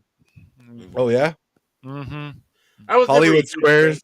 Is there even enough actors, like big time actors, to do that? Yeah, I don't like know. nobody knows any of these people. Be a bunch of people. There's still some, yeah, I guess. Harrison Ford. I want more weed. No, that's not the question. Weed. Get off my plane. Matt Damon. Matt Damon. Yeah. Matt Damon. Alec Baldwin, the center square. Bam. I swear, one thing I want to watch. One of the things I want to watch so bad is Matt Damon watching that scene in Team America of himself. I want to see his reaction so badly. He's always wanted to work with them, but he's never gotten to. So I hear really, I hear you laughed at it. Yeah, I hear you got a he did. That's what you gotta do. You gotta laugh at it. It's he laughed at it. He says, "I would love to work with those guys." Yeah. So basically, Matt and Trey said that was not the intent for the character, but the puppet came out looking like special needs, if you know what I mean. That it's okay. Then we're just going to have them just say Matt Damon. It's like, that's why they're comedic geniuses. They took a failed puppet and they turned it into one of the best jokes in the movie. But we're probably never going to have those kind of movies from them again. Oh hell no! No. They don't want to deal with all this shit. I'm sure. So. I mean, they took that big jab at Disney with the one special they did. Oh, the anniversary one. Anniversary. Yeah. Yes. Disney's going to get you. Kathleen Kennedy's going to get you. This is Bambi. Put a chick in it. Well, Cartman, make it lame. We should have found a way to put a chick in it. Make it game. I said some things. Okay, you said some things. That's basically what you want to do is you sit in a room with Kathleen Kennedy. You're like, I said some things, you said some things, but you said more things. She's from an alternate dimension. Oh, man. Yeah. It's the only thing that makes sense. She comes from an alternate reality. Mm-hmm. Oh man. The satire those guys have. The satire. I mean, Yeah, sometimes there is South no Park has mercy. gotten way too weird though. Some of the stuff they did Yeah. with Oprah was like, okay, I don't know where this is going, but yeah. The Ozempic special was pretty funny. Yeah, I heard it was. I haven't watched that one yet. I need to see some of this. Lizzo. Take your Lizzo. She's lost a lot of weight too. I thought. Yeah, she has. What happened to her body positive image? I know. Hypocrite. She's a Yeah. hypocrite. Well, she said she's not going to do this more. She's tired of everyone making fun of her. Well, you put yourself out there. That's right. And treat your backup singers and dancers better. Exactly. And don't eat Baby Yoda. Let's face it, we all put ourselves out there when we do live streams. Yes. Oh yeah. Oh yeah. I'm usually not wearing pants. I'm just kidding. I'm wearing pants. I'm wearing a bra. That's nice to know, Barry. You say baby sag. And We also got to show Baron. Actually, Mike, have you watched I Love You Man and what else? I have watched I Love You Man. I have watched Road Trip. Okay, great. We got to show this stuff to Baron on a Road Trip's a classic. Don't worry. Don't worry. There's plenty of watch parties for this year. And now you got to watch Pixels. They steal a bus from a blind school. Wait, what? Wait, what? I'm Baron. You take that back. You take that back. About watching Pixels? Yes. Why? That movie sucks. It's such a terrible film. It's such a terrible film. It sucks. It's so bad. Don't take it serious. It's insulting to all nerds out there because it paints nerds in this way that's not true. It's not. It's insulting. Come on. That's a guilty pleasure. Aaron, I don't want to put anybody through a night of me cursing for all 2 hours. Well, and they can't even enjoy the movie. Too. Of all the Adam Sandler films, I'm never watching that again. I'd rather watch Jack and Jill again. Oh, I don't know. I was amused by it. Maybe because I'm older and crustier. This is pretty much what I'm telling you, Baron. We're waiting. Wow. So you get nothing. Nothing. Yay. Oh, I still like it. Yeah, that's a well, hill. If you like it, you win. I like Charlie. That's the hill you die on. That's the hill you die. That's my next movie. I'm not covering. No. I'm not watching that again. Nope. I draw the line at Pixels. Nope. I draw the line at Pixels. Nope. Well, I guess there's no hill to die on then. Yeah. How about news? I literally won't sit through that movie again. No, you can't make me. You couldn't pay me to watch it. No. You know what's gonna happen, Barrett. You know what's gonna happen, Barrett. You have Apy0n, poor Apy0n, sit through that movie. This is gonna be what happens, Barrett. Do you see what happens, Larry, when you fuck a stranger in the ass? What happens? But you forgot the extra bonus, putting Padawannabe through it. Oh God, no! And then you want me to just shit on the movie for a couple hours with you because I'm not going to praise it. Yeah, why not? I can tell you right now. I'll tell you confidently. On rewatch, I will not like it more. See, Cash, this is how you trigger people. This is how you trigger them. Oh. I don't know. I never really cared about watching Pixels. I still haven't watched it. So. Oh, you got to see it. Do I? You have to see it. You have to see it, man. Oh yeah, he has to. Everyone else says he's got to watch it. He can't be left out. What? Come on, he can't be left out. It's 90 minutes. You'll never get back. See, I don't think Baron quite understands where the three of us are coming from when it comes to Pixels. I love Adam Sandler. Yeah, and I freaking love Adam Sandler. I'm a huge Adam Sandler fan. One of the biggest. Fuck Pixels. I ain't doing it. Kevin James as the president and having a hot wife? Come on. That right there. He already had a hot wife for like 10 years on King of Queens. I'm done. Oh, I know. No. Are you ready to me? Woo, Enough. Enough. He's always This was a shooting out of his range. You're out of your league. He did You're in the Paul wrong Blart. sport. Kevin What is it? James Paul gives people Blart like me Mall hope. Paul Blart. Yeah. Oh no! Don't ever make me watch that again either. Oh my! I'm Paul not watching Blart. it. You see these trailers. Here comes the boom. I'm like, I don't want to see Kevin James Thank you. act fat. He's just stupid, man. See, the Canadians Well, understand it. At least when you watch King of Queens, he's not just acting like a fat guy, but everything else he's been doing, like movies, all he does is act like a fat guy. I know he's a Yeah. fat.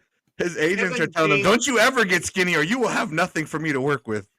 He gives me hope. He gives me hope. Did you see Kevin James on Joe Rogan? No. No. Yeah, that was interesting. You got to watch that. Actually, one. I think Kevin James has actually lost some weight. He does, yeah. Yeah, I think And he's been doing. I think he's a blue belt in Taekwondo or something like that now. that's I didn't know they let you sit on people in Taekwondo as a move. Yeah. They usually don't. Oh, it I'm says kidding. I'm kidding. season's gonna end in. It's done that before. It Okay. ends when Mike worry. says it ends. Okay, good. Yeah. Good. Yeah. Yeah, don't worry. But he's been gaining health. But the thing is he said his problem is he basically do all this healthy stuff all for 6 days, and then he'd have a binge day.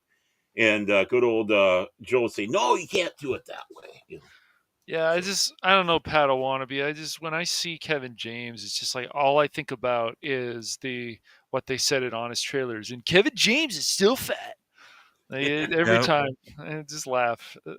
It's so funny. I'll always think of him as the awkward, nerdy guy needing Mhm. needing dating advice from Will Smith.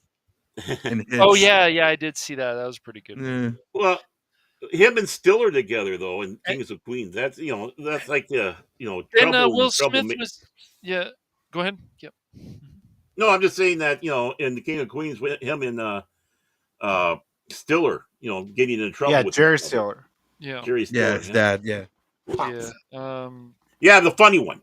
And The then funny Will Smith is teasing the Matrix 5 for some reason. I'm like, what the fuck? No, Matrix 4 was an abomination. We didn't need a fourth Matrix movie to begin with. I couldn't. And it I took couldn't all the piss. watch It it. took all the piss Or out of the actually, trilogy. They ruins brought. it. I know what happened with Retroactively ruins Trinity. it, dude. I know what happened with Trinity, but let's be honest. Like I know what was it? Paul was saying the third Matrix movie is the best. Where are you, Paul? Where are you? No, but Paul. I mean, Paul- in comparison to 4, it's a masterpiece. It's Is it? Citizen Kane next to 4. Well, 4 is so shit. Oh my god. I mean, basically, as it goes, here it is. It's like all the Matrix is I'm becoming transgender. I took the pill and now I'm transgender. There, that's going to be the plot for the next one. Okay. And Neo is only the one if Trinity is with him. Without her, he has no powers, and she has all the same powers as him. In the second movie, they have some weird orgy scene that's just like, why is this happening? Like, it's bizarre. They have that cool freeway sequence, and then you got Agent Smith in the third one, who I feel is the only good thing about the third Matrix film. You know what's even creepier about the orgy is that the architect was watching the whole thing, and he watches it every time he does it. Every time it comes around again. with lotion in a box of tissues. Yeah. The architect is the creepiest man because he created them, so technically, and he knows they're gonna do it. Literally do it. So he's watching it every time in the cycle of the new Matrix. You want to know something, God. Cash? I actually liked the third Matrix movie when I saw it. Did you? Really? Yeah, I like the Dragon Ball Z fight between Neo and Mr. Smith. Yeah. Do you still like it now, then, Mike? Do you feel you can I haven't watched it, so I would have to watch it and see if I still like it or if it's a movie I'm gonna say, "Oh, this 2 movie is pretty good, but the Animatrix and the Matrix are the only things that I think matter personally. But Yeah. I do like the concept of like Agent Smith like becoming a virus in the machine. I do Like too. they have to deal with him. Like the machine's like, Neo, we hate you, but we hate Smith more because he's ruining everything. So could you kill him for us? Well, in the third one, it's like, I'm Neo. I have Jedi powers. Whoa. Yeah, I could fight the Sentinels in real life. If my nose bleeds enough, I could kill them all. In the third movie, it's Trinity. Trinity. Or the fourth movie. Oh man. And then yeah. Neil Patrick Harris. Oh man. Yeah, the Does he third transition movie. in there? No, he's the architect. Oh, he's the architect. Yeah. Well, no. That's No, cool. he's another program. No, I don't remember. There's a lot, Tree. There's a lot of BS in 2 and 3. There's no doubt about that. Mhm. More in 3 though than 2, but yeah. Well, this is a story of their personal path transitioning. The Worcestershire sauce brothers, now sisters. Yeah, I know. Yeah, the Wachowskis. Yeah. Yeah, I still haven't seen that movie Wachowski. they did though, Speed Racer. I've heard Padawannabe loves that. He did the Theto on that. Yeah, Yeah. he loves that Mhm. Speed Racer. I know it gets a lot of hate. I haven't seen it. I can't see it. Yeah, I haven't watched it. Christina It looks Ricci's in cool. that, I think, right? Yeah. Yes, she is. She was the only reason I wanted to watch it because I had a crush on her. Oh, I yeah, thought it man. was Me because of too. John Goodman. Yeah. John Goodman was good in it. He's good in pretty much any role he takes, honestly. Did he smash the headlights going, "This is what you get when you fuck with a stranger"? No, Baron. Oh, that would have been cool. That would have little been cool. callback to Big Lebowski, you know. All you needed then was Jeff Bridges coming in and going about it being abiding. I abide. I'm the dude. Such a good movie, The Big Lebowski, man. I love that film. It is. It is. It was one of my dad's favorite movie. We would watch it all the time.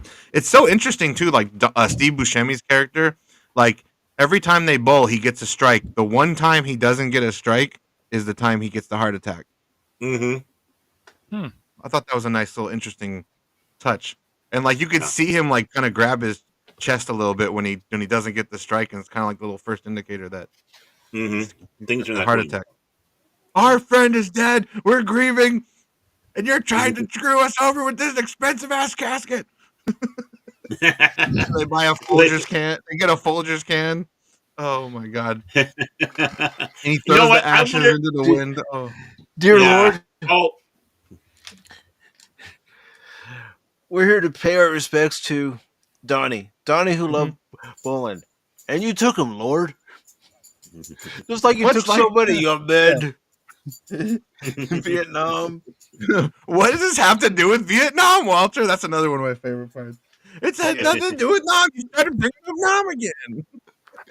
I had friends die face down in the mud and the dirt for this freedom that we have to enjoy this coffee at this family restaurant. I can get you a toe with nail polish by 2:30. Fucking amateurs, freaking toe. I can get you a toe. Yeah,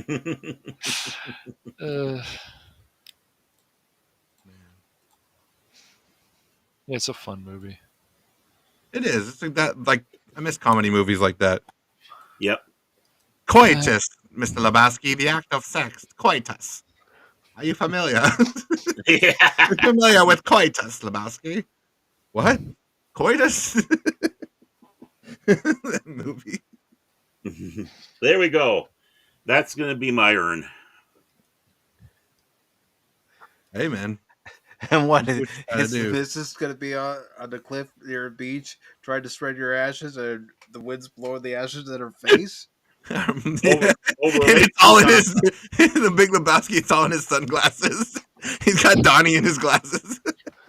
See, to throw my ashes into Lake Minnetonka to cleanse me. Wait a moment, I'm confusing movies now. Purple Rain now. Yeah, man. I saw that and I instantly thought of Big Lebowski. Oh yeah, that has to be because of that. They're nihilists. They don't care about anything. We want the money, Lebowski. We kill the girl, Lebowski. We care about nothing, Lebowski. Nothing. Say hello to the Jesus. You ready to get fucked, man? Jesus. I was going to fuck you on Saturday, huh? But I'll fuck you today instead.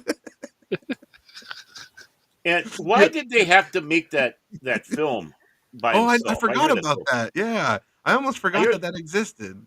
The Jesus spinoff. I did forget. Wow. I did forget, actually. I wonder if it's any good. Has anyone seen that? I heard it's not. I've heard a lot of negative. Yeah.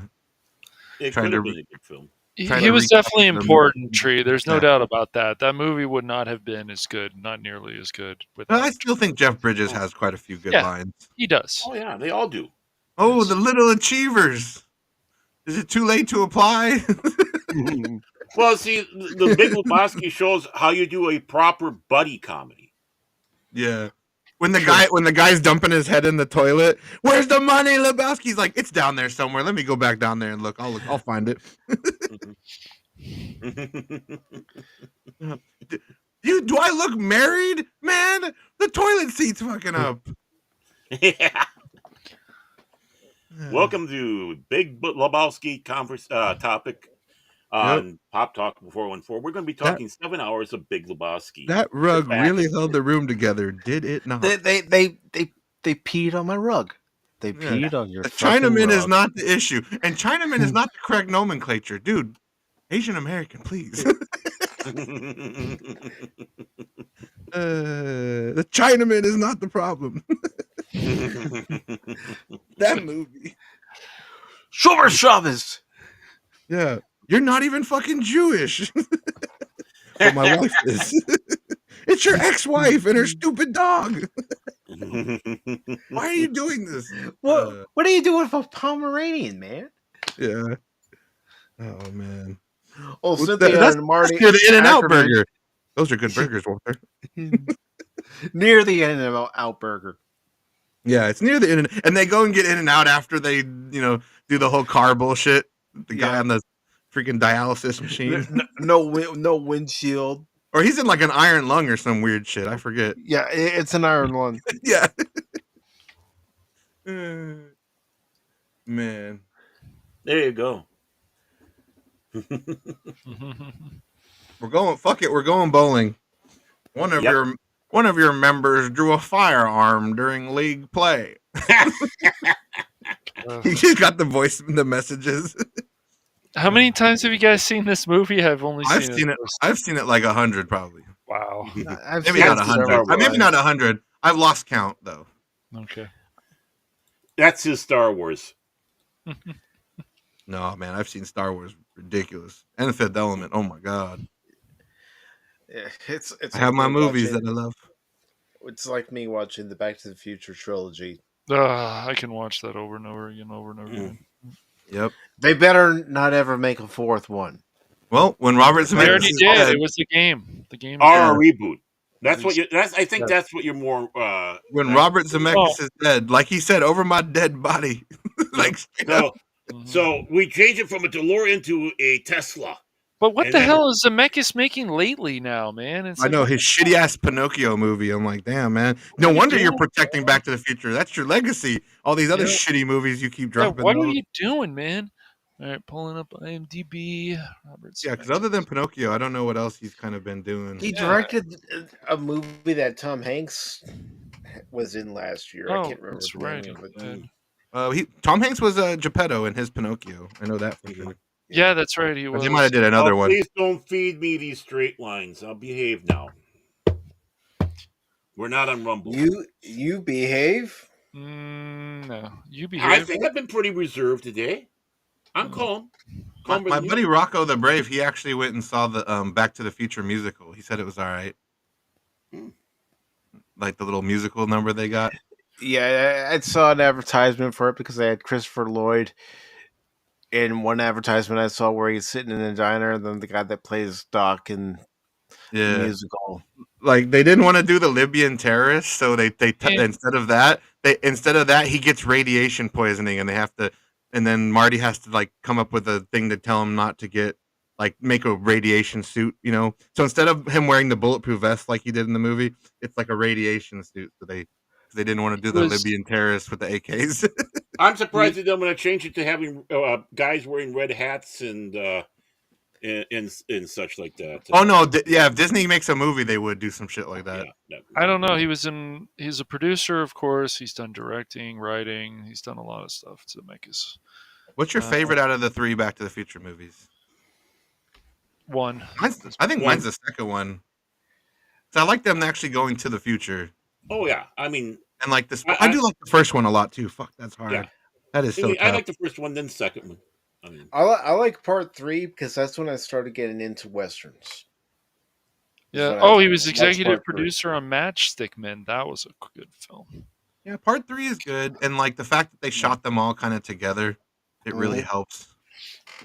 yeah. Yeah, no, yeah. I still think I think part 2 is definitely good, but I think part 3 is better. I don't know, maybe Yeah. it's the Western theme and stuff, but You know, how can I bring the mood down?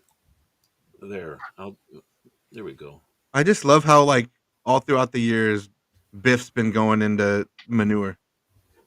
yeah, Here's he something has related to time travel, and if you know, you know. manure. Yeah, I hate manure. It's like get used to it. Uh, It's gonna be in your family for a long time. Yep. yeah, exactly. Mad Dog Tannen, you're under arrest for robbing the Pond City stage. What do you got to say about that? I hate manure. But it brings life. That's such a good running thing in those 3 movies. Like the manure guy, it's like the same family running the manure company throughout all the different ages. Yep. You've got the whole Lone Pine when like they crush the one tree and instead of Twin Pines, there's so many good little things like that. Such good And Chris filmmaking. Pine. Yeah. Oh, well, sorry. Yeah, Chris If you Pine. want a Pepsi, you're gonna have to pay for it. Yeah. That's great. Pepsi free. Yeah, Pepsi free. 25 cents. Give me a tab. I can't give you a tab unless you order something. That's right. Yeah, they still had tab back then. Try that. Try that now. I might have tab. What It's the hell? just so funny. He's His dad to work up idiot. the courage, Yeah. downs the milkshake like it's gonna give him courage, like it's alcohol. Lorraine, I don't want to It's a see beer. you with a guy like that or something. Some of the line was something. Calvin Klein? Why are you calling me that? It's on your underwear. Oh shit, Mom! It's written all over your underwear. Oh, that's such a weird relationship to have with your mother. You smoke too? So weird. Well, future, So bizarre, man. Well, yeah. Futurama ramped it up even more. That's Yeah. right, we did. You know. My mom, Hey, you. Doc, my mom's Get got the your hot- damn hands off Yeah. her. Beat it, McFly. Yep. Man, you're not ready for that, but your kids are gonna love it. Your kids are gonna Yeah. love it. Yeah. So good. I just love the beginning there when Huey Lewis is dissing Marty McFly as he's singing, doing the. I'm sorry. one. That music is just too darn loud.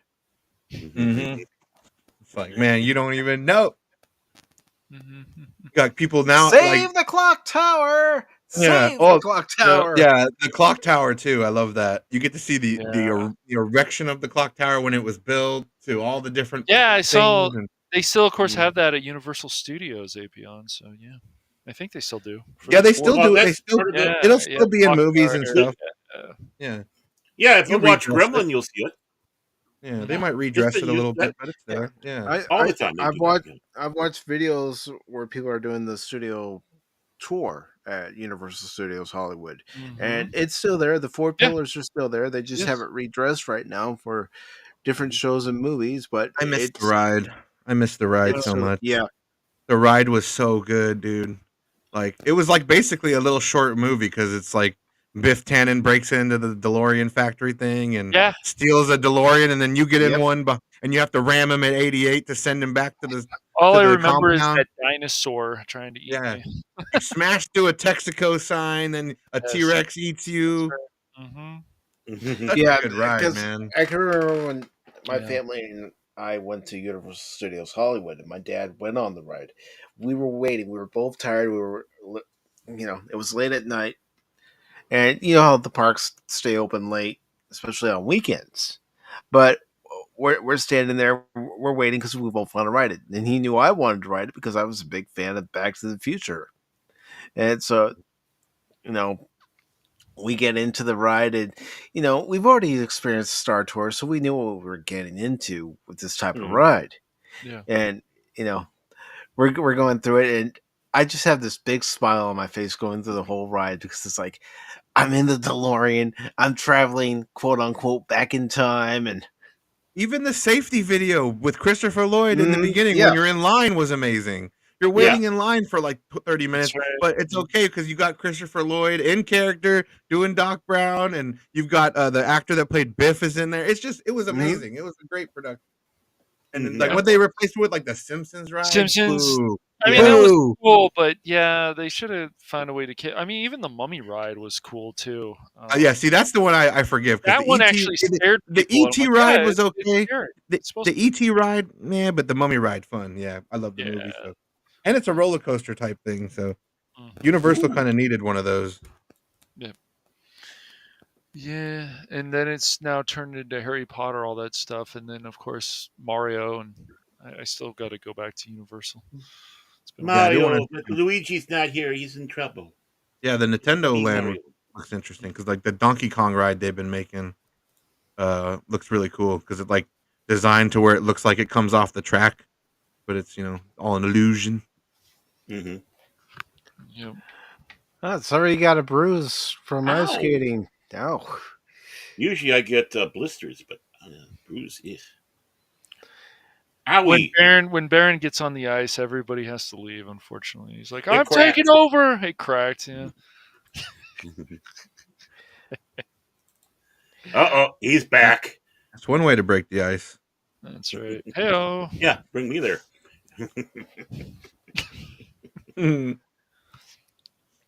But yeah, how long are we going for? Quit shaming me. We're over 4 hours. Over 4 hours. But that's what happens when you're sitting down, talking, having fun, and just relaxing. Yeah. We're just chilling. No articles, no nothing, just chatting. For sure.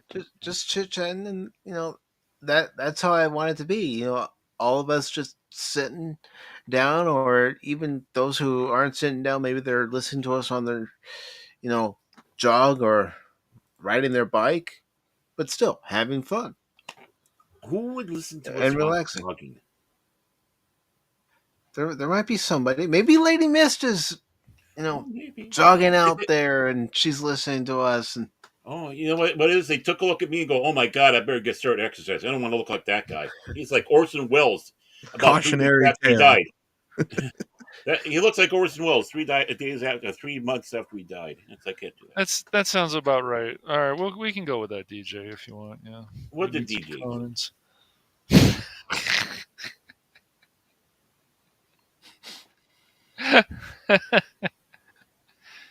Yeah. Yep. I'm the tsunami. Oh, she's lurking.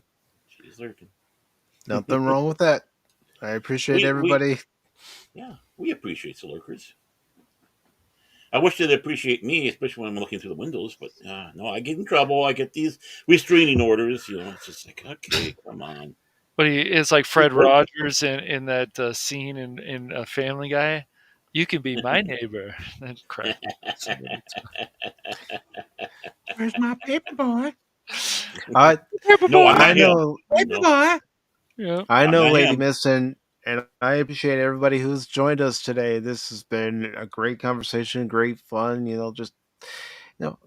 This is what conversation should be. Just sitting back, relaxing, and BSing. Well, yeah. I mean, forgive me for saying this, but this is like a Joe Rogan podcast, except there's 3 hosts here. But it's just sitting talking. He gets so much hate, but it's like all he does is sit and talk with people, just like we're doing. Yeah, that's what we're not. Doing. We're not going out there and trying to irritate or whatever. It's just having a conversation where it goes. That's right. Mm-hmm. And that's what's fun about this. It's just chilling. Just hanging out. We'll have hate against it. I'm sure it's all good. I want the hate. Come on, bring the hate. Because here's the thing. I don't know how many people actually read the description, but when you read the description, especially for Pop Talk, I may reword it different ways on YouTube and Rumble from episode to episode, but I essentially say, let's all sit back, relax, and enjoy the conversation. That's right. That is Pop Talk's model. Not something I, toot my horn about, but that is the motto for Pop Talk. Did you say toot your horn?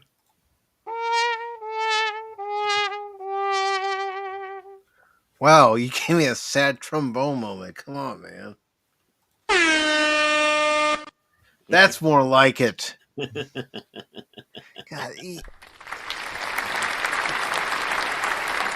They appreciate you, Mike. They appreciate you. This is coping since Hollywood has failed us. Yeah, it really is. It really is. We sit back and we talk about the things that made us all happy. Mm-hmm. Exactly.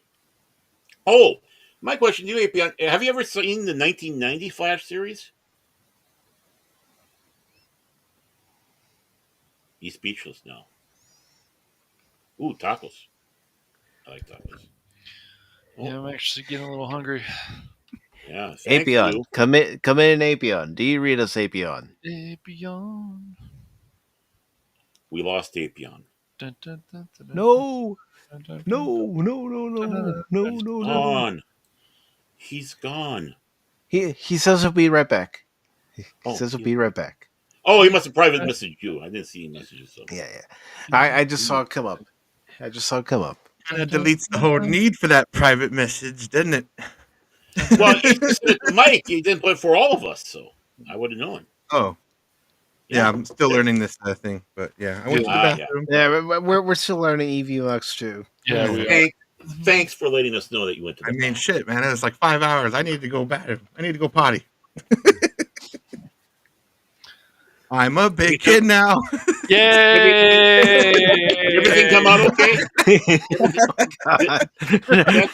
No. My Huggies on. Oh, come on, come on, guys. myself. Now it's become potty talk. Really? Google. He's got his Biden brand Depends on. So. Oh no, man! If I had those on, I wouldn't need to get up. That's right. That's true. I could You just have to do a squat. I'm going. Oh, jeez. Mind the running water noise. Yeah, I got a mental block on her name that was in that show. But did you ever see the 90 Flash series? I have, but it's been a long time. I know you have. I'm talking about Apy0n. He's our guest, not you. No, the only Flash I really only watched is the CW one, and then the shitty movie with Ezra Miller. The 91 is a great series. Yeah, I got the whole season set. I don't know if it's still available or where you might be able to see it, but I highly recommend it. Okay. Maybe it's on Tubi or something. I don't know. Maybe, I don't know, but if you want a comic book TV show, there it is, folks. I have other ways to find it. And it had good ratings. The only reason why it got canceled is because they were complaining about the budget. And what do you expect from CBS? That's what happened with the unit. Yeah, that's what happened with Rome with HBO. They said, it's costing it's too expensive. Okay, we're getting profit off of it and all that, and it's got ratings, but yeah, let's cancel it. It's CBS. They did. But Les Moonves was back working at that time, I think. So. Yeah, Les Moonves, the guy who canceled Enterprise. Yep. You can understand why David Letterman just railed on him on this show. Mm-hmm. Enterprise could have gone longer than 4 seasons. Oh, yeah. Well, that's what, we were all talking about that, saying that, we were robbed from the Romulan War. We were robbed of the Doug Drexler retrofit. Of the Enterprise, we were robbed of the second follow up to Into the Mirror Darkly. Yeah, Jeffrey Combs was going to be joining the cast as a permanent cast member and not just a guest star. And yeah. I mean, it's like, okay, finally, if they would have done that sooner instead of that Zendi BS. Yeah, I remember. Actually, was one of the things that turned me off of the show was the Zendi. I remember my brother and I went to, we ran into Connor Trenier and we're like, no, you died in this, man. We didn't want your character to die. And he started laughing. Well, that was so stupid. And these are the voyages. Trip is in sickbay. He's going through the chamber. And the last thing he does to Archer is wink at him. It's like, oh, what the? Berman, Braga, what What are you guys thinking? Well, and throughout the show, was like Trip was trying to throw himself in front of the captain all the time, in front of Archer. Like, I'll save you. Oh, look, a bee. I'll save you. And then finally he gets shot, and it's like, really, it's like the entire episode. It's like he has a death wish. It's like, I want to go.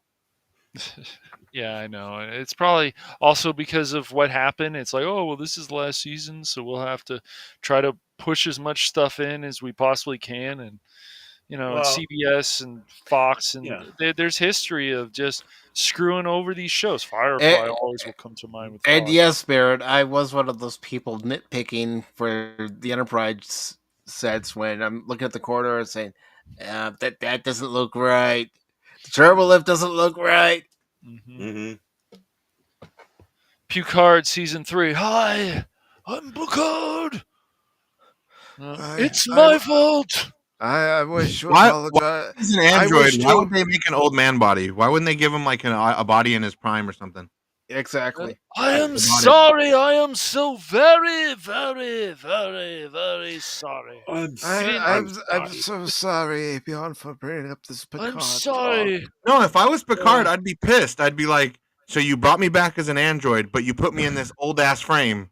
Don't go in the bathroom. You could have put me a 20-year-old Picard body. What the hell?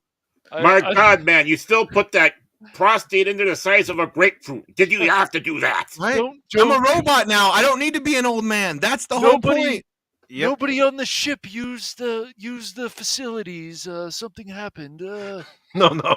It'd be more Is like there really a scene of him struggling to use the toilet. Shit! Is that real? No.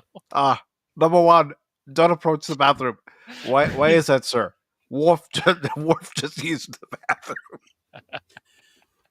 So stupid. Oh no! Oh come on! But it's funny. That's funny. That's one of the Mr. Worf just used the bathroom. He left the number 2. Number 1.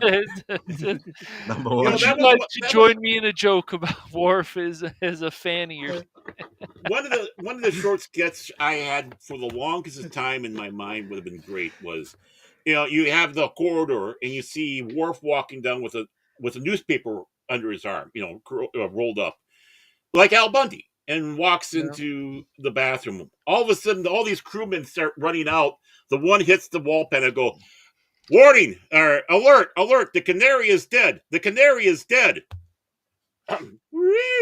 Mr. Wolf to the bridge. See, I like the Orville where like the Mocklins only like pissed once a year, and they made it like this big old ceremony, like pissing off this like Grand Canyon into like it was like all this big old dramatic thing. Mocklin tradition: we must piss off of the canyon once a year. It's like, but for the other 360 days, what does your body do? Is it just building up? It's like a 20-minute Austin Powers piss. What are we doing? Well, yeah, I don't know. I liked Archer Tree, but he looked kind of stupid. Oh wow, you had that ready? You beat me to it there, and I was going to it. You had that ready? Respect. No, I want the Orville to come back because the 3rd season of that was incredible. The 2nd and 3rd season were absolutely incredible. They stopped trying to be a Star Trek parody, and it just started being a really good, like, its own sci-fi show. Like, yeah, there was jokes, but it wasn't like trying to be all slapsticky like the 1st season. Like, shit goes down in the end of Orville, and I like it a lot. And see, I like season 2 because it was the perfect combination of serious drama with comedy thrown in. Yeah. I agree with that. And then I got mad when my girl left the show. Alara? Like, yeah, because Seth MacFarlane couldn't keep it in his pants. But yeah, she was a good character. The replacement of that they brought in for her was okay, but like, she just wasn't the same. Especially after that awesome Alara episode where she like fights the killer clown. You know that crazy ass episode where they're like, where she's like in a simulation and shit. Orville had a lot of cool ideas. That was a fun show.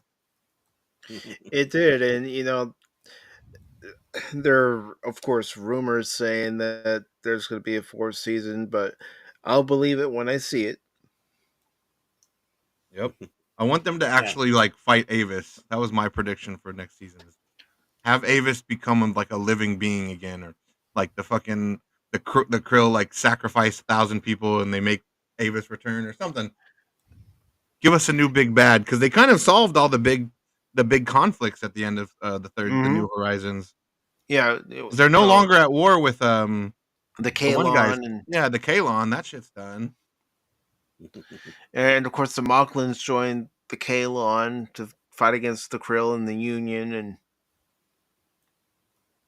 yeah, I like that show. It's like Galaxy Quest is a great film too, man. I know we've talked about that. Oh yeah, underrated. One of the best Star Trek I films. still think it's underrated. Galaxy Quest is so good. I really like Galaxy Quest a lot. Explain it to him as you would a child. What are the best 2 Star Trek films that aren't Star Trek films? Well, you will save us. That's what Mike says every day. Is of course Galaxy Quest and Forbidden Planet. Those are the 2 best Star Trek films that aren't Star Trek films. And Sam Rockwell is just Sam Rockwell, best red shirt ever. Sam Rockwell. I don't even have a last name. I'm screwed. I'm totally gonna die. He's the worst red shirt. He lived. No, that's what makes him the best. He broke tradition and lived, and got a name at the end. He went from red shirt to named character. And Alan Rickman, he's great in that. Oh, so great. I love him in everything he does, because he's one of my favorite actors of all time. Rest in peace. He's just a legend in his own. Like Hans Gruber, one thing. Snape. Oh, the sheriff and Robin Hood. Yeah, I want to cut his heart out with a spoon. Why a spoon? Why not a knife or something? Because a spoon would take longer, you idiot. Yeah, I mean, he was the bright spot in that movie. Yeah, he's Alan Rickman though in Galaxy Quest. Yeah, I love it. Yeah, by the hammer of the Great Thor or whatever. He's just so fucking done. Yeah. And then of course Sigourney Weaver. Oh yeah. All I do is repeat what the computer says. That's all I ever did on the show. But you do it really well. And if you ever notice throughout the entire movie, whenever Alan Rickman is seen, he's not out of his makeup. No. Even when he's at home, he's still wearing. Yeah. We never actually see him. We never actually see him not in like character. Yeah. Just a little bit of it being torn on when he was fighting, but other than that, yeah, it was always wearing that. Yeah, you see a little bit of his hair, and then Justin Long is the nerd, the super fan, super fan guy. Yeah, he's had a few good roles. He was funny, of course, in Dodgeball. Yeah. Mm-hmm. Accepted was like his one movie where they really tried to like. It was pretty good, but it wasn't. Yeah, it was. It didn't hit it. Yeah, it was all right. It didn't hit though. It was pretty good. I can't say it's a great movie. I wouldn't tell people to own it on Blu-ray or something, but yeah, it's a pretty good movie. Did anyone here ever watch him in Waiting? Yeah, Waiting. Ryan Reynolds, man, I fucking love Waiting, dude. Not Still Waiting. The sequel's terrible, but the first one is great. Yeah. Oh yeah, Justin Long, and he's like, "Talk to me, Goose, Mama." Mom, I can't say that line on YouTube. No. To beat you with a rubber hose. The need for speed. Oh man, yeah, Justin Long, so good. Waiting, man. That's a movie you definitely couldn't make today. Holy shit. No, but well, having maybe worked in a restaurant, I watched that movie and I went, "Yep." Like Luis Guzman's character is like a walking cancel button. Like everything he says in that movie would be canceled like immediately. And I love it so much. It's so like funny when they're all watching the clock, counting down until the restaurant closes, and then you have those last minute customers show up. It's like, damn it! Ain't no late. There better not be no late night asshole here tonight. Oops, I dropped your steak. How clumsy of me. Yeah. Wow, this has a really good cast. Jeez, I don't think I've ever watched this whole movie. Well. Yeah, Dane Cook and now the gears start turning in my head because Cash has never seen it. Mm. Might have to do a waiting watch party on your channel. You come here, you get screen time. And you'll have to join us, Apy0n. And anyone else who would like I'm to down. join us is more than welcome. I see IMDb ratings are being harsh again. 6.7 out of 10. Man, they are just brutal. They tripping. They are brutal. They're tripping on that. And then, but these are the same people who will tell us that season 2 of Arcane is incredible and deserves a 9 out of 10. Sure. Sure, guys. Sure, whatever you say. It should be like IGN and just give everything a 7 because they have no spine. I gave it a 7. My favorite thing about watching the IGN reviews, because I stay subscribed to them just to go to the comments and watch them get roasted. Of course. Just watch them get absolutely roasted. Like, there'll be like IGN reviews, and then the first comment, the top rated comment will always be, watch them give it a 7. Save yourself the time from watching this review. They gave it a 7. And then it's true. It's your fault, Apy0n, that he doesn't work for them anymore. Yeah, I used to be a mod Or for Cash. Apy0n, so It's people like you that Cash couldn't handle it. this was before everything, but I wasn't. If you're not active enough, they remove you, which makes sense. Well, yeah, I could always have gone back. They said, "Hey, if you ever want to come back, you can." But dude, I look wasn't what roasting happened y'all. to- I was Yeah. laughing at other people roasting the IGN. I But still can't. funny. I Yeah. would never mod for IGN, man. Like, They used to be a respectable like They gaming did. thing that I They would go did. to. And, Honest to and God. media too. They didn't. But after 2016, just like a lot of media, they went nuts, and not in Yeah. a good way, a bad No. way, terrible way. I want something to do with our geek culture that goes nuts, but in the proper way. I want to have it out with that Ryan McCaffrey guy, Apy0n, and tell him, what do you mean that Alien Isolation isn't that good? Oh, it's too hard for you. Yeah, it's supposed to be a hard game, bitch. Come on. Yeah, get good, Grow a as pair, as man. they Didn't say. show the way. Grow a pair, bro. Get good. You know what? Game Just diff. battle through it. That's right. Curse like a sailor, and you'll beat it. We wanted to hear your final stuff of cursing, Mike, but it's all right. Baron Yeah, and I we're are just about that. disappointed. I told you guys, just watch our recent Vermintide 2 stream when we started playing that again. That's pretty much how see it how was. you changed it? See how you changed it, Baron? Come on. Yeah, I know. It's just... What does little girl think? Oh, is that little girl? Yeah. It's Yeah, it's a little girl. Yeah. She thinks she doesn't know if she wants to run off or enjoy what I'm doing here. The petting. Yeah, scratching her, giving her scritches down her spine. Yeah, this is the annoying little girl. You stay away from my cables. Kitty. Yeah, she's okay. Not as good as his mouse, huh? Well, Mouse is different. Yeah. Yeah, you're just a little annoying pest, aren't you? Yeah. Yeah, pretty much, Tree. The game is too hard, rating 3. Yep, pretty much. Oh, Internet Movie Database? Yeah, Internet Movie they are Database is another place I brutal. don't trust anymore. They are No. brutal with their user reviews. It's like, how could this user review only be like a 7.8, but they're giving this season 2 like a... I don't know what's going on. Like, The Last of Us Part 2 Yeah. will probably get like a 9 out of 10 from user reviews on there. I can see it. I mostly just use them now for like casting information and hope that that's even true. Because like Yeah, a lot of because the other anybody stuff- can go in and change it. Yeah. the rating. Yeah, it's like Wikipedia now. It's like anybody could say this is fact. And it's like, Well, yeah, I uh-oh. mean, Wikipedia Where's always the goes fact that way. checkers? Yeah. Yeah. We don't have them no more. Where the fact checkers at? What You know- we need AI. We need AI to do it then. Mm-hmm. You know, We'll have that's AI the one fact thing. check. I see old Zuckerberg sat down with Rogan. I want to hear that interview. Yeah, I he want to did. hear how that goes. Yeah, he did. Just the other He's- day. It's like, He's changed his tune because of what's happening. That's how I Yeah, believe well, it. I'm like, if- that's they all. can say, people can He's not say, the only oh, one that's changed his tune. oh, yes. I Oh, don't. yeah. I believe if another administration was coming in there, the tune would be still the same. That's It what I would be believe. worse. I think it would even Mhm. get worse. Mhm.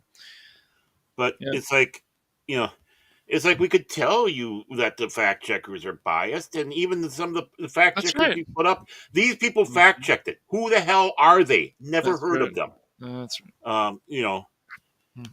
It's like, really, and then of course, then they go to USA Today for a fact check. Really, McPaper? I don't think USA ever USA had Today any. used to be a respectable paper, but not anymore. Yeah, not really. No. Well, Not it wasn't really. even respected back in the day because, like I said, McPaper people because it was basically just the short stories. It was a newspaper for people who didn't like to read, basically. Yeah. At least the Wall And Street Journal still has some good articles. I yeah, haven't- Yeah.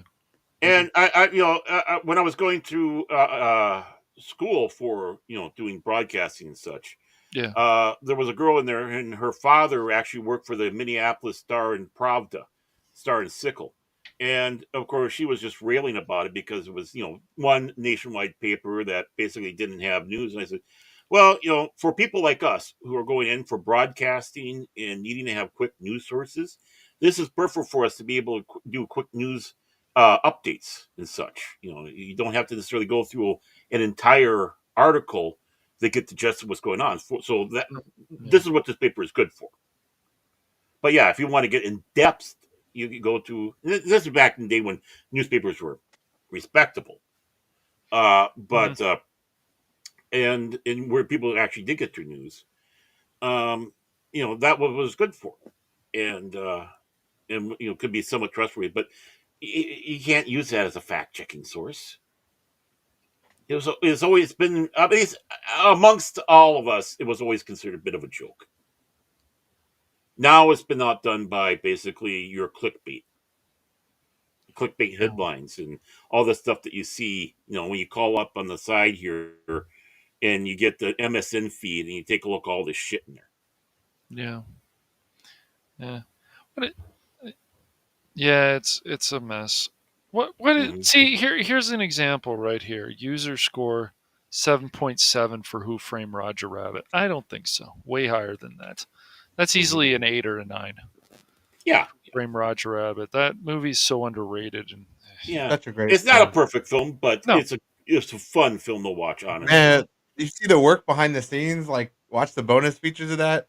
The amount of work that they did it's incredible, man. Like all the puppets and like all the sets are on like a raised stage, so there's like actors underneath the sets doing like puppets from underneath. It's like it's incredible. It's incredible. They're probably just upset because Jessica Rabbit is attractive and they can't take it. Yeah, that's probably why there's lower user. Or the fact that I think they redid the scene so they actually have her wearing underwear now. But I remember Bob Hoskins was saying that when he was on there, the scene where he was supposed to grab Roger Rabbit around the neck, and he'd go like this, and they tell him, "Stop, no, don't grab him like this, grab him like that. It'll help the animators when they're animating it. Then they don't have to fill in the spots in between the fingers." Yeah. Yeah. I love Christopher Lloyd in that movie. He plays such a great villain. Such a great villain, yes. And I killed your brother, and I had a voice like this. I dropped the piano on his head, Eddie. I love this.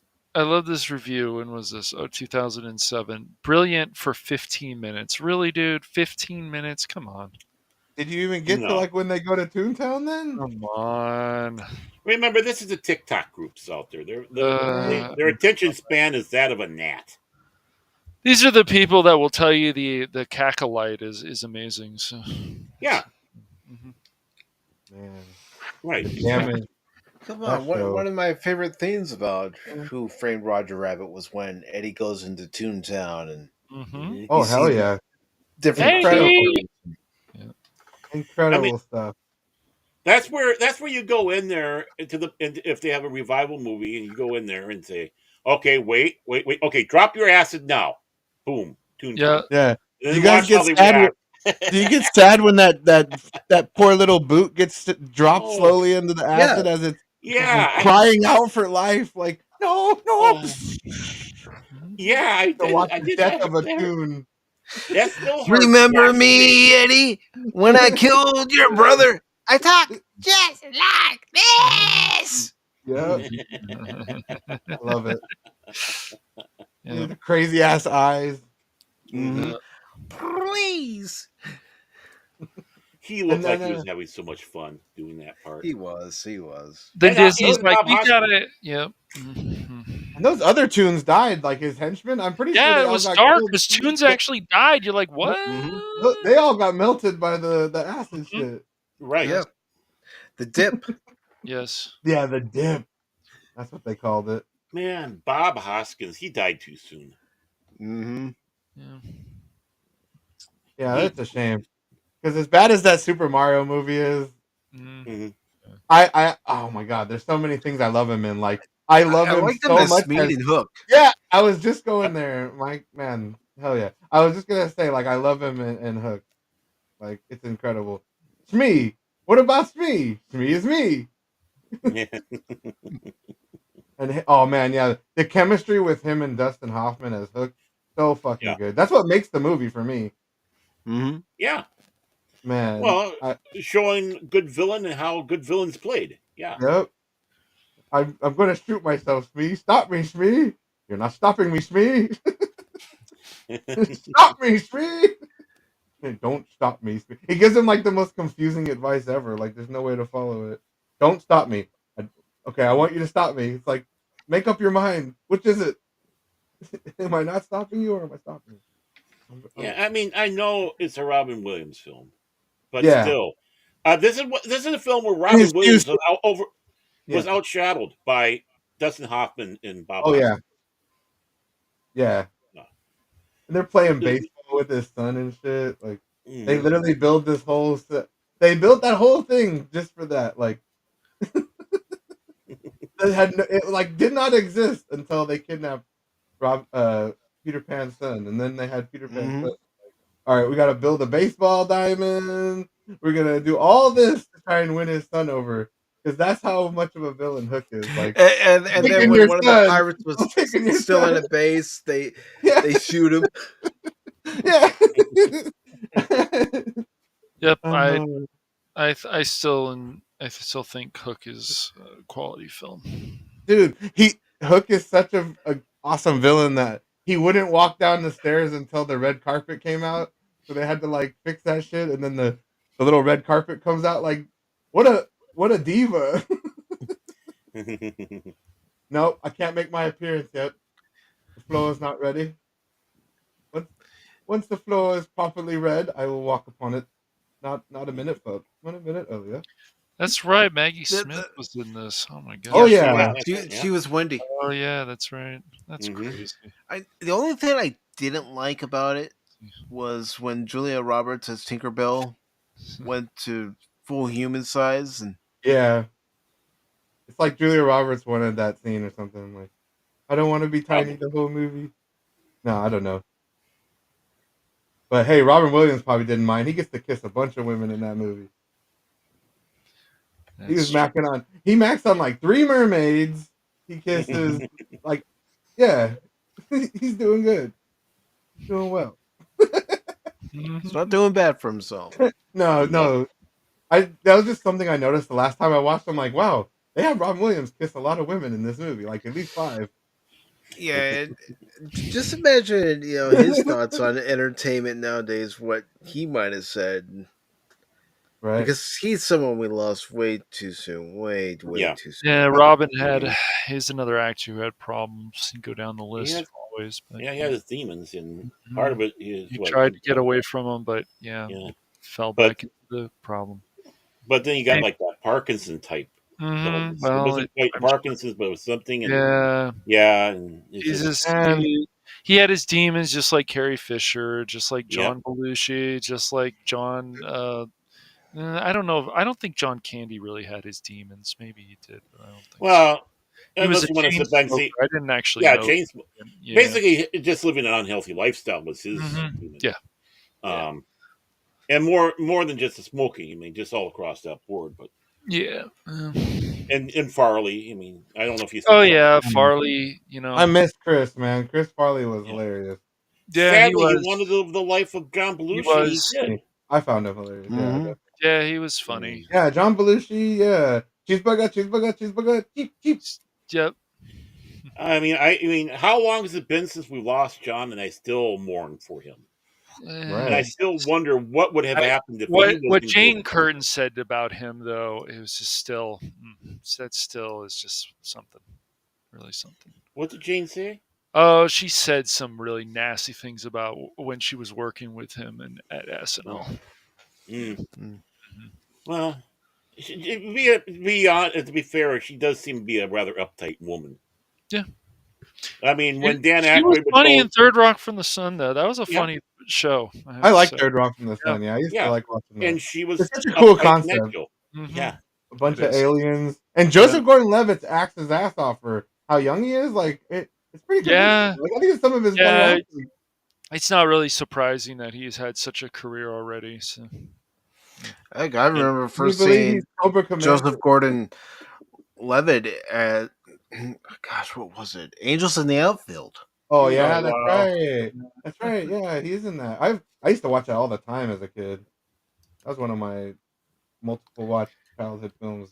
Yeah. Angels in the Outfield. That's up there with The Sandlot. I would watch that all the time. Those two. Yeah, Angels in the Outfield. Didn't that was Christopher Lloyd in that too? Yeah, he was the angel. He was out. God, he's in like all my Yeah. favorite movies. That man. Jeez. I forget how much. well, And Yeah, of course, I mean- Suburban Commando. I was frozen today. it's like Harry Dean Stanton. He's in all these films, and Christopher Lloyd. He's all in all these films. It's like, Yeah, like I keep thinking like, oh, Christopher Lloyd, Back to the Future, but it's like no, Christopher Lloyd, like 100 other things. oh yeah, or how a lot of us were introduced to him, Reverend Jim. Mm-hmm. In On Taxi. even though he was in the what was it the psych hospital one with Jack Nicholson. One Flew Over the Cuckoo's Nest. Yeah, he was in there, and I think Danny DeVito was. Which will be a watch party this year. Really? Okay. Yes. I think wasn't Danny DeVito in there too? So Danny DeVito was in it. Yeah. So you here you had a pre collaboration before Taxi between those two. Mm-hmm. I remember seeing him as a crazy homeless man in a Dennis the Menace movie or something, or he's like a Yeah. Yeah, Dennis Dennis the Menace fucks with him. movie, that was it followed the cartoon. It's just Yeah. it was okay. It was okay. It was a lot better than things that we Was that Hopkins in that too? Bob Hoskins as the no. No, it was Who's the dad? Or the old man? No, not the dad. Oh, The it was, old man that he's fucking with. Walter Matthau was Walter Mr. Matthau. Matthau. Yeah, my bad. Yeah, What was I Mr. gonna- Wilson. Yeah, he's Mr. the one that Wilson. he makes him eat that like paint or something. Like it's disgusting. I like always remembered that as a kid. Oh yeah, it's like a something paint or something. Yeah, paint got into their steaks or something. Yeah. I like that. That's that scene. He's like eating the paint steak or whatever, and it's like so disgusting. It's like one of those scenes that sticks with you. It's so weird. Yeah. But It's yeah, so long Christopher since I Lloyd, don't man. remember. He's like he's just a small little villain, and yeah, Dennis the Menace fucks with him. He's just like a homeless drifter man that stumbles upon Dennis the Menace, and his day just got a lot worse. Mm-hmm. Oh, Yeah. I think now's a good time for us to go ahead and start wrapping things up. And Apy0n, I want to thank you very much for joining us during part of your Sunday morning, Sunday afternoon. Yeah. No, it's been a lot of fun talking with you, catching up. The crowd agrees. Look at that. They love you, Apy0n. Yeah, they love me. They really, really love me. But it's been a lot of fun catching up with you, talking about all sorts of topics from your channel to, Marvel Rivals to, all these different movies and shows we used to watch and, all these basically what if scenarios. What if you had to team up with Terminator, Commando, and just a lot. Yeah. Our favorite comedies. But before we go here, brother, is there anything coming up on either your channel or Two Guys Talking that you want everybody to know about? Just subscribe to both channels if you want. But on this channel here, Farscape every Sunday until we finish the show. We're in season 2 right now. So yeah, every Sunday, 6 p.m. Pacific time, we watch Farscape together, and Oh, okay. Me and a panel, and we talk about the 3 episodes. We usually watch 3 episodes each time, so it's a couple hours. And then that's pretty much it. Like 2GuysTalking, we might just release stuff, but nothing really lined up right now. And yeah, thanks for having me. This was fun. Yeah, it has been a lot of fun. Yeah, and do something more with your hair, for crying out loud. That doesn't look good. I did this hair special for this show, and Oh. wore this rose vest just for this. Every time I there. think of that character, Kobe, Yeah, Kobe, Kobe, my man. Kobe. Yeah. Gemini Croquette. Ruby Rod. Live from Floss in Paradise. Man. Thank you guys, man. Well, thank thank you, brother. Really Mhm. appreciate it. Yeah, it was a fun 5 hours. It didn't feel like 5 hours. No, it never does, man. Nah. Having too much fun. Yeah, man. They go by fast and you're having fun, you know? Having fun, You have fun fun. around, good conversation. Yeah. Alrighty. See you guys later. All right. Yep. Or are you guys gonna end? Or you guys I would have let Barrett and Cash promote real quick. I wasn't sure. Okay. Oh wait. You got nothing. I didn't know if you guys were gonna keep going, keep talking. That's all. No. Oh wait. Barrett likes playing with that My soundboard, bad. by the way. Yeah, I see that. Hey, give me a soundboard. Oh, yeah. Hi, everybody. Oh, it's on me? Oh, Yes. okay. Hi. So, holiday season's over. I have to still consult with my partner in crime about anything about Tuesday. So, I'm going to hold back saying something on that. I have no idea what's happening Thursday, so I'm going to hold back on that. Mm-hmm. And hopefully, I'll have a new Contraband Police for you on Monday. Other than that, I don't have much to say. You better, yeah. Other than that, I really don't have much to say except, do you like my new apartment? It's pretty good. Yeah, I got a nice view out there, you know, all that good stuff. So, yeah, and also, let me take a look at notes here. I almost forgot something. I will be on Pop's channel. Nice. We're doing something, I think, on the 31st. The 31st Awesome. actually got moved. We're going to be talking about cult films that are no longer cult films. So I can't wait for that one, and I'll give you more updates on everything. I think I'm being recorded, so it's going to be aired later. I'm not too sure. So, but when I get more information, I'll let you know. But I'm looking forward to that. You know, Pops is a great guy, great to talk with. He is. Look at all this fur on me, Yeah. little girl. So yeah, cult films are no longer cult films, and Lord knows there's a lot of them now. Very nice. And, it's always fun when you can collaborate with other channels and, people we've gotten to know, like doing collaborations with our guest today, Apy0n, and, doing collaborations with Pops and, Troy Perselli and Netter and so many other people out there. And it's been a lot of fun. Oh, yeah. And I forgot one thing, too. You can start catching me now on King Dolphin TV just cuz on Saturdays, 4 o'clock Central Time. So I'll be hopping over there. And added another channel to the list, huh? Well, basically returning. It's more of a returning cache. I used to be on there. And then when stuff was going, it was hitting down and stuff like that, kind of moved away. Then we did our Babylon 5 streams on Saturday. So that kind of kept me away from going there. So hopefully that'll be a good place to promote and network and stuff and help. Oh, yeah, they're great. I mean, channel, basically, Yeah, I mean, a lot of people. Raymond and Sandra are wonderful people. Very wonderful. Very wonderful. In fact, let me see. Can I do this? Oh, yeah, I can. I'll promote one of his books, The Dolphin Wars. This is his last one, Peacemaker. And, yeah, he's got 3 published books out. Or is this the second one? It's got the bookmark in it. It must be the second one. But, yeah. So, yeah, he is a published author and pretty darn good science fiction. Very nice. So again, that's King Dolphin TV, and it's just cuz is what the show is called. And basically, it's just like this, just sitting around and chewing the fat, having fun. And you'll find Raymond, you'll find Sandra, on there. She doesn't like saying. Wendy Webb, Trauma Warrior. She's on that one. John Rindle, my Super Wrench. He's on there, as well as Fet for Hire. He shows up. Comic Relief Crusader. He's another one that shows up over there. Trying to remember some of the other Agent Pepsi 1. She's been on there. So yeah, Yeah, she's one of his mods, if yeah. I'm not mistaken.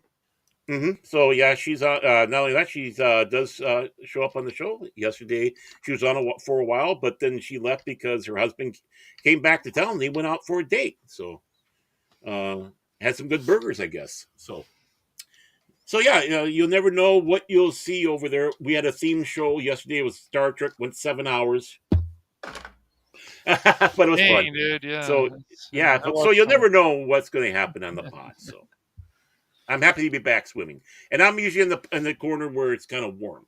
So Sounds good. Sounds good. Yeah. And Cash Money 007, who has returned today, who tried to take Apy0n's thunder. Yeah, he did. Oh, okay. My thunder. That's more of lies. I feel like I'm talking to some people from CNN for some reason. Baron just loves his soundboard. But yes. He does. I push the button. No, you push the button. No, I push the button.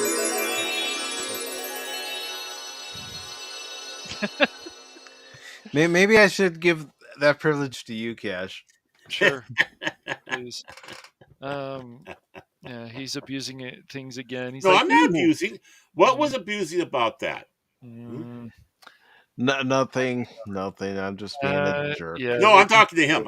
My mortal enemy. Mortal enemy. Mortal enemy. Finally. Your mortal enemy who you're not supposed to be talking to, yet you're talking to him, and I know. Okay, so well, this is usually how one of our shows start out. Yeah. Let's get ready to rumble. So yeah, Baron and I are going to first, of course, I'll start with. Okay, so next week we will be back with the multiplayer Friday, and what are we going to be playing? Marvel Rivals. So, Apy0n, if you're available, you're welcome to join, man. We'll have a lot of room for people. So. Okay, what day was this? It'll be Friday at 6:30 p.m. Pacific Standard Time. Yeah, I'll play some Marvel Rivals. Yeah. Because I think I fixed everything. Yep, Friday Night Hooligans. Sounds good. Now, if there's I don't want to mention his name because he'll pop up, but he's always lurking. You know that he is. Exactly. Oh, there he is.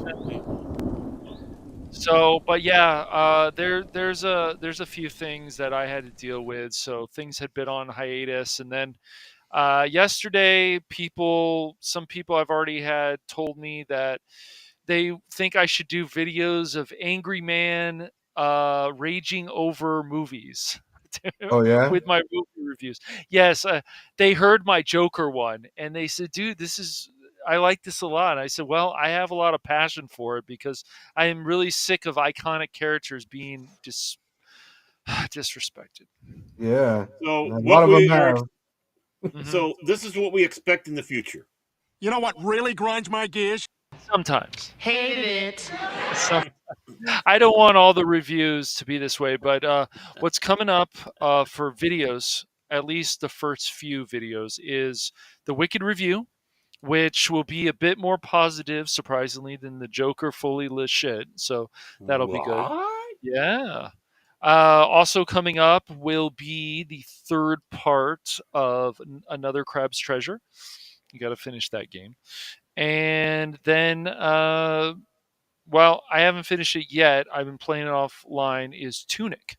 So Tunic is a game with a fox, and it's isometric world, and you have to figure these things out. And basically that game's going to be telling a lot of people, like, teaching things that I've learned from other people and teaching them. So that'll be fun.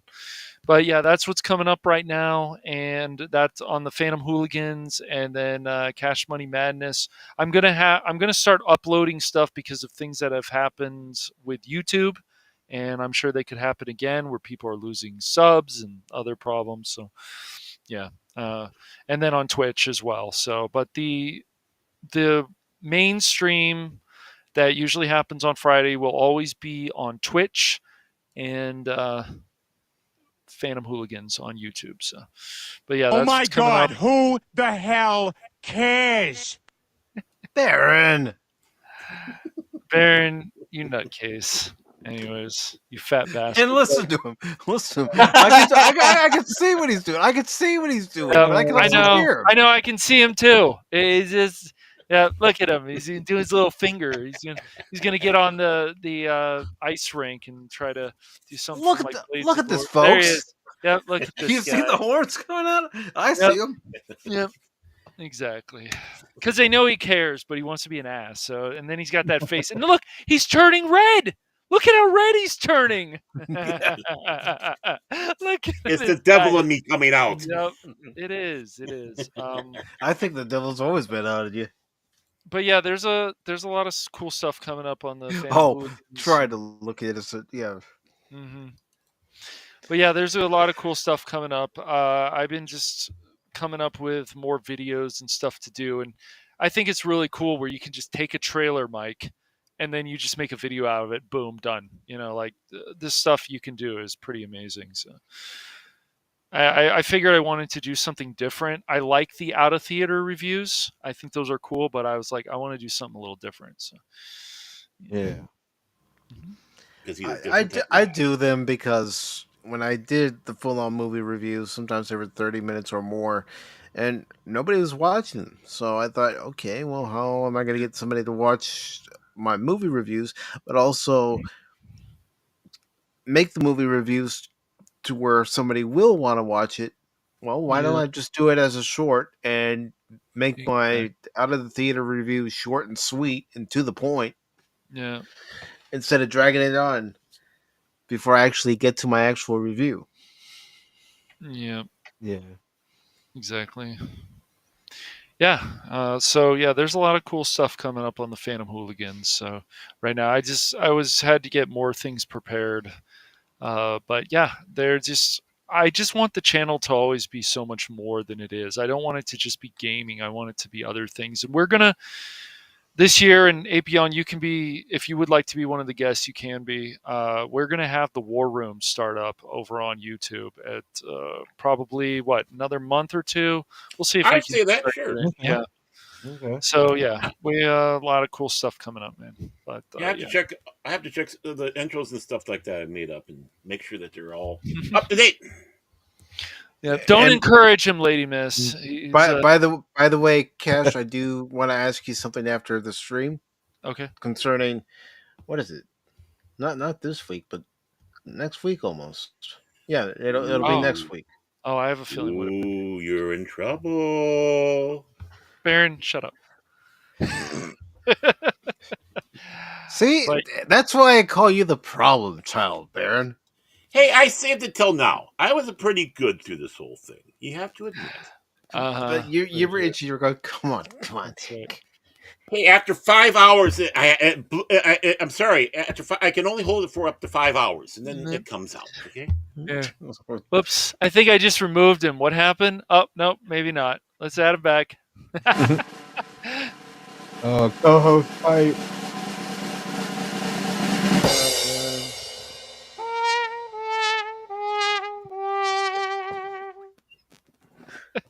Oh gosh, maybe I should restrict the both of you. I just did it once. Yeah. So, but yeah, a lot of cool stuff coming up. There's definitely games to find, and I can tell people all the time, if you're like, oh, I can't find any new games, tons of old games you can still play. Well, it's not an old game, but there is a game I'm planning on streaming soon. All right.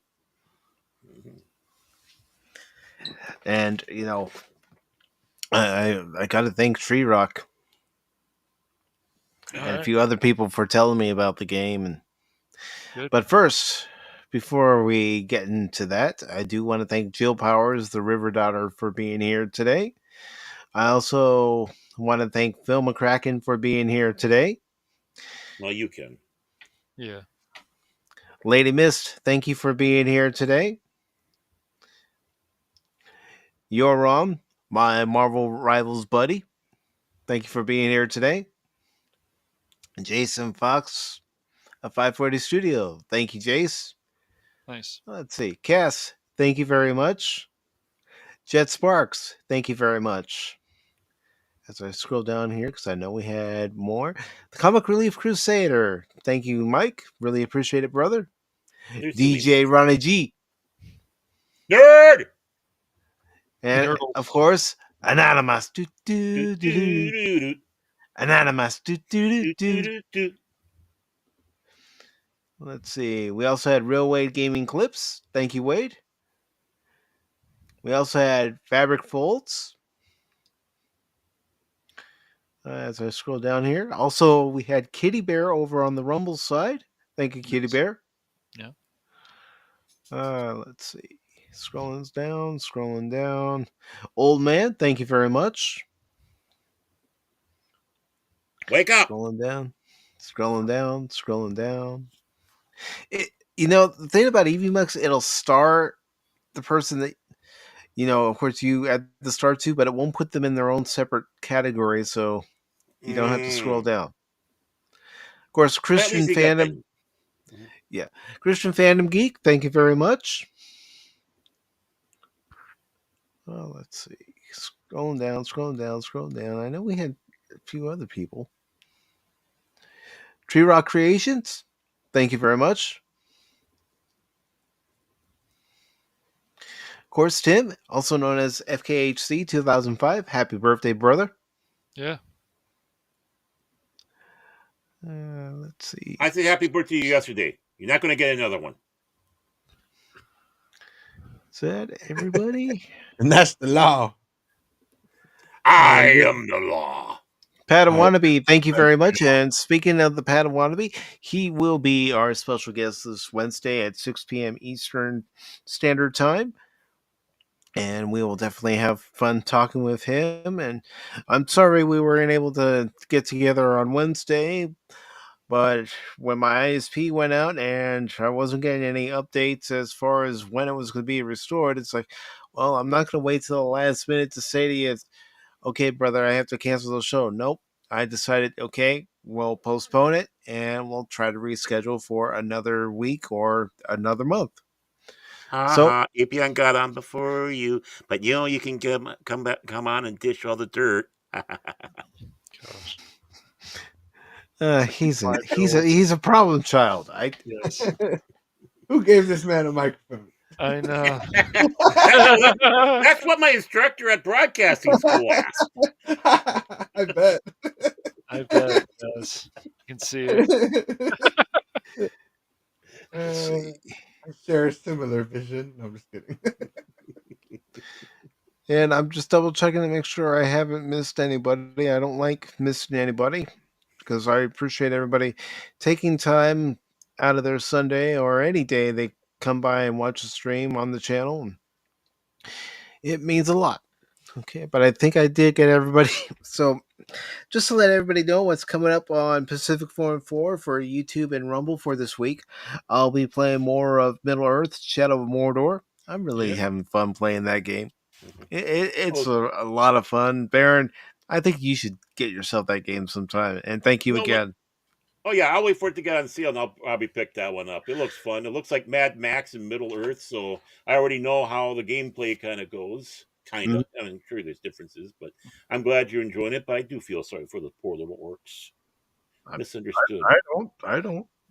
They have families. They have families.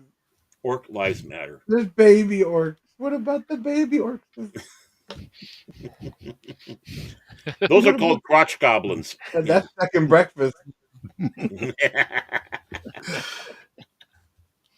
But yes, I'll be playing more Middle Earth, Shadow of Mordor, starting at 6 p.m. Eastern Time on Tuesday.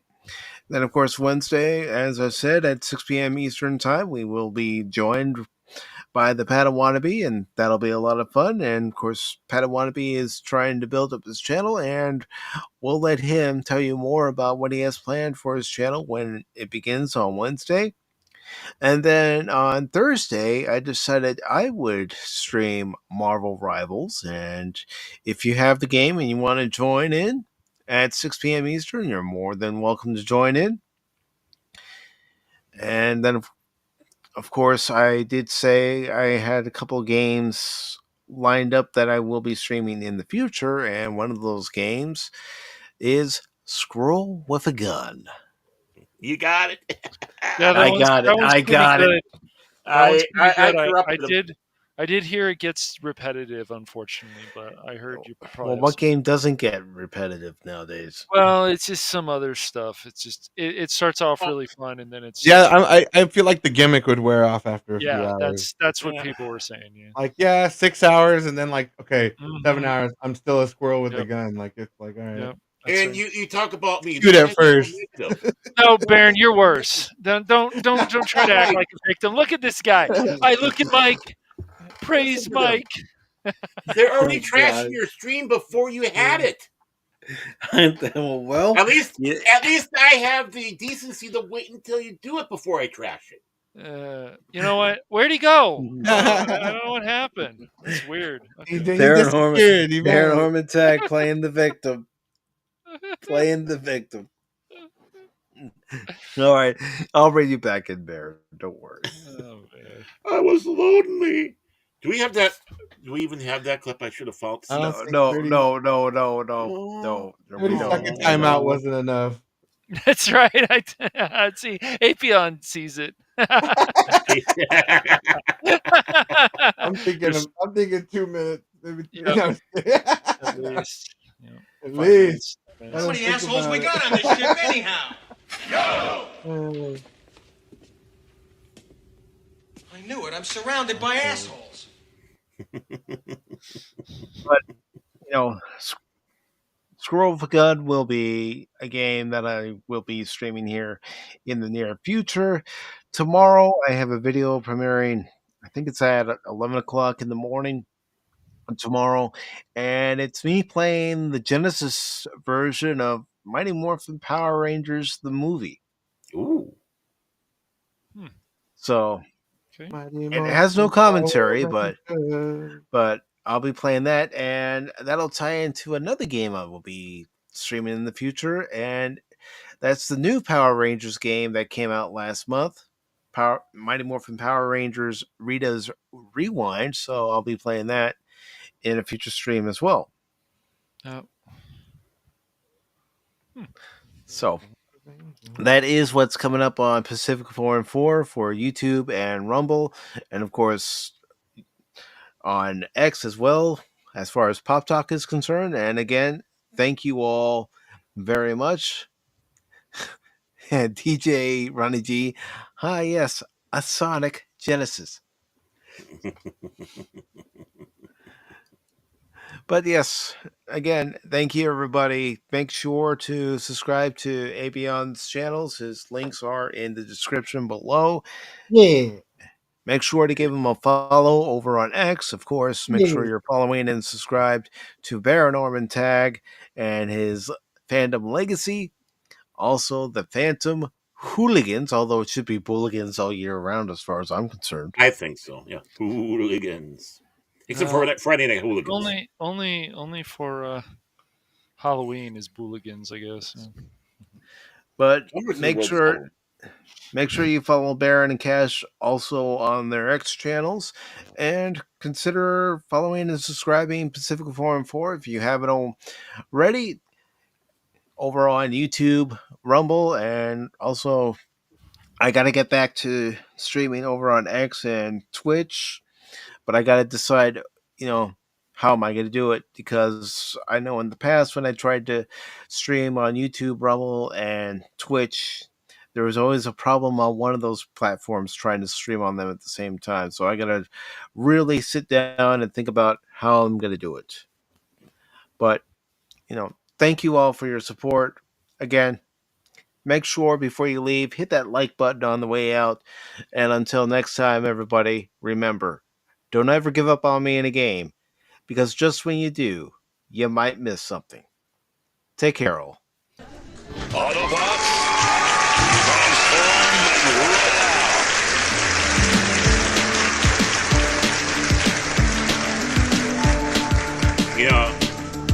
I want to help so much. I unsubscribed and resubscribed to all of you.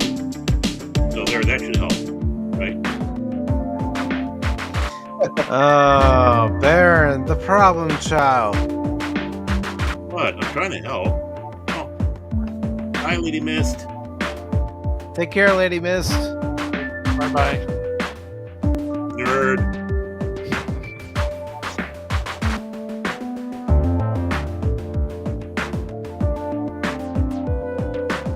You know what he said?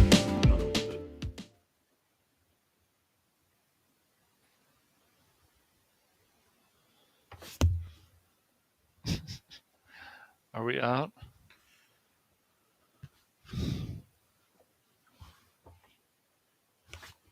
You guys still live on Rumble? Or? I think we're still alive, man. I think we're still alive. Oh, by the mic. Well, I guess it's up to me now, Mike. I think Mike muted himself. Okay, everybody, you take care now. Thanks for watching, all of you.